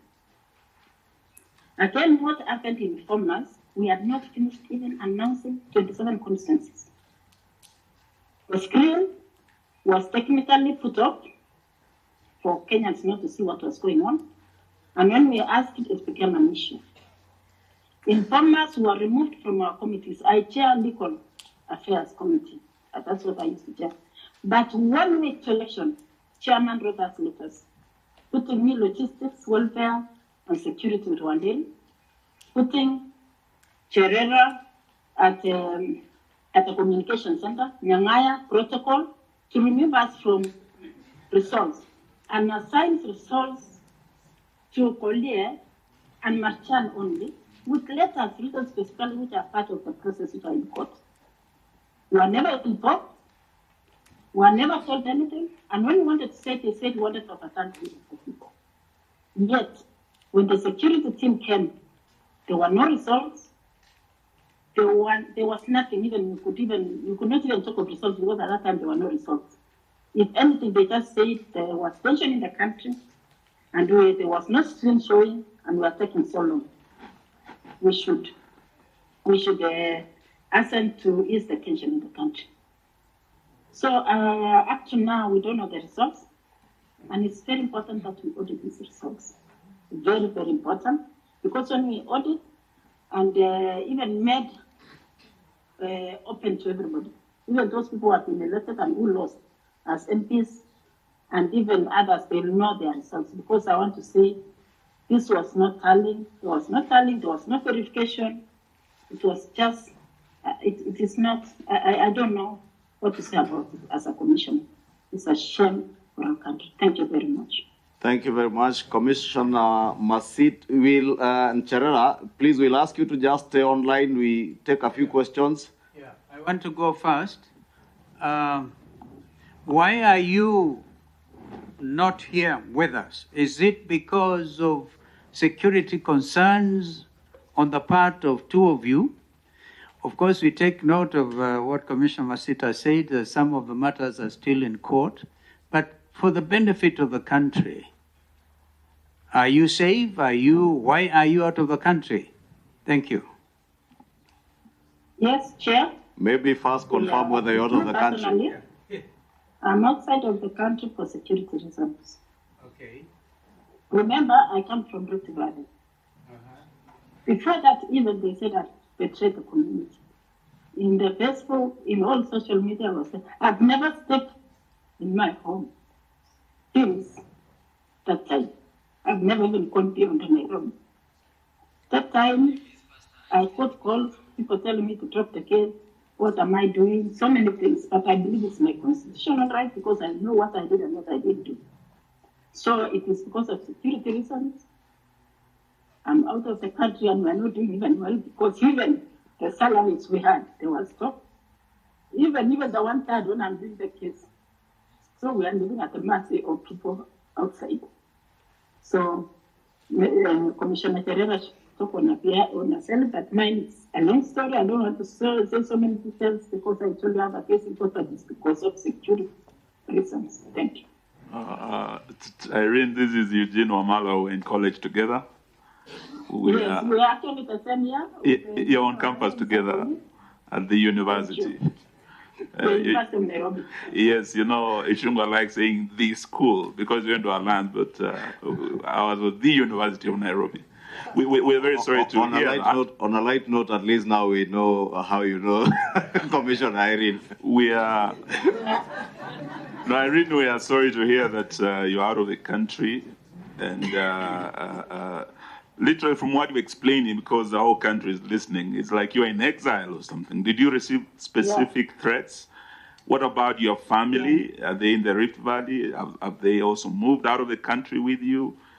And is Commissioner Cherera also under the same situation, being away from the country, not by choice, but literally in exile? Is that the situation with Commissioner Cherera as well? Sorry. Thank you, Co-Chair, for that question. It's a very emotive question. You heard when Commissioner Masit was responding.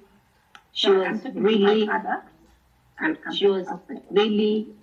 shaken, and it has taken a toll to all of us. I, being the vice chair and the voice behind the mic, and the team being dubbed by my surname, Cherera 4.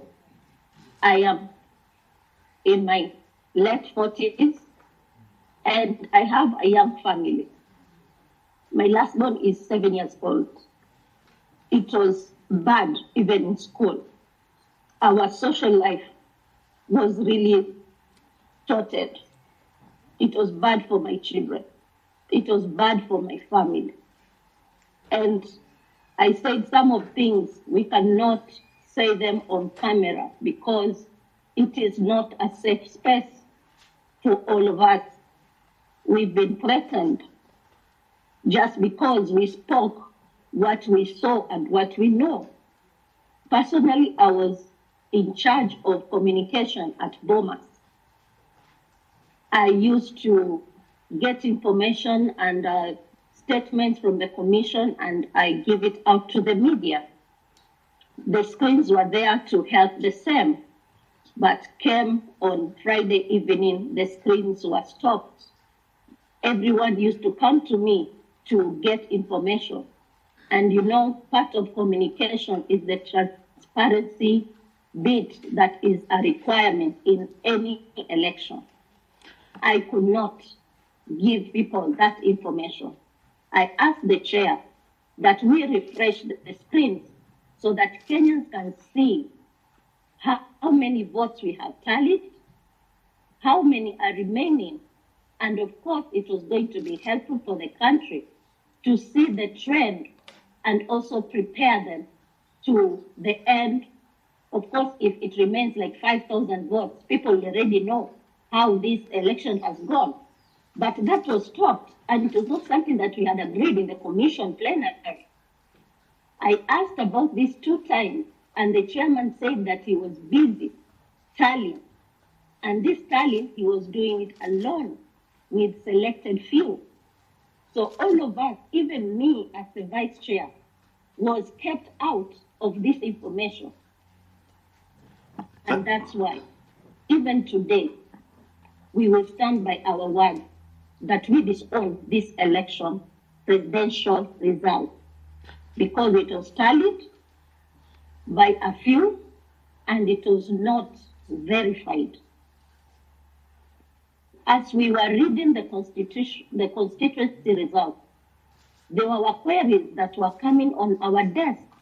We needed to get to know how these queries have been resolved to come to the final tally, but all that was not forthcoming. So our voice to disown the results has brought a lot of economic, social, negative impact to ourselves and to our family. When the security was withdrawn, it was withdrawn from our homes and our personal security. And at that time, mandamanos were almost starting. And let me be very clear with the committee.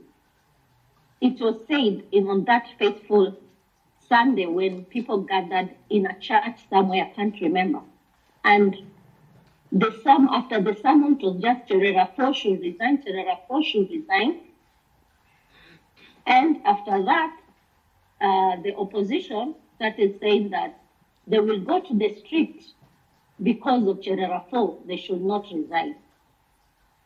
As a Kenyan, loving the citizens of this country, that was the day I decided that Kenyans will not go to the streets in my name and blood be shed. Monday morning, I resigned after that Sunday. I did not resign because of myself. I didn't come to the commission to resign. I resigned for the sake of this country. If anyone is to fight for me, God will fight my battles. We conclude that since even to date, the commission published the 2022 presidential election, I want to submit that this election be audited. The servers should be opened and a forensic audit should happen. Let us put this thing to rest. After the audit, let us move on. But I will leave it to the committee and the country to decide. Thank you. Thank you, Commissioner Cherera and Commissioner Masit. And maybe Commissioner Masit, there is a question, specific question Honorable Eugene asked you. Did you receive any specific threats?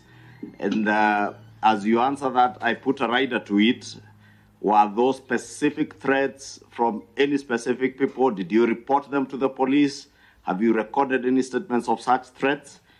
2, Commissioner Cherera, you have indicated that you resigned, but there was an assertion that you had been forced to resign.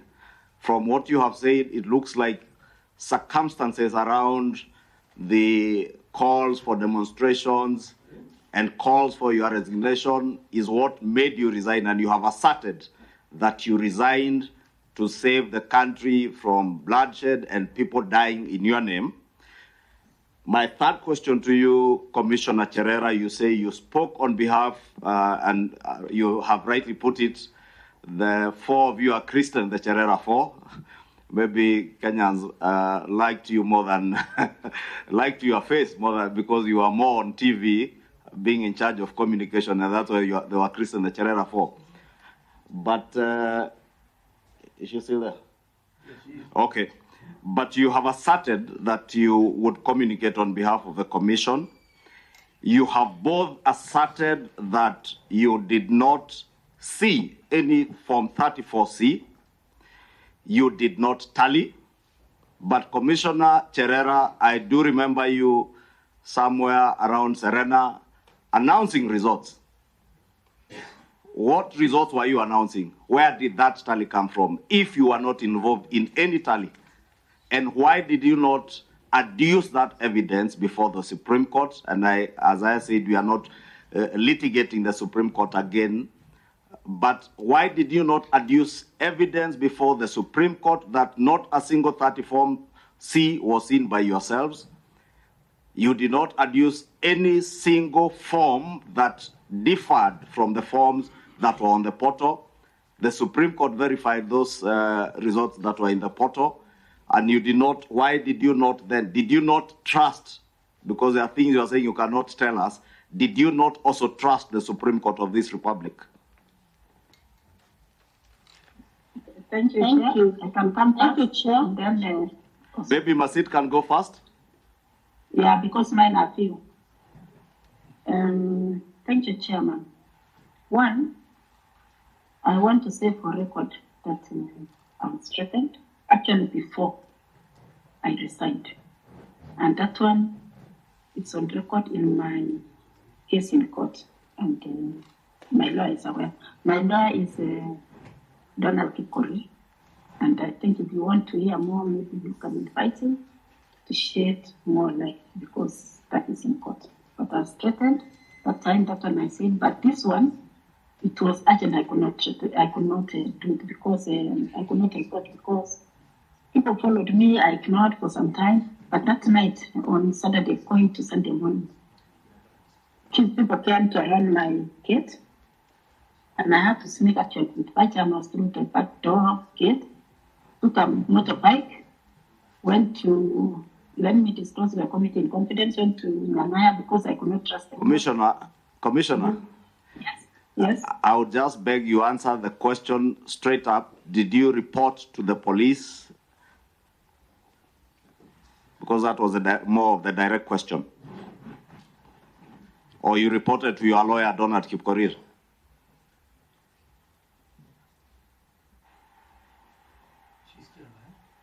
Are you still online? She has muted the mic. Are you hearing me? I'm on the line. Yeah, we were pleading. Yes. Instead of narrating the circumstances, the question was rather direct as to whether you reported specific threats to the police, other than to your lawyer. Not the police. I reported to the lawyer, the first one, but the second one I didn't have time, because with those people were closing in on me, and the only thing was to take a motorbike to the airport with my passport.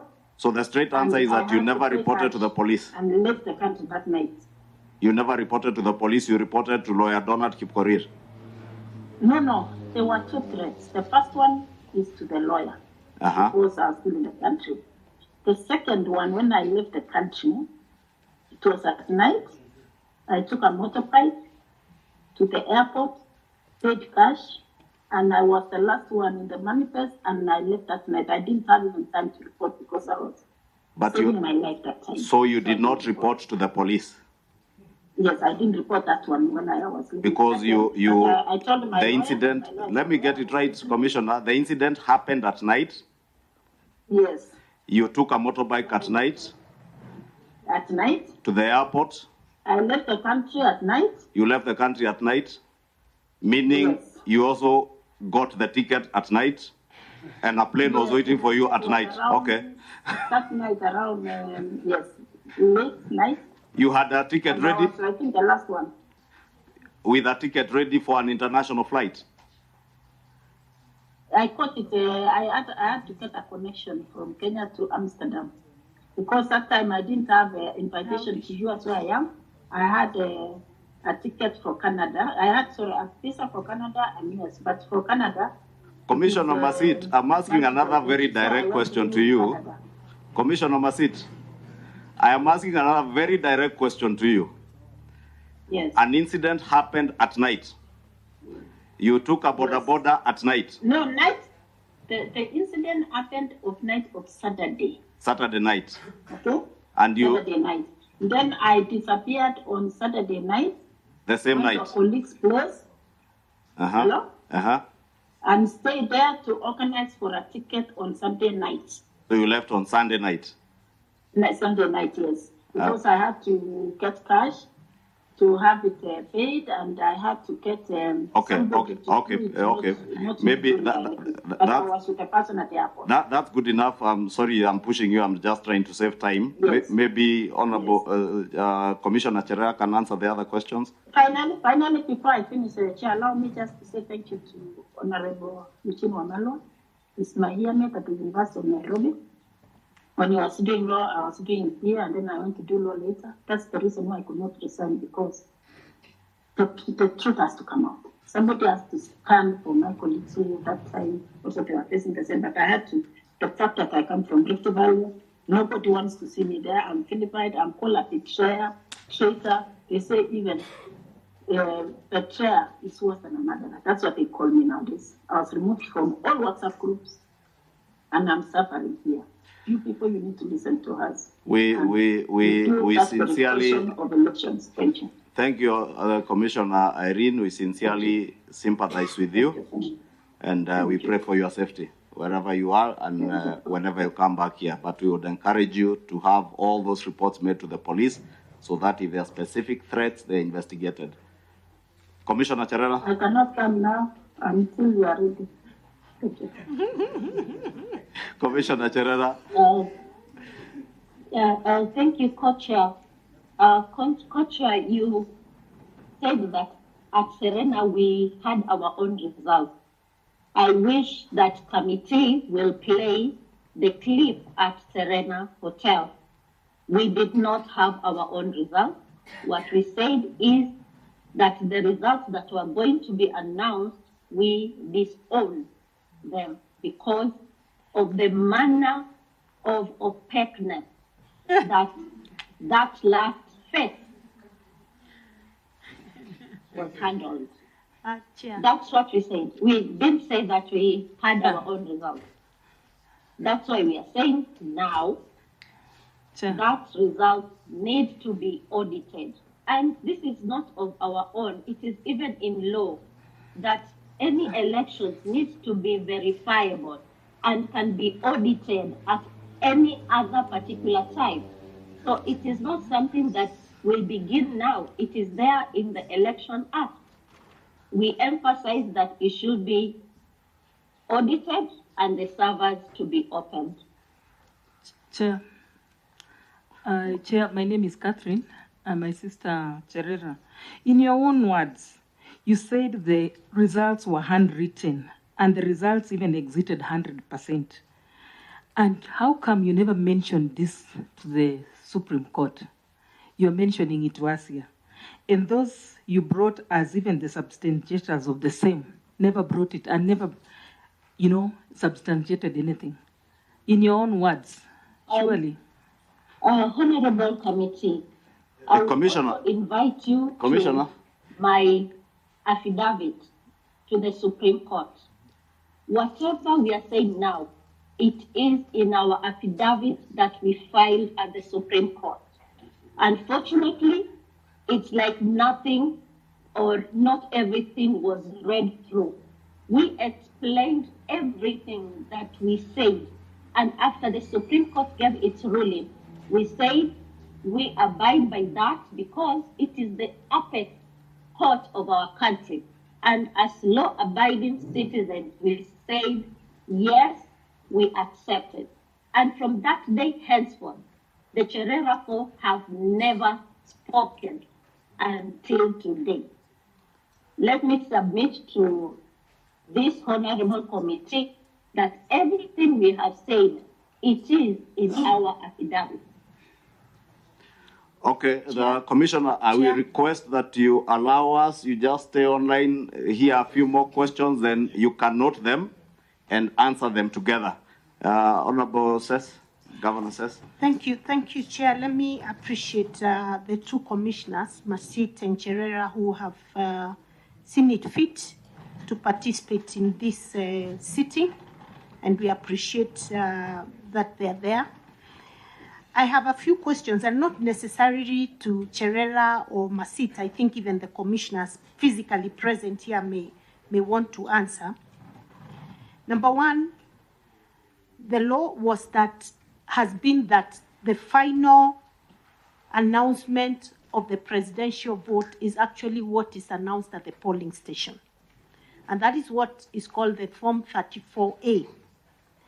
And we have 46,229 polling stations, that I need no mention. But I'm just wondering, when Commissioner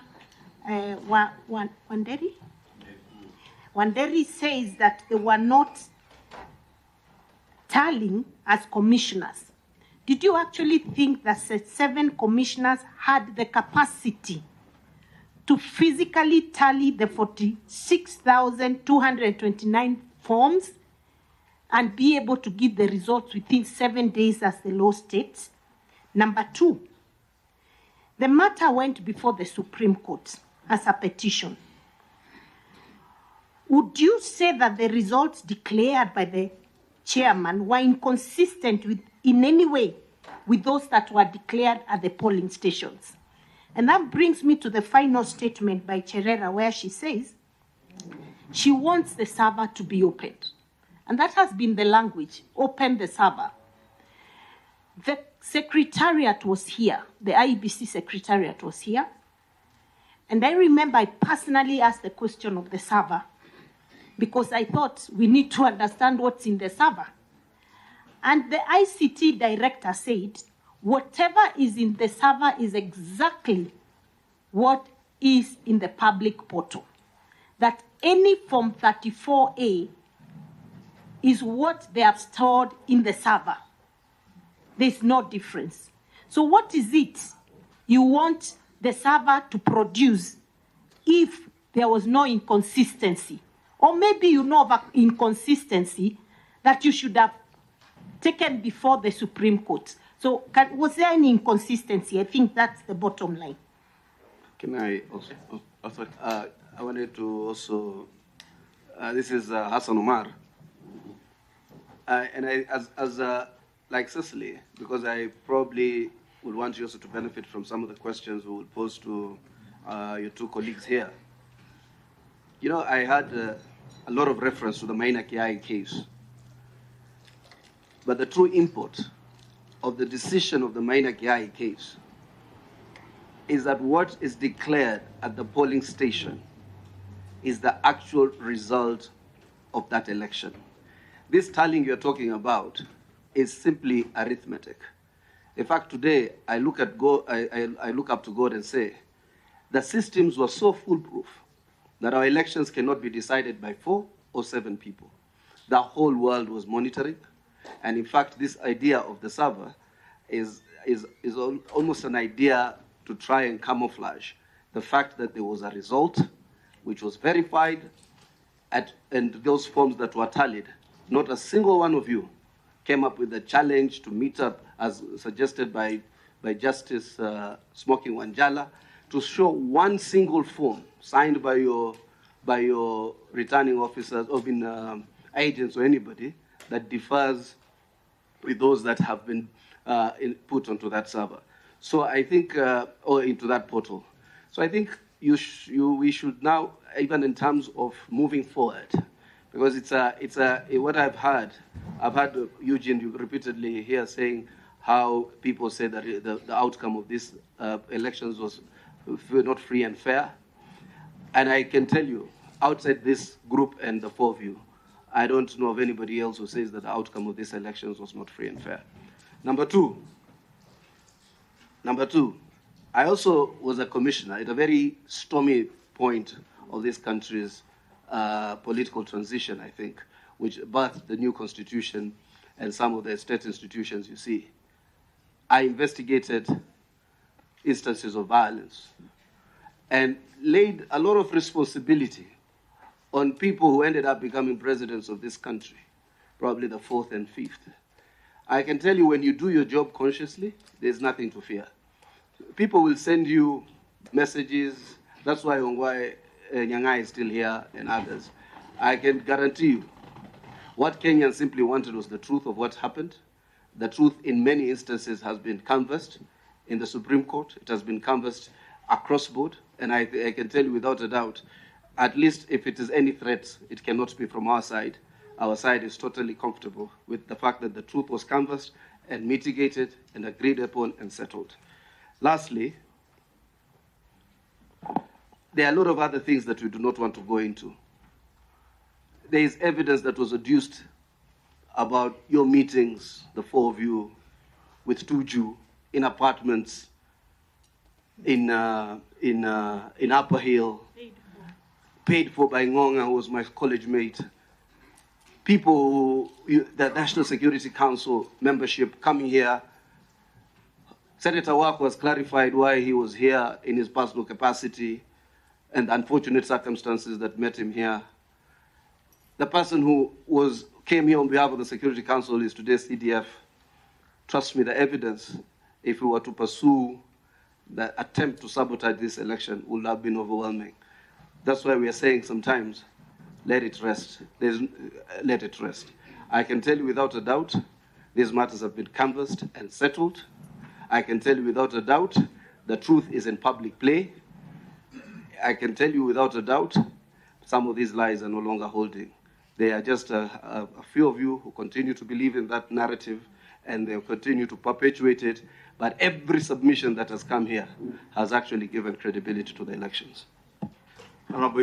Yes, I just wanted to mention something that I think it was Cherera or Commissioner Masit mentioned, that when the security team came, at that point there were no results yet, because there had been an attempt to taint the name of a very distinguished professional career soldier, General Francis Ogola.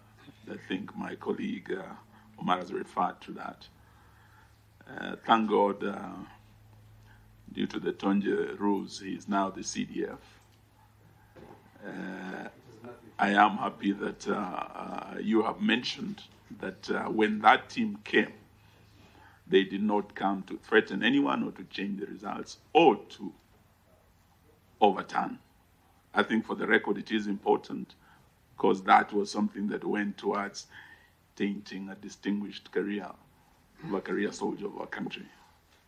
The second issue is the issue of whether you, the commissioners, tallied these results or not. I think listening to the four of you, you have said you did not. We were hoping Chebukati would be here, the chair. And he has denied the country the opportunity to hear both sides of the story in a very arrogant manner. We'll be dealing with that matter shortly. The tone of his letter, the arrogance, is something we will deal with. And I think I would say high-handedness with which you are talking about. And you're not the first commissioners he has differed with. He differed with Commissioner Kombe, differed with the other three commissioners in 2017, with the four of you, with Chiloba. It cannot be that the four commissioners, three commissioners, Commissioner Kombe, Chiloba are all wrong, and only one man called Chebukati is right. There must be something about his personality which goes to the root of the problem, because Article 138 is very clear, and the matter came up before the commission, before the Supreme Court. Looking at the ruling, particularly clause 48 of that ruling, the chairperson had submitted that the issue of verifying and tallying was his exclusive authority. The Supreme Court differed with him, and the paragraph 49, they were very categorical and if I may read that, we find that the chairperson cannot arrogate to himself the power to verify and to tally the results of the presidential election to the exclusion of the other members of the commission, meaning yourselves. And indeed, Article 138.10, this is what he's been relying on, because he's saying as a returning officer, it was his prerogative. And they said, indeed, Article 138.10 of the Constitution, although the power to declare the results of a presidential election after verification and tallying is vested in the chairperson, he does so only as a delegate of the commission, one of you having sat, tallied, verified, and you announced. I do remember, and Irene Masit will remember, Isaac Hassan was also our classmate at the university. When he was faced with a similar situation in the previous election, the declaration of the results was delayed for almost 7 hours. When Isaac Hassan sat with his colleagues, they were able to build consensus. And when they came out as a united commission to make that declaration. Now, the concern of this team is that going into the future, having listened from you, you are sidelined, given peripheral roles, and your co-mandate was not, you're not given the opportunity to exercise it. In future, there's a danger of a rogue chairman. You are 7, this chairman had 2 only, minority supporting him. The majority of you, up to today, have not owned those results, which still casts the shadow on the legitimacy. Even if we say the Supreme Court's ruling was final, many Kenyans, half of this country, did not vote for this president. The majority of that commission did not agree with these results. That shadow can never go away. We are saying those servers be opened, and I'm happy to hear from Cherera, you're of the view that the servers be opened. Many Kenyans want the audit to be done and the truth to be known.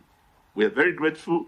You have time to appear before us, and like your arrogant chair, but I don't think it is fair for you to have constantly. It is also not fair for him to have constantly gone on the vestiges of the character of a person, but of people who are here. But when you start casting aspersion on people who are not here, and to try and derogate their characters because you do not like what he did or what he decided, it's not fair. And if you make your point, the guilty are afraid. Maybe there's something is afraid. Honorable Omar and Honorable Eugene must stop. Honorable Omar, we've heard you, and maybe we'll just like we protected. I was going to deal with the more serious matters rather than this emotional outburst. In fact, Vice Chair, I was going to say just like Omar. It's okay. Omar. Fair enough.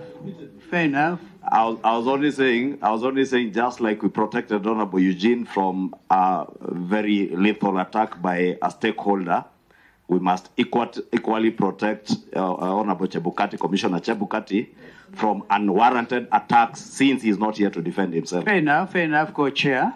Let me say this, if we can get back to the issues. It was so nice to listen to the 2 commissioners who are practically in exile, whatever the circumstances, because they fear for their lives. Some of the clarifications we'll probably get from your colleagues.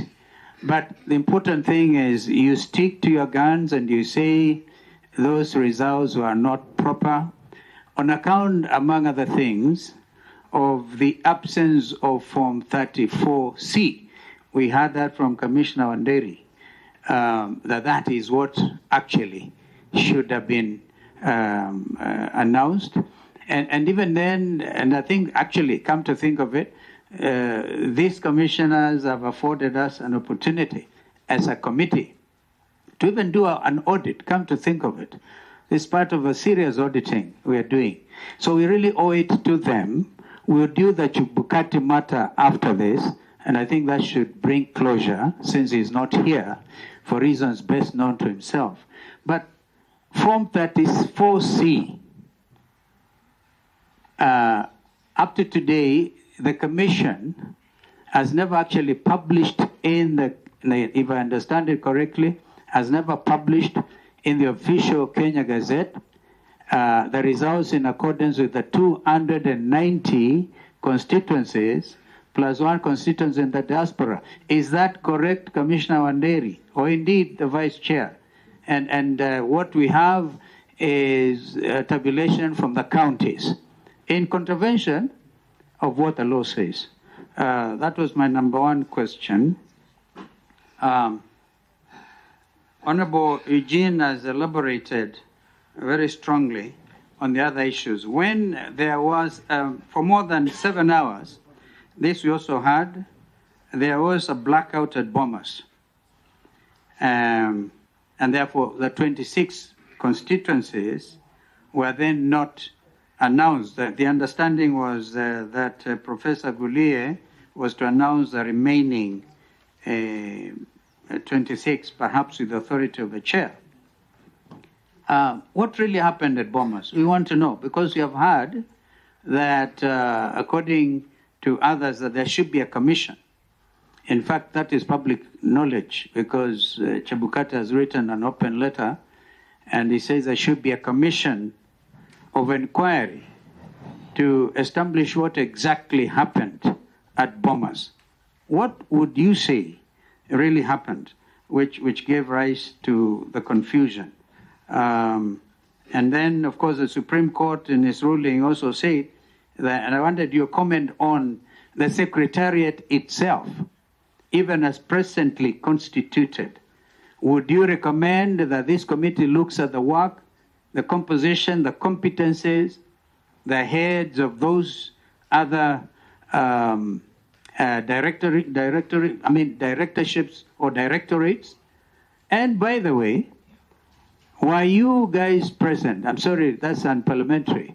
The four of you, did you have any idea whatsoever on the printing? And did any of you go to inspect the printing by this Greek company, which had won? Wanderi, you were part of the procurement. Indeed, that was your responsibility.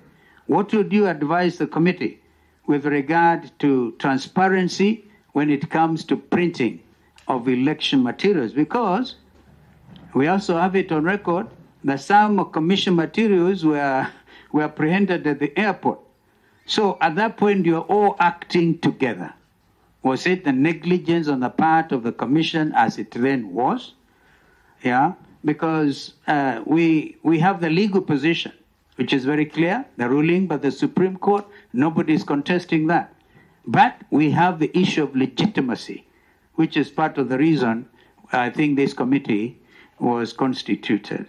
We want your comments, because the Supreme Court said that what Chebukati had formed with that team, which was advising him as a chair, which gave him the results to announce, even the Supreme Court in its ruling, in its finding, announced that, they were able to pronounce themselves on that as an illegal group. So what would you say to all this? And I want to urge that we desist from emotions and emotional outbursts even between the commissioners, because it's beautiful. We are doing the audit. We must continue to thank the media. I'm quite sure this is one subject that is of great interest to the country. Thank you. Yeah, that is. It's not. There are no emotional outbursts. People are protesting where there is somebody's character. No, but we're dealing with lives of Kenyans. We have to, when you want to get a proper cure. Kenyan's life. Yeah. Okay, thank you. Thank you. Let me just say and go for his character. One thing. I'll be very brief. Let's have some. Yeah, I'm happy that now we are back to our senses. Mine is very, very brief, and I want to thank the four commissioners for having taken their time to come and shed more light on the issues surrounding these elections. And I also want to thank the host country for giving the two commissioners political asylum. And I hope they are safe. I just wanted to find out before they muted whether the threats they received whilst in Kenya have continued to follow them even in the country of asylum. If you could clarify whether you are still facing these threats in your asylum. 2, I want to know from the commissioners, now all of you, in the final analysis, having said all that you have said, what, in your opinion, could have been the reason for Mr. Wafula Chebukati to single-handedly, together with a chosen clique, undertake the tallying of election results and eventually unilaterally announce them to exclusion? What could have been the motivation? Because that is important. We could speak until the cows come back. But what could have been the motivation for Chebukati to exclude all of you, at least the 4 of you, from this very vital process, at this very vital moment in the electoral process? 3, and finally, actually, we were told here by the IEBC CEO, Mr. Marjan, Hussein Marjan, a few days ago,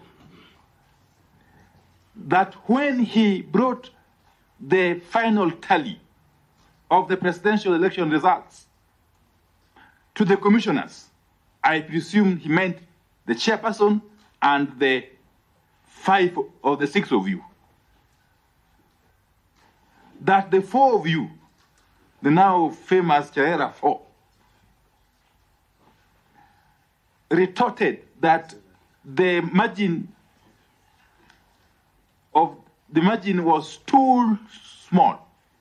I'm just paraphrasing him. The margin was too narrow, and that the results could not be announced, therefore, in the manner they came.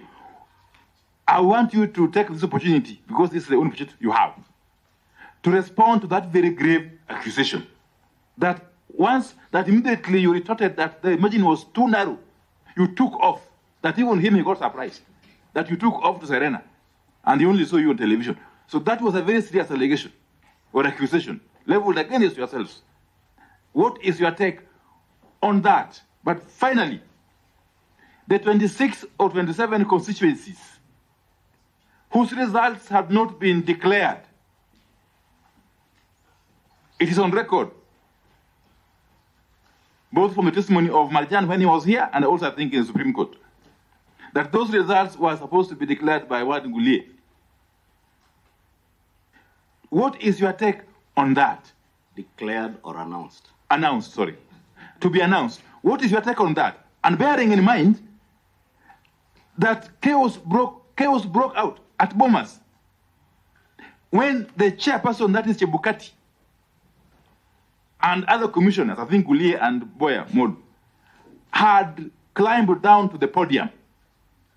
So, in your view, was that the moment when these 27 constituency results were going to be announced? Or what was it? Thank you. Chair. Would like to... Yeah. Because he's not had something, then says, Omogeni says, Catherine, in that order. Okay. Yeah, thank you, commissioners. Can I have one go? You know, we are here because this is for posterity. We just want to know the truth. Co-chairs. Yes. There are so many questions. I wish you let us respond to some, then we move to others. I guess this is the final one. Probably. By the some could be related. Yeah. Yeah, just note so that the ones that are related, you don't have to answer me and answer Opio if we ask the same thing. Answer generally. Yeah, you know, this we are not in court, Wanderi. This is for historians to record That's why we are undertaking this process. I remember in 1937, in the US, during the reign of Franklin Roosevelt, the fight to defend the Supreme Court of the United States of America, when Roosevelt wanted to add 6 justices to water it down. One senator was so emotional, fought for Roosevelt so hard that in the evening he just collapsed in his room and died, and the president lost the fight. Now, as we want to know the truth from you, the trial of O.J. Simpson, the gloves were given to him, and the jury said, if they fit, you murdered. If they don't, you didn't. The question in the room is how to apply Article 138(3)(c). The Supreme Court has said in paragraph 49 that the chairman cannot arrogate himself the power to receive the result from the polling station, as Commissioner Omar says. The Supreme Court says you receive the results, and the chairman and you, the 6 of you, supervise and oversight the tallying. That if you did that, then the Constitution standard was met. The question I am asking, did the 4 of you participate in a graphic form? Did you participate in receiving results? Just give me like a returning officer has come from Borabu to Bomas. He has the results Senator Omar is referring to. They arrive at Bomas, and you are supposed to verify and tally the results. Did you collectively, in compliance with the Constitution, jointly verify those results and tally? If you did not, you tell us it goes on record. You did not, we know that was only the chairman. Therefore, that will be contrary to the provisions of Article 138 and the findings of the Supreme Court. I wish I can hear that from each one of you, the 4 of you. Then number 2 and final. You know, this Constitution that we all say the supreme law of the land, in Article 86, obligated you as commissioners. It says that that is voting. In every election, you as IEBC will ensure that whatever voting method under the system that you deploy, you as commissioners, must be simple, accurate, verifiable, secure, and accountable. If we wanted to verify the results that were announced today, if we want to do a verification, is the system that you put in place secure? Is it verifiable? Can we open and see what is in those servers? In your own word, you are the people who put it in place. Can we verify the results that was announced by the chairman? If you could answer those 2 questions, it will give me some comfort. And then finally, I just wanted to know, there is a finding by the Supreme Court in paragraph, I think, 59, okay? And they have made a very far-reaching finding on the integrity of the entire process. What could you describe was the role of the CEO? And maybe what he told us was a committee of I think, verifying and doing the tallying of the results. What role did they play? If you compare your role as commissioners vis-a-vis the CEO, who would you describe as the person who was very central in the tallying of the presidential results? Thank you. Catherine? Thank you, Chair. Mine is just one specific question. The Form 34s kept on streaming in, and we were seeing it live. you continuously filled these forms by yourselves, especially, okay, I'm sorry to call you the Cherera 4, but the 4 of you were seen on record. 6 days, 6 nights, you are announcing the results day and night. Which results were you announcing? And which results were you reading if there was no verification? Are you sure you are announcing your own stories, or that was even hot air now? Thank you. Chair, I think very related to Mheshimiwa Catherine's question. Actually, the question is, out of 46,229 stations, you actually announced results of 46,202 polling stations, because the last ones that were not announced due to the skirmishes that were happening there were 27. So which results are these of 46,207 polling stations that you people announced for the last 6 days, 6 nights? Who tallied them before you came to announce to Kenyans when you did? And why was it a problem that the last 27 polling stations were disputed? 27 constituencies. What happened that they were not announced? Maybe you tell us exactly how it is that Guliye could not even make an announcement of the results in the 27 constituencies. According to the IEBC Secretariat, they said, and this is, I may not paraphrase the CEO, but this is what he said. When the results, he said that for every polling station that was announced,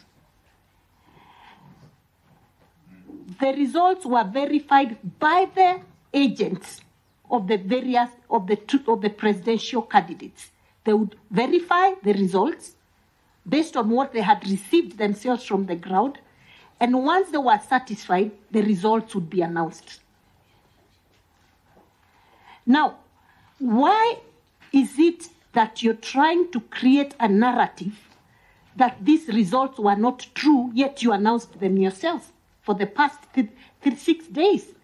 And one of you actually in your press at Serena said, we've been working very well until this morning. Very well until this morning. That you found the gap was so narrow, you said you will not accept that. One of you commented that in that meeting of the final 27. You will not accept, the gap is too narrow. So whose interest were you representing, if I may ask?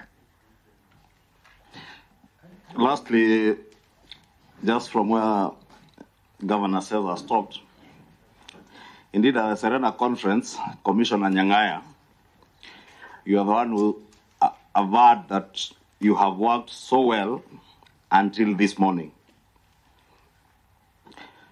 And therefore, if you had worked so well and you are receiving results, they are being verified, and we are all in Bomas. I was in Bomas myself. The whole floor of Bomas, that is the exercise that was going on, of receiving, verifying, that verification being done even by party agents, including our own party agents, who unfortunately, on the fateful Friday when there was violence here, you saw even their gadgets being stolen on the floor, the full glare of the media. So, until the day you went to Serena, everything, in your own words, seemed to be okay and you're working so well. 2, you have said that the commissioners, and even in your presentation, Commissioner Wanderi, you said you did not, the commissioners never verified he was chairman and a group he had selected. I would want to know, in your own understanding, if the commissioners are to verify, did you logically and with all practicality expect that from the 40-something thousand forms coming into Bomas, 7 of you were expected to verify and tally yourselves, 7 of you, and that question addressed by Senator Omar earlier. And in all previous elections, you may not have benefited from conducting another election, but at least 3 of the other commissioners had conducted another election before you. Did you logically expect that 7 of you would sit somewhere, tally all the forms? You have also said you had never seen any of the Form 34Cs. They are all on the portal, IEBC portal. And I respectfully heard what my senior counsel, His Excellency Kalonzo, said in terms of publishing election results. But if you read the Elections Act that was guiding your work as commissioners, I think it's section 39(1)(c) of the Elections Act, says that determination and declaration of results, the commission shall determine, declare, and publish the results of an election immediately after the close of polling. And 1C says, for purposes of a presidential election, the commission shall publish the polling result forms on an online portal maintained by the commission. And I believe that was done. So I want to disabuse the notion that it has to be necessarily in the Kenya Gazette. The law is very clear that even on the online portal where all those forms were published, did you, as the 4 commissioners, the Cherera 4, Christian Cherera 4, attempt then to even tally? Because it doesn't mean that if Chebukati said you do not tally, and the results are on a public portal, you cannot tally, and you ought to have known if what you are telling us that you truly believed that it was your work to tally, verify each form and tally it yourselves. I would then want to believe that unless you abdicated your responsibility then as commissioners, you ought to have been tallying. Did you have an alternative tally that led to the assertions that were being said at Serena, that the gap is too small? You do not agree with the results. And as has been said here by other people who are presented before us. Lastly, you are here, 2 of you. And Commissioner, I don't know whether Commissioner Cherera is out of the country or here. Commissioner Irene Masit says she's out of the country on security concerns, which have not been reported to the police other than to her advocate, Donald Kiporin. Maybe, I don't know if he runs a police station in his office. You are here yourselves. What level of security do you have? Do you have any security threats yourselves? Because as much as I saw you walking in confidently without not looking fearful at all. What is it that you have done that has not instilled fear in you and instilled to your 2 other colleagues? Or is it the question, with all due respect to Governor Cicely and Catherine, that the 2 are ladies and you are men?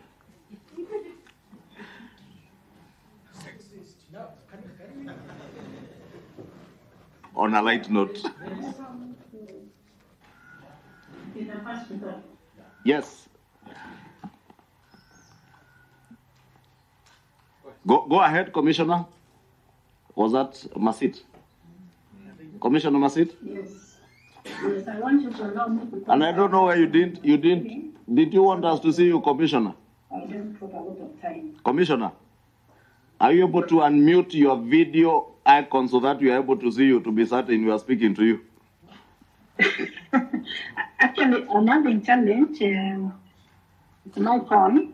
Okay. I'm trying okay, to. Go ahead. But go ahead. Me, I'll do it after. When I'm through, I'll do it when the others are speaking so that you can see me. Okay, so that I take time to open it. Go ahead. Okay. What I'm asking is, suppose where I am, I need to go somewhere, so I want to finish and then I just follow because of anything. One, the issue of Guliye not announcing the 27th. Actually, when we had met and agreed at 10 a.m., that day 10 a.m., Guliye was to go and announce.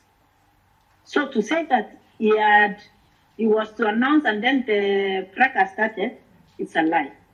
He should have announced before even the chairman could announce the results at 4 p.m.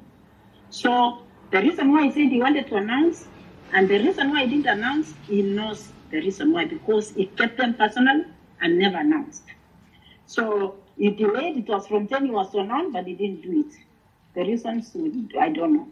Two, somebody said, why were we left out in the tallying process? Actually, when we joined the commission, they called us green-ons. They started isolating us. We have plenary minutes on issues. One, it was on tender process, which we didn't agree. It's on record in plenary. Cutting returning officers in consensus, they did alone. The three of them, they said we were green-ons. It's on record on plenary records in the commission and other issues. So it's not something which started in Bomas. It had been there, but we thought for the sake of the country, we needed to work together as a team. My threats were in two phases. My first threat was on to resign as a commissioner. And that one I did. But the second one, now, which made me run away, was to remove the case. Why am I having a case when all the others are resigned? And due to make it worse, you're spoiling for our province or our region or our community. So it's good to be on record. The second threat was to remove and do away with the case. So, and I could not do it. I could not. The tribunal, it is them who brought the tribunal. So if it is to withdraw the case, it's them to withdraw, not me. So that was the reason. Another thing somebody mentioned about Tuju, that we are seeing with Tuju. I want to deny that one, especially me personally, because Tuju and Chupili took me to court. That time when I was appointed as a commissioner and said I was another mole. So how could I work with Tuju when already I was having a case to be removed?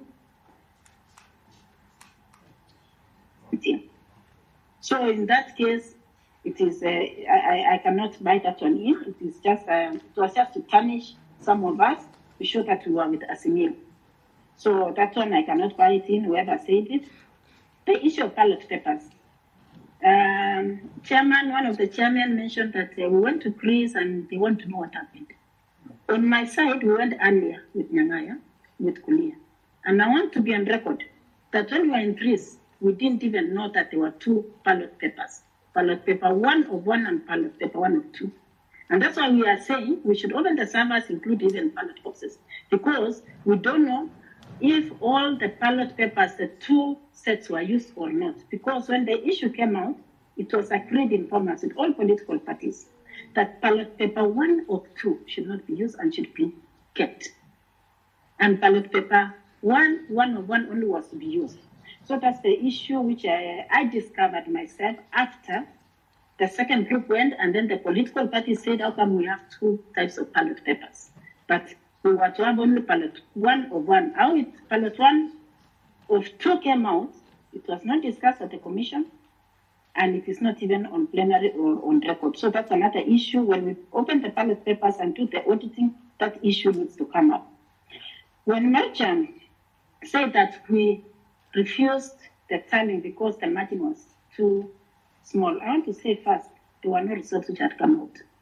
The dispute was on the 100%. It was 100.001. We were saying in counties, how come results go beyond 100? And I want to say that every vote counts, even if it's one vote. So even if that's why they say 50 plus 1, meaning even if one vote, it counts. So we should not say because the margin was so small that some votes should not count. And I want also to say, when we were announcing the results, we had a team, we had done elaborate, that's why we were working all together nicely. The returning officers were to come to the down of Bomas, sit with political parties agents and give us a summary to announce. So what we were announcing was summary. And that summary was to be taken to be typed and to be brought now, and each commissioner to check what they announced, if it's matching with the type to work. But I want to tell this committee, the summaries went one way until today. We've not seen them. We've not seen what we announced, if it's matching what was typed. And while I was at the tribunal, we asked for those results, including from 34C. And it is on record and unanswered. Chebukati answered that all the results we pulled out because it was very expensive to maintain the system. So, one, we could not verify or check what was there because we were told the system had been removed and it was very expensive to maintain. And that one is even in the answered report of the Muigai Tribunal. So the issue of somebody saying we should have gone round and also do our own research, it was not possible because 46,000 and everything you cannot do unless you have something, a paper and everything. The system, the process of the role of CEO, I want to say, this one also is in my case, the chairman wrote to have letters sealed specifically everyone. Me, I was taken out of the legal section, and the results, tallying and verifying at Bomas after announcing, the chairman put it in writing, it was Guliye and Marjan. So we have those letters, also it's in my case. So it was very clear when somebody says, why didn't you participate? We were given firm instructions in writing. Now, the issue of asylum, I want to say, as of now, I've not taken an asylum because I have a case in court. When you take an asylum, it means that you don't owe allegiance to that country you are dealing with. I'm on a visitor visa, and if issues are sorted out, I'll be coming home, and if not, because the case, until my case is over, I'll not come home. Because the issue now, which the problem I'm having threats, is to do with my case. So I'll seek to extend my visa until I see that case is done and finished. Finally, I want to thank the committee for giving me this opportunity to answer most of what has been said, but I believe my colleagues will do so. Thank you very much. Thank you, Masit Cherera. Commissioner Cherera, your final. Commissioner Cherera. Yeah, she's okay. Thank you, co-chairs, for this opportunity. Let me talk about procurement in IEBC, about the ballot papers. Procurement is under the Secretariat, and by the time we were recruited in September 2021, most of the strategic material were already procured, meaning that they were already advertised and the process was way past. So we've had issues with the way things were done when we first arrived. And in our first plenary, we disagreed with the technology that was procured. And all of us said no. But this matter went to court, and then it was ruled that the procurement can proceed. My question to committee and even to the structure of IEBC and the legal reforms that are going to be done. There is no avenue when the commissioners disagree, and especially when majority disagree, and there is no any other avenue, IEBC being independent, to go and vet out for this matter to be agreed upon in an amicable manner, knowing that IEBC is the referee, and referee needs to do things that are acceptable to each and everyone that is going to be participating in this thing. Many times in the commission, in the boardroom, we have differed in opinion, but for the sake of the country having an election in August the 9th, all these matters were quickly agreed upon and some put under the table so that we can have the election. As the commissioners, we have always had conflict. So this was not the first one, as was insinuated by the Supreme Court. It's only that there is no any other avenue. And I will propose something. In the future, can there be an ad hoc, can there be a neutral body that oversees IEBC apart from JLAC? In that body should be like this bipartisan committee, so that things that the commissioners have already clashed about can be resolved, and then the commission moves ahead. The procurement of ballot papers was already done, and I will jog your minds back in July. I can't remember the specific date, but the newspapers in the country were all awash with news that ballot papers were coming from Uganda. And a honorable member was mentioned, whether it was data press or not. Funny enough, the night of that day, the chairman called me and said that tomorrow we are receiving our legit ballot papers from the airport. As the vice chair, I was shocked why this is happening, as if we didn't have a plan. Nonetheless, the next day, the chairman plus a few commissioners went to the airport to receive our ballot paper, and the rest remained because we had a function with Kenya Private Sector Alliance. That day, there was a clear departure of the commission not working together. But for the sake of the country, we stood and we told the country that everything is in order. It was just communication breakdown between the secretariat and the commissioners. That should not have happened in a civilized country like ours. That is something that breaks the trust, because if the secretariat will do something and they will not inform the commissioner, that is wrong. Let me submit to the committee that after that, the chairman proposed to the stakeholders that we will go to Greece to oversee the printing of the presidential ballot papers, because by then, papers had already started coming to the country. So the presidential ballot papers were the last in the schedule to be printed. So the stakeholders, I am a chair of the partners, so the stakeholders gave their names and we started the process of getting visa to Greece. The process took a little bit longer than expected. We had to get people intervene on behalf of the team. By the time we left the country to Greece, the presidential ballot papers were already printed, and we were just doing the final bit of areas that had court cases that were slowly being concluded by the court. Say, for example, the Mombasa gubernatorial, that those were the last bits that were going to go into the printing.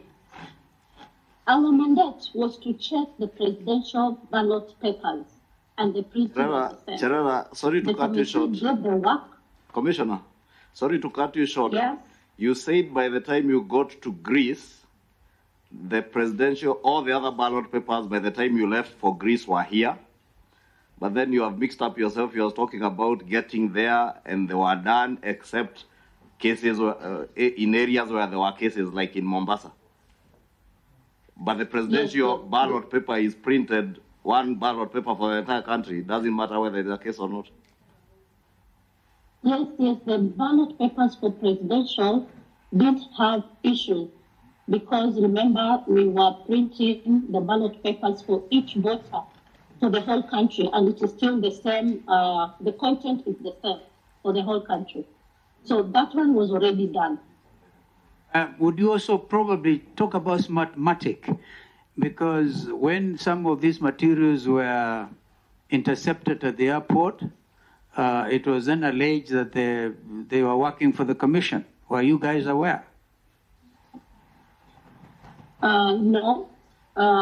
That happened when we guys were in Greece, when the materials were intercepted by DCI at the airport. So the chairman and the few commissioners that were on the ground were handling that matter. But apparently, I also submit to the committee that the chairman was issuing press statements alone without consulting and bringing all the commissioners to speed on what was happening on the ground. So that was something else that another commissioner who was on the ground. That was on the matter of smart. For the commissioner. Yeah. Smartmatic, the pronouncements by the chair, that's what the co-chair wants to establish. Yeah, I want to establish the commission chair issued a statement on Smartmatic, or whatever they are called, without your involvement. But if we remember well, DCI is actually DCI. Are you aware what DCI did with that matter if they were actually not commission staff? Because it was actually in the news, and the commission indeed issued a statement. Do you know then what happened with DCI on that matter? If, as you aver, they were not working for the commission. The mathematic materials that were held at the airport by the DCI, I said that time the team, me and Wanderi were in Greece. So the statements that were being issued were not commission statements. The chairman did them alone. Until we came back, and we sat together with the Inspector General of Police and the team, and they said that they have sorted the matter amicably, and we did a joint press conference together with them. So when you came back, let me get it right. When you came back, you had a meeting with the IG, Inspector General of Police. Were you in that meeting? All of you were there. And why did you not question if you think or if you believed they were not working for the commission? You participated then in a meeting with the Inspector General of Police that said you had sorted out the issue. This, Co-Chair, security matters are very, they're not supposed to be conversed here, but what we did was we agreed with the DCI that this matter has been sorted because mathematics was the one procured to do the technology for elections. And we gave a joint statement after the back and forth statement from security and IEBC. So that day we gave a joint statement entry that everything is under control. Mathematics was working. Yes. Oh, that's okay. I wanted a comment on the secretariat, the competence, because you said it's like you, the greenhorns. To quote one of you, I think it was Masit who talked about you being referred to as greenhorns. It looks like most of everything, literally, the commission work is all the secretariat. Did you have time to investigate the efficiency of the secretariat? It looks like the chairman was working with the secretariat to the exclusion of the rest of you. Co-chair. Yeah, I'd put that matter actually. I was hoping Wanderi was going to respond to it. Yes, I can respond also. Masit, you want to respond? Before Wanderi? Give us an opportunity also to explain something. Yes, indeed. Because maybe because we had hoped that as a co-chairs that we'll finish with them, because you never know with technology, mathematic type could cut them off. And we have maybe we. Yes, Chair. Cherera, if you have just a closing remark, then you allow us to deal with Nyang'aya and Wanderi. Yeah. We have the Council of Governors who have been waiting. Okay. Okay, let me say something small because what has been asked about Secretariat and the Commission. One, I want to make a proposal that at IEBC we should have a Commission Secretary and then a CEO. At IEBC, Commission Secretary and the CEO is one and the same. And you know, in most organizations, Commission Secretary is a lawyer or somebody who has done law. So most of the runnings of IEBC, it was Chebukati and Marcha. In fact, before anything comes to plenary, they had to have a meeting before a meeting. And the other commissioners. So that when they are coming, what they are coming to present to us are things which have already been decided. So as such to endorse. But we said, for the sake of this country, we knew we will have time after elections. We said, let's focus on elections so that after elections, we can look at these issues with Taylor. But it never came to pass. So it's true, it's a one-man show of the chairman and the CEO. And the two other commissioners who are there. Thank you. Thank you, Commissioners Cherera and Masit. You could listen. Yes, Chair. You could continue listening. Final remarks. Okay, in half a minute. Okay, thank you, Chairs, the co-chairs of this committee. I want to submit to the committee that I was the vice chair and I was in the kitchen. Kindly, let's allow an in-depth closure to this matter, because only then the country can move forward. We wish to have a very independent and strong commission. If it is not for us, it will be for the generations to come. You asked whether I am in the country or out of the country. I am out of the country because of matters in security, being the vice chair and having taken a stand. I will not give details to this because it is very emotive, but if given a safe space, these things are going to come to light. Thank you. Thank you. We can then hear, Wanderi, the issues that we have been canvassed here. Some of them have been dealt by your colleagues out there. You don't need to repeat, right? But the issues that have not been dealt with, please, and be brief. Actually, you know, we had our rules that we give you 20 minutes. You have taken the whole afternoon. So be kind also to the work, and we consider the importance of your contribution, and that's why I've been flexible. So please. Thank you, Co-Chair. We thought we have been forgotten because the leaders in the US have taken almost all the time. I just want, first of all, to respond to the issue raised by Mheshimiwa Cicely, Amal, and Catherine. First of all, I want to be on record that we have not been pursuing a narrative as was indicated by Mheshimiwa Barire. We are not pursuing a narrative. And for me to prove that, let me give you one thing. I want to explain how the results were done.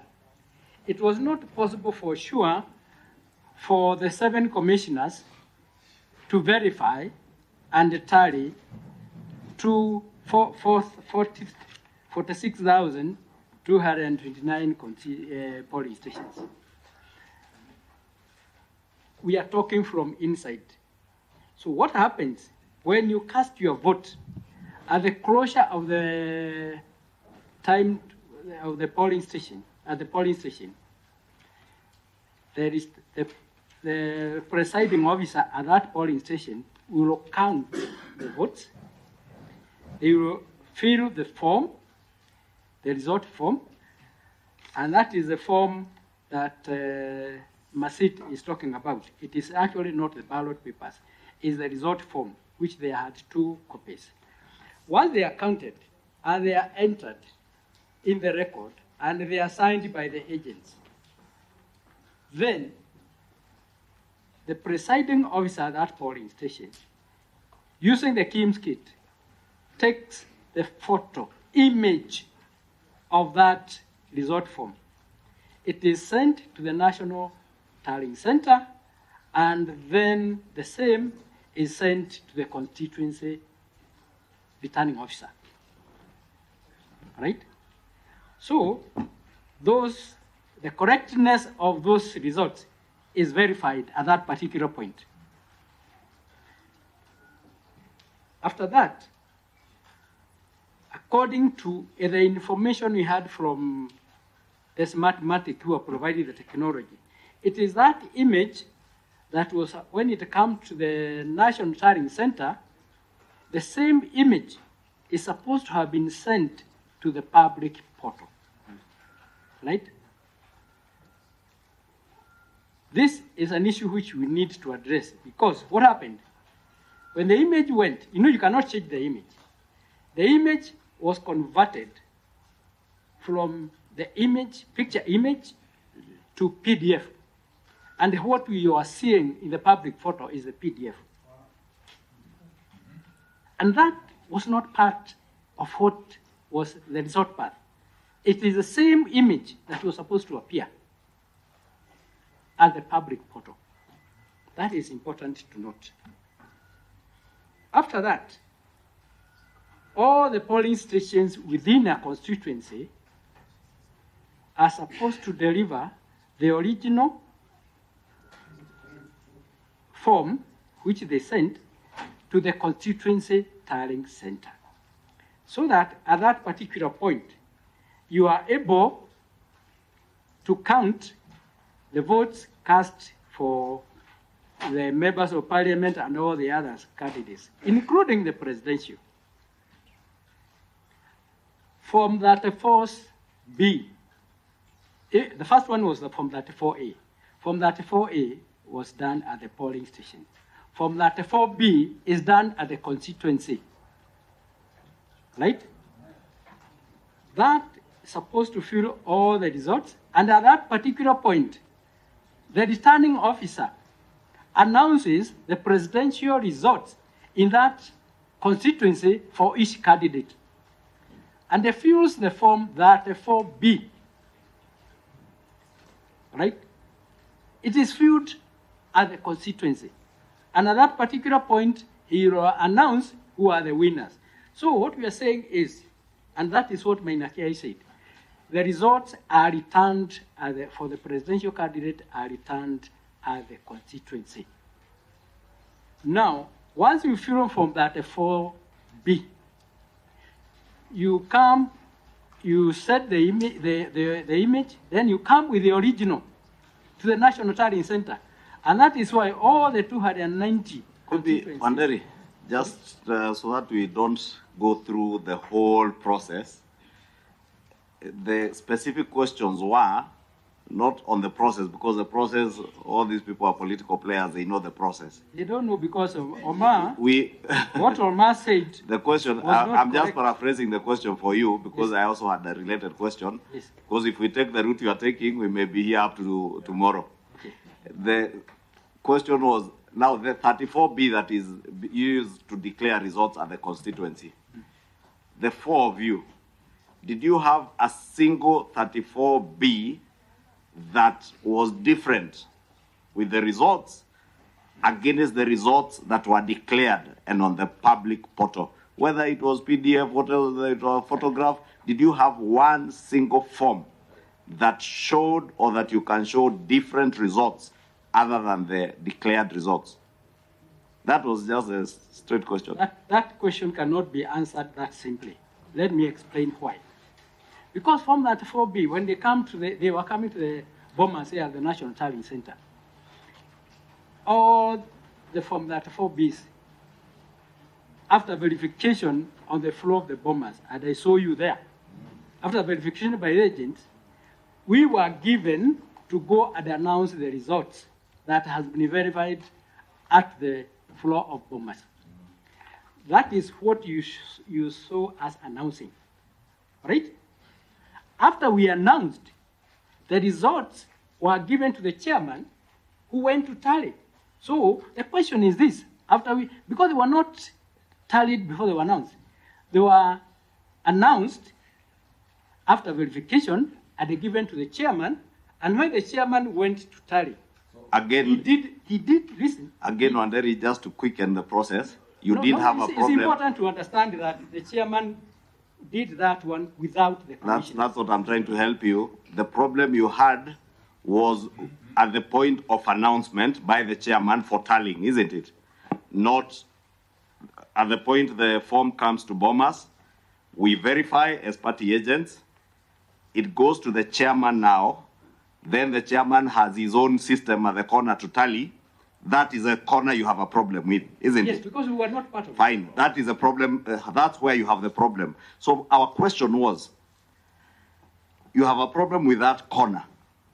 Since you had forms being verified on the floor, and you announced some of those forms, do you have a single of those forms that you think you announced or was verified on the floor, but then the chairman used a different form or different results to tally? Mheshimiwa, it was not possible for anybody to know the results, the number that the chairman tallied.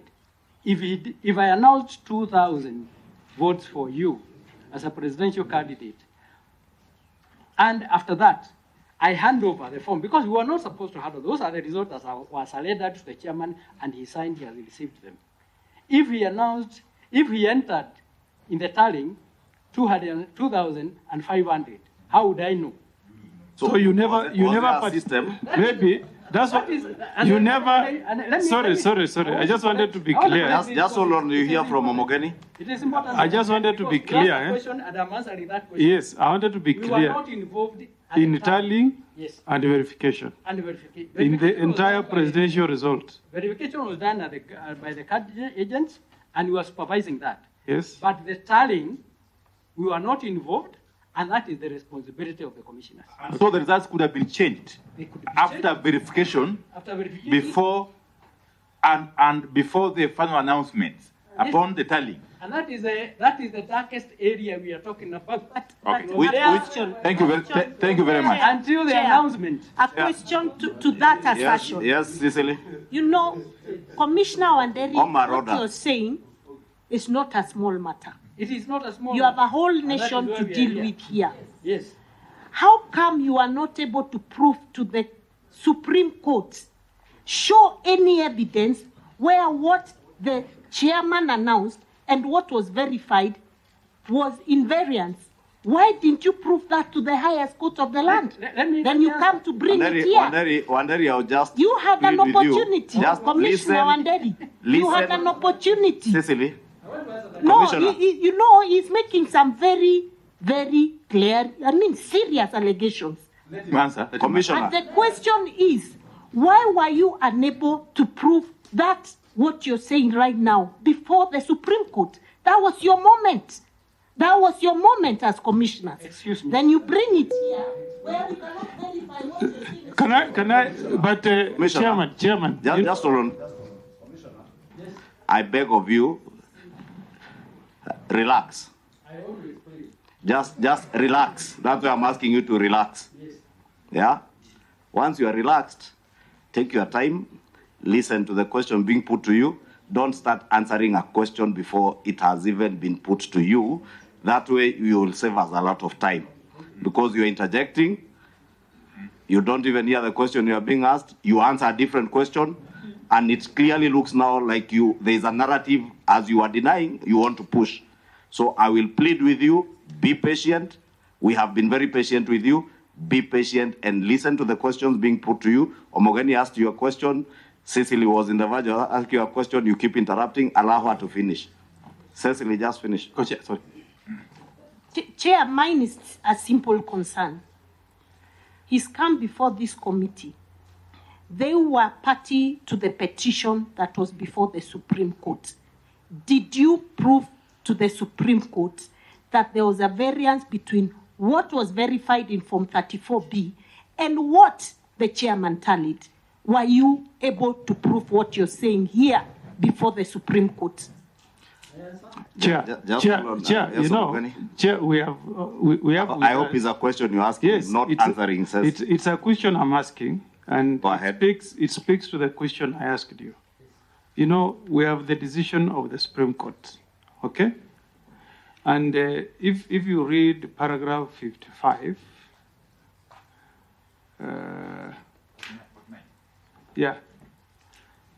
on the issue of tally, this is what the Supreme Court says, that the chairperson on his part did not make matters any better by maintaining a stoic silence, even as things appeared to be falling apart.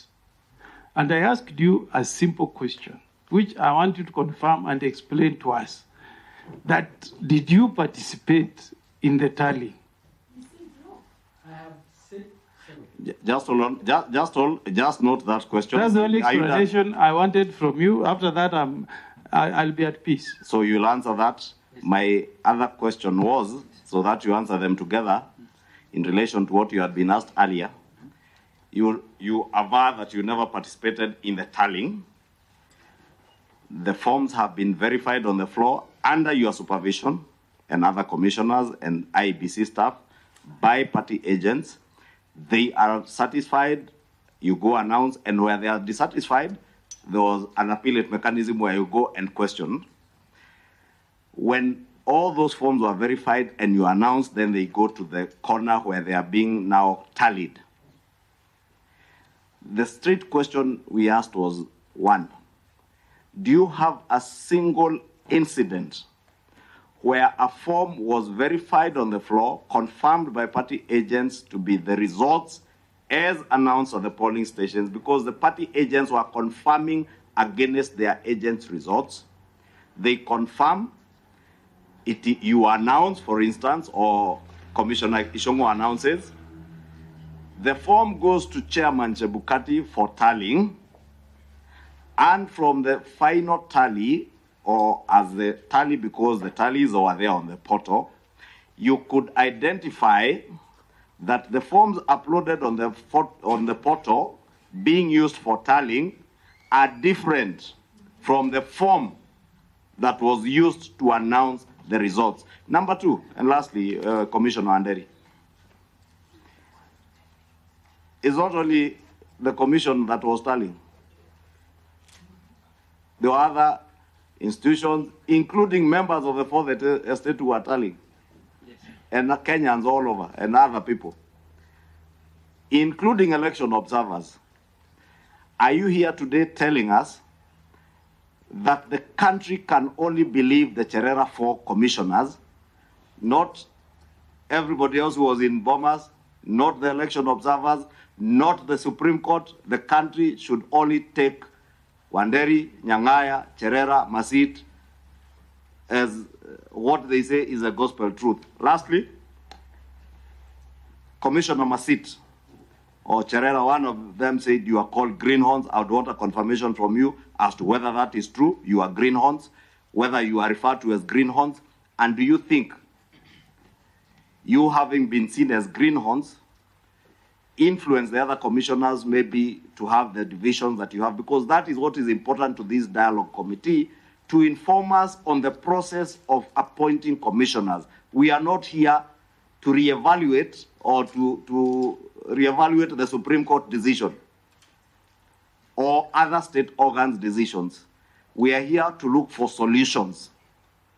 Do you think the manner through which the four of you are appointed as commissioners had a bearing to the divisions that ended up with the commission? That, to me, is what would be guiding and helping this commission. So that next, when we appoint a new commission, we must know how do we appoint a commission that will not end up being dysfunctional, as you are telling us yours was. Thank you.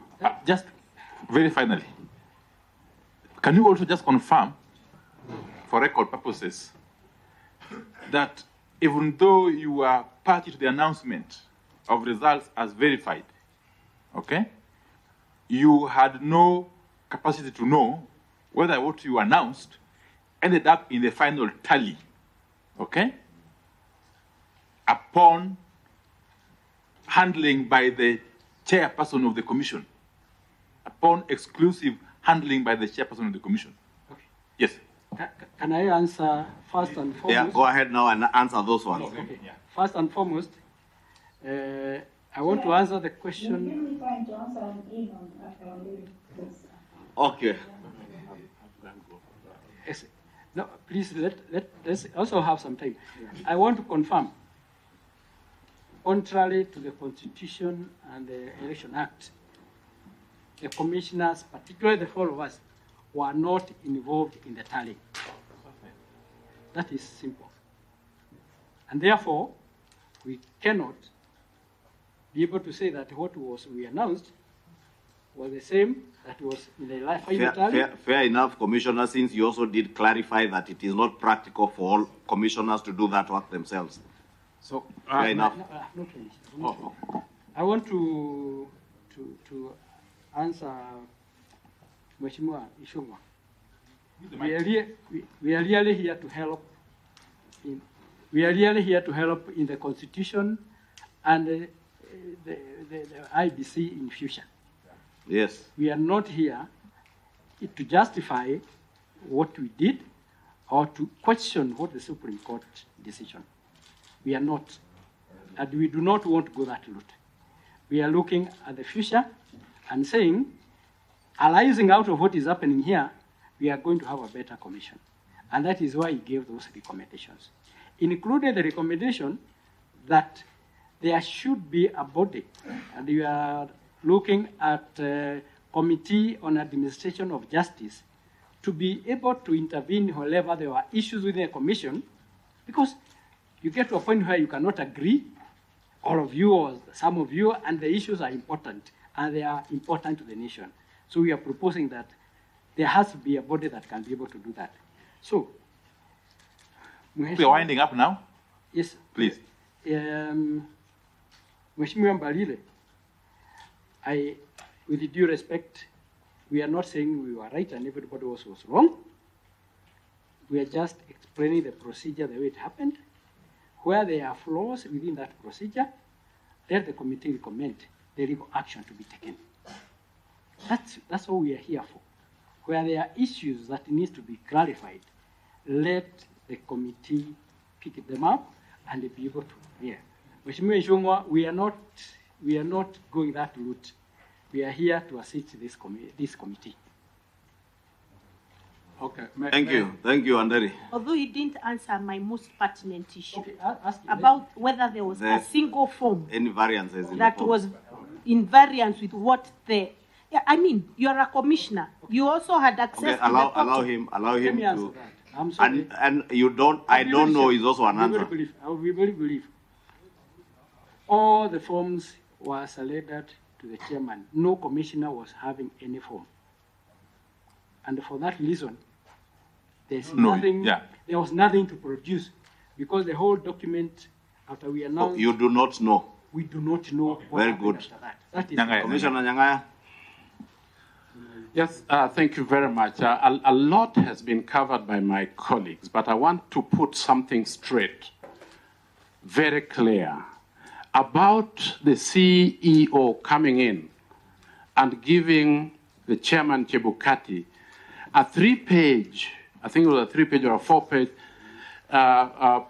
paper document. And he gives him, they didn't talk. He looked at this paper and he said, oh, we have a winner. And then we are now trying to see who is the winner. And then he says, it is the deputy president. He walks out of the boardroom, goes to his office, and comes back generously with documents for each one of us. That document was a summary of county data. It was not the result 34C. 34C is the result. Now, looking at the document, and we asked, Mr. Chairman, how do I know when I actually... Mr. Nyang'aya, with all due respect... Let me finish, please, because this is important. Let me guide Commissioner. Yeah. We did guide that we do not want to reopen the Supreme Court matter. I agree, but you asked a question, sir. It's a question that you want you to answer, yes, not the process as it were. Because there are the things you said in your affidavit, maybe litigated in court. Please don't take maybe just summarize. But that bit of Chebukati coming with things here. Now that one. And so when now we thank you very much. And now then when we ask the question, what he said is this: the law gives me the responsibility to announce and declare results. And we said, but you can only do that from what we have verified. And we didn't actually know what had been verified. So he said, listen, people have been waiting the whole day. You didn't know what had been tallied or verified? We did not know what had been tallied. Yeah, because verified was... Yes, we didn't know. Because it is summarized in a county format, not constituency format as we had been announcing. And so he says, the law gives me the responsibility to go and declare results. And we asked, but Mr. Chairman, is this the commission result or this is your result? And he said, anybody who wants to work with me to declare results, follow me. And we are not children. And I realize that you did make a bit of a fuss around the word arrogance. So I am not going to use it. But that's how we felt. And Chebukati walked out and we were left because in the boardroom. And that's what I want to make very clear, that we were left in the boardroom. Amongst us, therefore, we say... Allow me, Nyang'aya, now that you have gone into the details, was that before or after the National Security Advisory Council set foot in Bomas? It was at 4:30. The National Security had come at about 2 o'clock. Okay. We had finished with... And just also by way of follow-up, so by the time Chebukati walked out to go to the main stage, that's what he was doing, isn't it? When he said, those who want to announce the results, follow me. So he was coming to the main auditorium. I suspect that's what he was doing. So between that time, the time he was just getting to the main auditorium to announce the results, that's the time you left for Serena? Or because that was great speed? No, we stayed to consult. We said, what do we need to do right now? And we realized that we need to go and tell the country that we are not walking together with Chebukati to the stage to announce. So what then do we have to do? And we decided that we'll go to the press center, which is just out here. And we decided that we'll go there. And somebody said, no. Here, people will fight. It is dangerous. Can we go somewhere else? And we agreed that we'll go somewhere else. Okay, just to be quick. So you left, Chebukati left you in the boardroom, he walked into the auditorium. No, we don't know where he went. He left. He said, those who want to follow me, follow me. Yeah. You are left seated in the boardroom. Absolutely. Yeah. Then as he announced, maybe that's when you went to Serena? Because your announcement came before we were looking, there was a split screen. Announcement came before Chebukati. The time doesn't reconcile. We were not in control of what Chebukati was doing after he had left the room. Yes, but Chair. Whether he had gone to the toilet or gone to the kitchen. But Chair. But Chair. Yes. This same commissioners who claim they have no idea what was being tallied, immediately the chairman said those who want to announce the results with me, follow me. They don't know what has been tallied, quickly ran to Serena, and Cherera's words were that the votes have been, the announcement is 100.01%. Which is 231. Which is 142,000 votes more than what has been tallied. So they didn't know what has been tallied, but within the moment of leaving Bomas and getting to Serena, they already know what has been tallied. What a contradiction. People who know nothing suddenly know the figure, even including 0.01. That's the first statement. Let me correct Nyang'aya, maybe you've heard what Seth is asking. Let me correct this, because this is very, very important. We had the results of what Chebukati thought was the result, which was not the result. It was in county format. It did not tell anybody and us that Muranga, for example, that we had announced was this, because it was subsumed into a county format. When you are talking about Mheshimiwa Mbarire, county format, you mean the aggregate of the votes at the county level? At the county, not at the constituency. Not at the constituency. And Form 34C is all about constituency. So let me ask, are you saying that you never populated the results per constituency in Form C?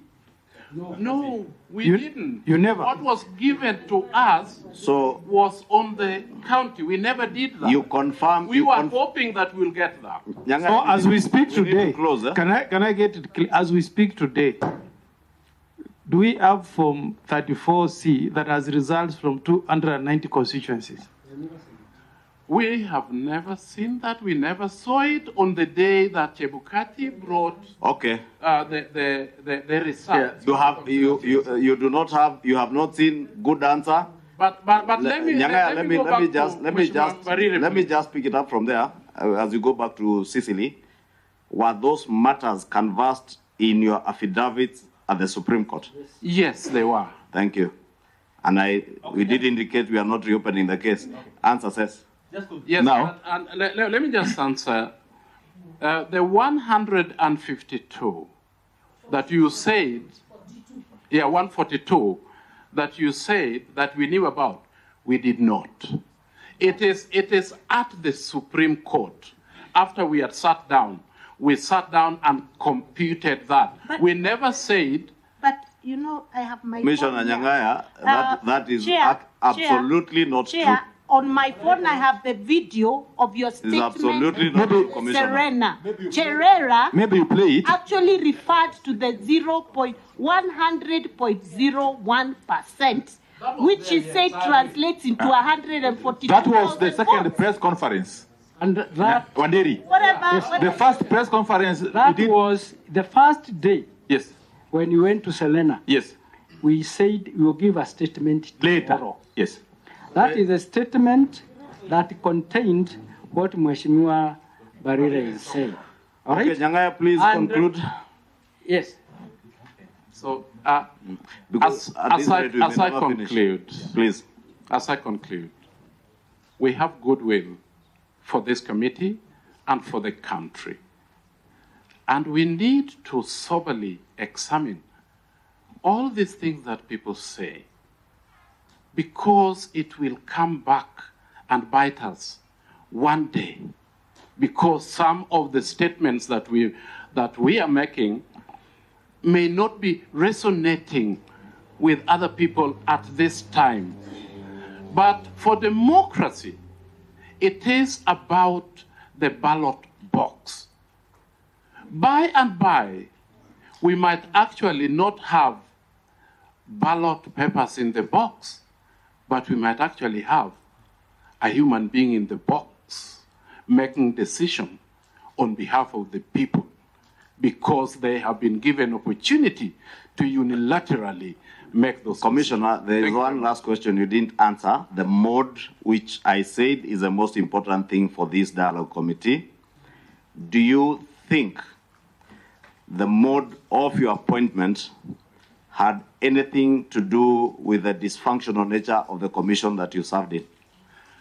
Yes, I want to say and answer it in this way. Kriegler report did say that commissioners needs to be selected 2 years before. We were only selected 8 or 9 months before the elections. That way, we had found that many things had been done, and when we walked in, it is as if we are an interference. So you feel the manner in which you are appointed had a bearing as to the workings of your commission, hence you being called greenhorns, feeling you are left out, and you think the country should follow the Kriegler recommendations in that light? Absolutely, Mr. Chairman. But Wanderi also thinks, just a minute, Commissioner. Wanderi also thinks that the executive commissioners, against the recommendations of the Kriegler Commission, is also a good thing? Yes. And is that a direct question? Yes, it's a good thing. You think we should have executive commissioners? I think so. At least a chair and the vice chair, the way you put it. Yes. Thank you. Thank you very much. It's their chance, Chair, also, and let's, we be honest because we want to make things better. That whoever appointed you or proposed your name influenced the decisions you made in that commission. And therefore, the division that was there, because all these people came from somewhere, proposed by certain politicians. Maybe any one of you can answer that question. That really helps us in the way forward for the commission. I can go. Let us allow, is that... does the current system allow for politicians to appoint people? No, that's what I thought you applied. In paper, it doesn't. In practice, in the last four commissioners were actually appointees through certain politicians. That's a fact. In actual fact, Commissioner Wanderi, and I will allow Commissioner Wanderi, then Commissioner Masit to close in answering that question, and I would want you to draw reference to the High Court decision that invalidated the manner in which you are appointed by having the Parliamentary Service Commission having 4 panelists, and it was largely felt that it was unconstitutional by the court. The court declared that particular act that led to your appointment as having been unconstitutional and said it was unfair for one institution to appoint 4 panelists. And that's why I asked you that particular question. And it's also common knowledge that then it was only 2 political players that participated in that process. Can I say that the perception... Hold on, Masit. Allow Wanderi 1 minute, then we'll close with you 1 minute. I want to say this is perception. I attended an interview and I qualified for the position of the commissioner. I was not aware there was politicians that were behind that. Correct. Therefore, if there is anything that this committee can recommend which can clear that perception for future, we are agreeable. Okay. Thank you. Part of it is what we are doing, Commissioner, I can assure you. I would have asked you how you are related to Honorable Kanini Kega. We are not related at all. Let's avoid that food. Let's also, Chair, before Commissioner Masit says anything, if we really want to help this country... Hold on, Masit. If we really want to help this country, we must be true to what we do, and we must face the facts. The facts are commissioners were proposed by certain politicians. If I was asked to substantiate, unfortunately, I don't want to go that route, I would. And they know the truth, except they want us to believe they just found themselves on a table for interview. And so if we want to help the future, we must stop politicizing the IEBC commission by making sure the people who go there do not go there to protect the interests of certain politicians. We hear you, Governor says, and that's why I cautioned Commissioner Wanderi that indeed the High Court agreed in the case filed by Omtata that the process through which you are appointed was unconstitutional because one institution was overbearing over all other stakeholders in an electoral process. Commissioner Masit, you are closing for us in half a minute. Thank you. And I hope it's to answer a question, not a lecture. Yes, I want to talk on the issue of appointment, and I want to say for record that I'm a career public servant. I serve in CKRC as deputy of member. I serve in IPPRC for boundaries. And the CDF board. And I was also a director at CDF and now as a commissioner. So I want to say I was qualified for the job. I was not pushed by anybody, but I did an interview and qualified like anybody. That's why I was taken to court. Thank you very much. I was able to shoot me that time to say that I was an good one just because I came from this. Okay, thank you. So, Chair, yes. In finalizing, I want us to say that the procedure was standing, announcing, and then verification, and then declaration. So, announcing came before verification and declaration of results. So that's where we missed verification, but declaration was the chairman. And finally, on the issue of Githu, I think Githu should be called. He said some commissioners went to meetings, and he mentioned names. Okay. So I think also that issue should Thank you, Commissioner Masit. Thank you very much. We wish you all the best. Asante. I think we close it there. Yes, I think now we shall excuse you, commissioners, Wanderi and Nyang'aya. Do we take lunch? I must confess that Nyang'aya is a personal Council of Governors. Okay, I'm a personal let's bring in the Council of Governors. COG. Thank you very much, Cherera and Masit. Yes, if you have any documents you would want to leave with us, we will be happy.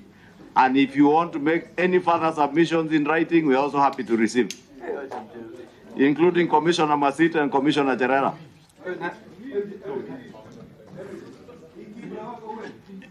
We have Omar. We have agreed, Senator Muigai, because of the time we have taken with IEBC, we will step down Kipra. We finish with the Council of Governors. On Monday, we shall have.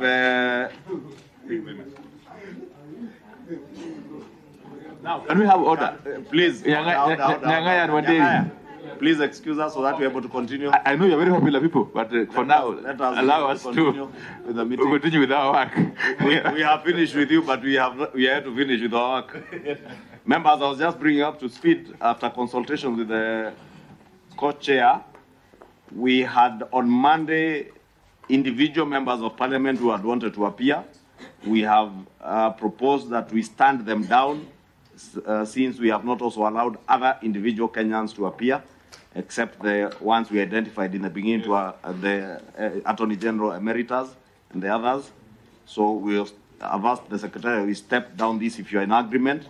In their place, we have the Kenya Institute of Public Policy, KIPRA. Agreed? Mogani? Imogen, when are we ending these public hearings? Can we first deal with the issue at hand? Yeah. Unless you have an objection, I had said I have no objection. We had consulted. We have no objection with the co-chairs and agreed we step down the individual members of parliament, since we are not also listening to individual Kenyans, so that we don't look discriminatory to other Kenyans. And they all have written memoranda. We shall consider their written memoranda, so that in their place we'll have Kipra. Okay. So you asking a question from the schedule, you can see we are supposed to finish on Tuesday. Tuesday evening.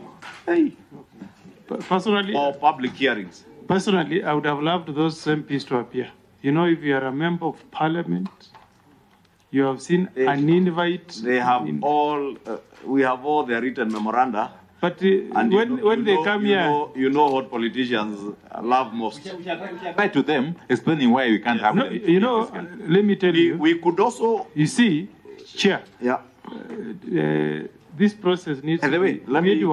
Sorry. Let me. This process. Omogani, let me guide you. If you look at the program, there is a group that is a caucus of 27 members of parliament. That one is appearing on Tuesday at 8 a.m. The ones that were in an organized grouping. It is the ones who wrote to us individually, like many other Kenyans have done, and sought also to appear individually. Chairman, the outcome of this process can be susceptible to a challenge. If these guys have written to us and we have recognized that they should appear, let us give them a chance to appear. Even if you put them together as a group. I hear you, Senator. Yeah. Many other Kenyans have written. If Omar, you can be orderly. Can we deal with that after this? Maybe we deal with that. I think so, yeah. Council of Governors. But we yeah, that's fine, yeah. We record your strong objection. We deal with it after but just bear in mind, we'll open a Pandora box for every other person. We are on the 30th day. We are here to start dealing with anything. Okay. Senator, you made the point. Senator, you made the point. Well, let's revisit it after we finish the COG. Let us deal with this now.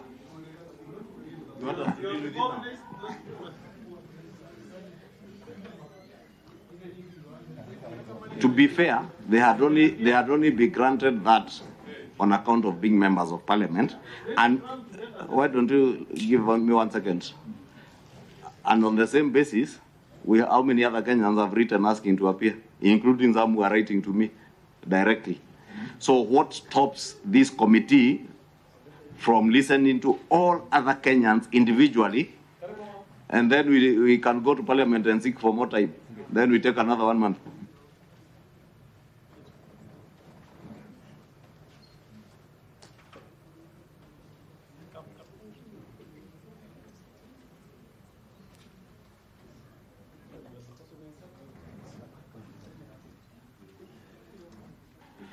Governor, I thought you to be on the other side. Sir.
Council of Governors.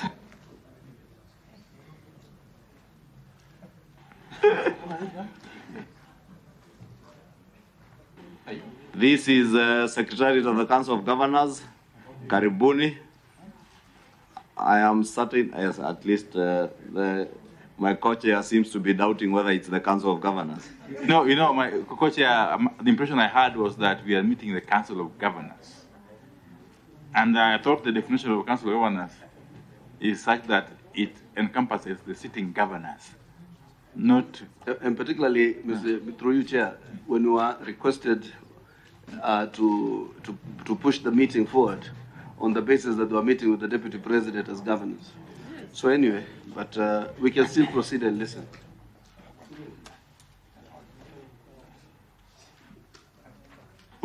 I didn't get you, man. Sorry. Said particularly when a request was made that the governors will be meeting the deputy this morning, and therefore that we schedule them for this evening. So therefore, but I still think the views will not change, even if the presentation is from the Secretariat. So, but questions on behalf of the Council of Governors, we can just actually take note of the memorandum. Yeah. Yeah, really. Had you sent a written memorandum? Maybe unless Cicely sits there. No. you cannot defect. Maybe Secretariat. Who had you invited? Thank you, Chair. My name is Luigi Mary. I'm the CEO of the Council of Governors. Just hold on, CEO. Who had you invited? The CEO, Council of Governors. The Council of Governors. And we have the Secretariat. I have the letter here. Yeah. From the committee here, addressed to Mary Muiti, the Chief Executive Officer of the Council of Governors. Asking the Council to appear, not the Secretariat. I think we will take note of your appearance, and we will want to engage with the Council of Governors. If they wish to appear, you can communicate to them if they wish to appear. Sasa, but thank you for coming. If you have, as Kenyans, if you have memoranda that you had sent, we shall take note of it. Would yes, the CEO. indulgence of the committee to allow the Secretary actually to present the memorandum. And you shall present to the Secretariat the memorandum. We shall listen to the Council of Governors if they wish to come, but not the Secretariat. We are sorry. Thank you very much. We shall excuse you for now. Yeah? Members, which are adjourned now until Monday 9 a.m. Yeah? Chair, may I kindly request something? While I agree clearly, I think the way the letter was written may have made, because I know there has been a lot of consultations between the governors as we are trying to develop our memorandum. May I kindly request then you allow us to come as governors next week? Yes. Yeah, so that and I don't think they came because they thought they can fit in. I think they came because the letter was written to the CEO, and I know she's been consulting us, and we've been giving, and there has been a small technical team with our Chair of Legal Affairs, Mutula Kilonzo. So, but we will ask that we be allowed next week. We come, even if it's for 30 minutes, here to see mambo mingi, and then they can make a presentation. Thank you very much, Honorable Governor. Yeah. So we will schedule, Secretary, you schedule a time next week for the Council of Governors. And you can come with them, no, really? Yes, you can accompany the Council of Governors. Actually, Chair, Monday might be a good day because I know we have the Council of Governors meeting. They could come later in the day, but I'll consult the Chair and come back to you. Maybe around 4 or 5. Yeah. After our meeting at the Senate, of the Council. 3:30 to 4 p.m. Monday. Mary, did you hear that? 3:30 to 4 p.m. on Monday, so that you can come as many governors as possible. That is in order. Okay. Thank you. So, as we are saying, meeting adjourned to Monday, 9 a.m.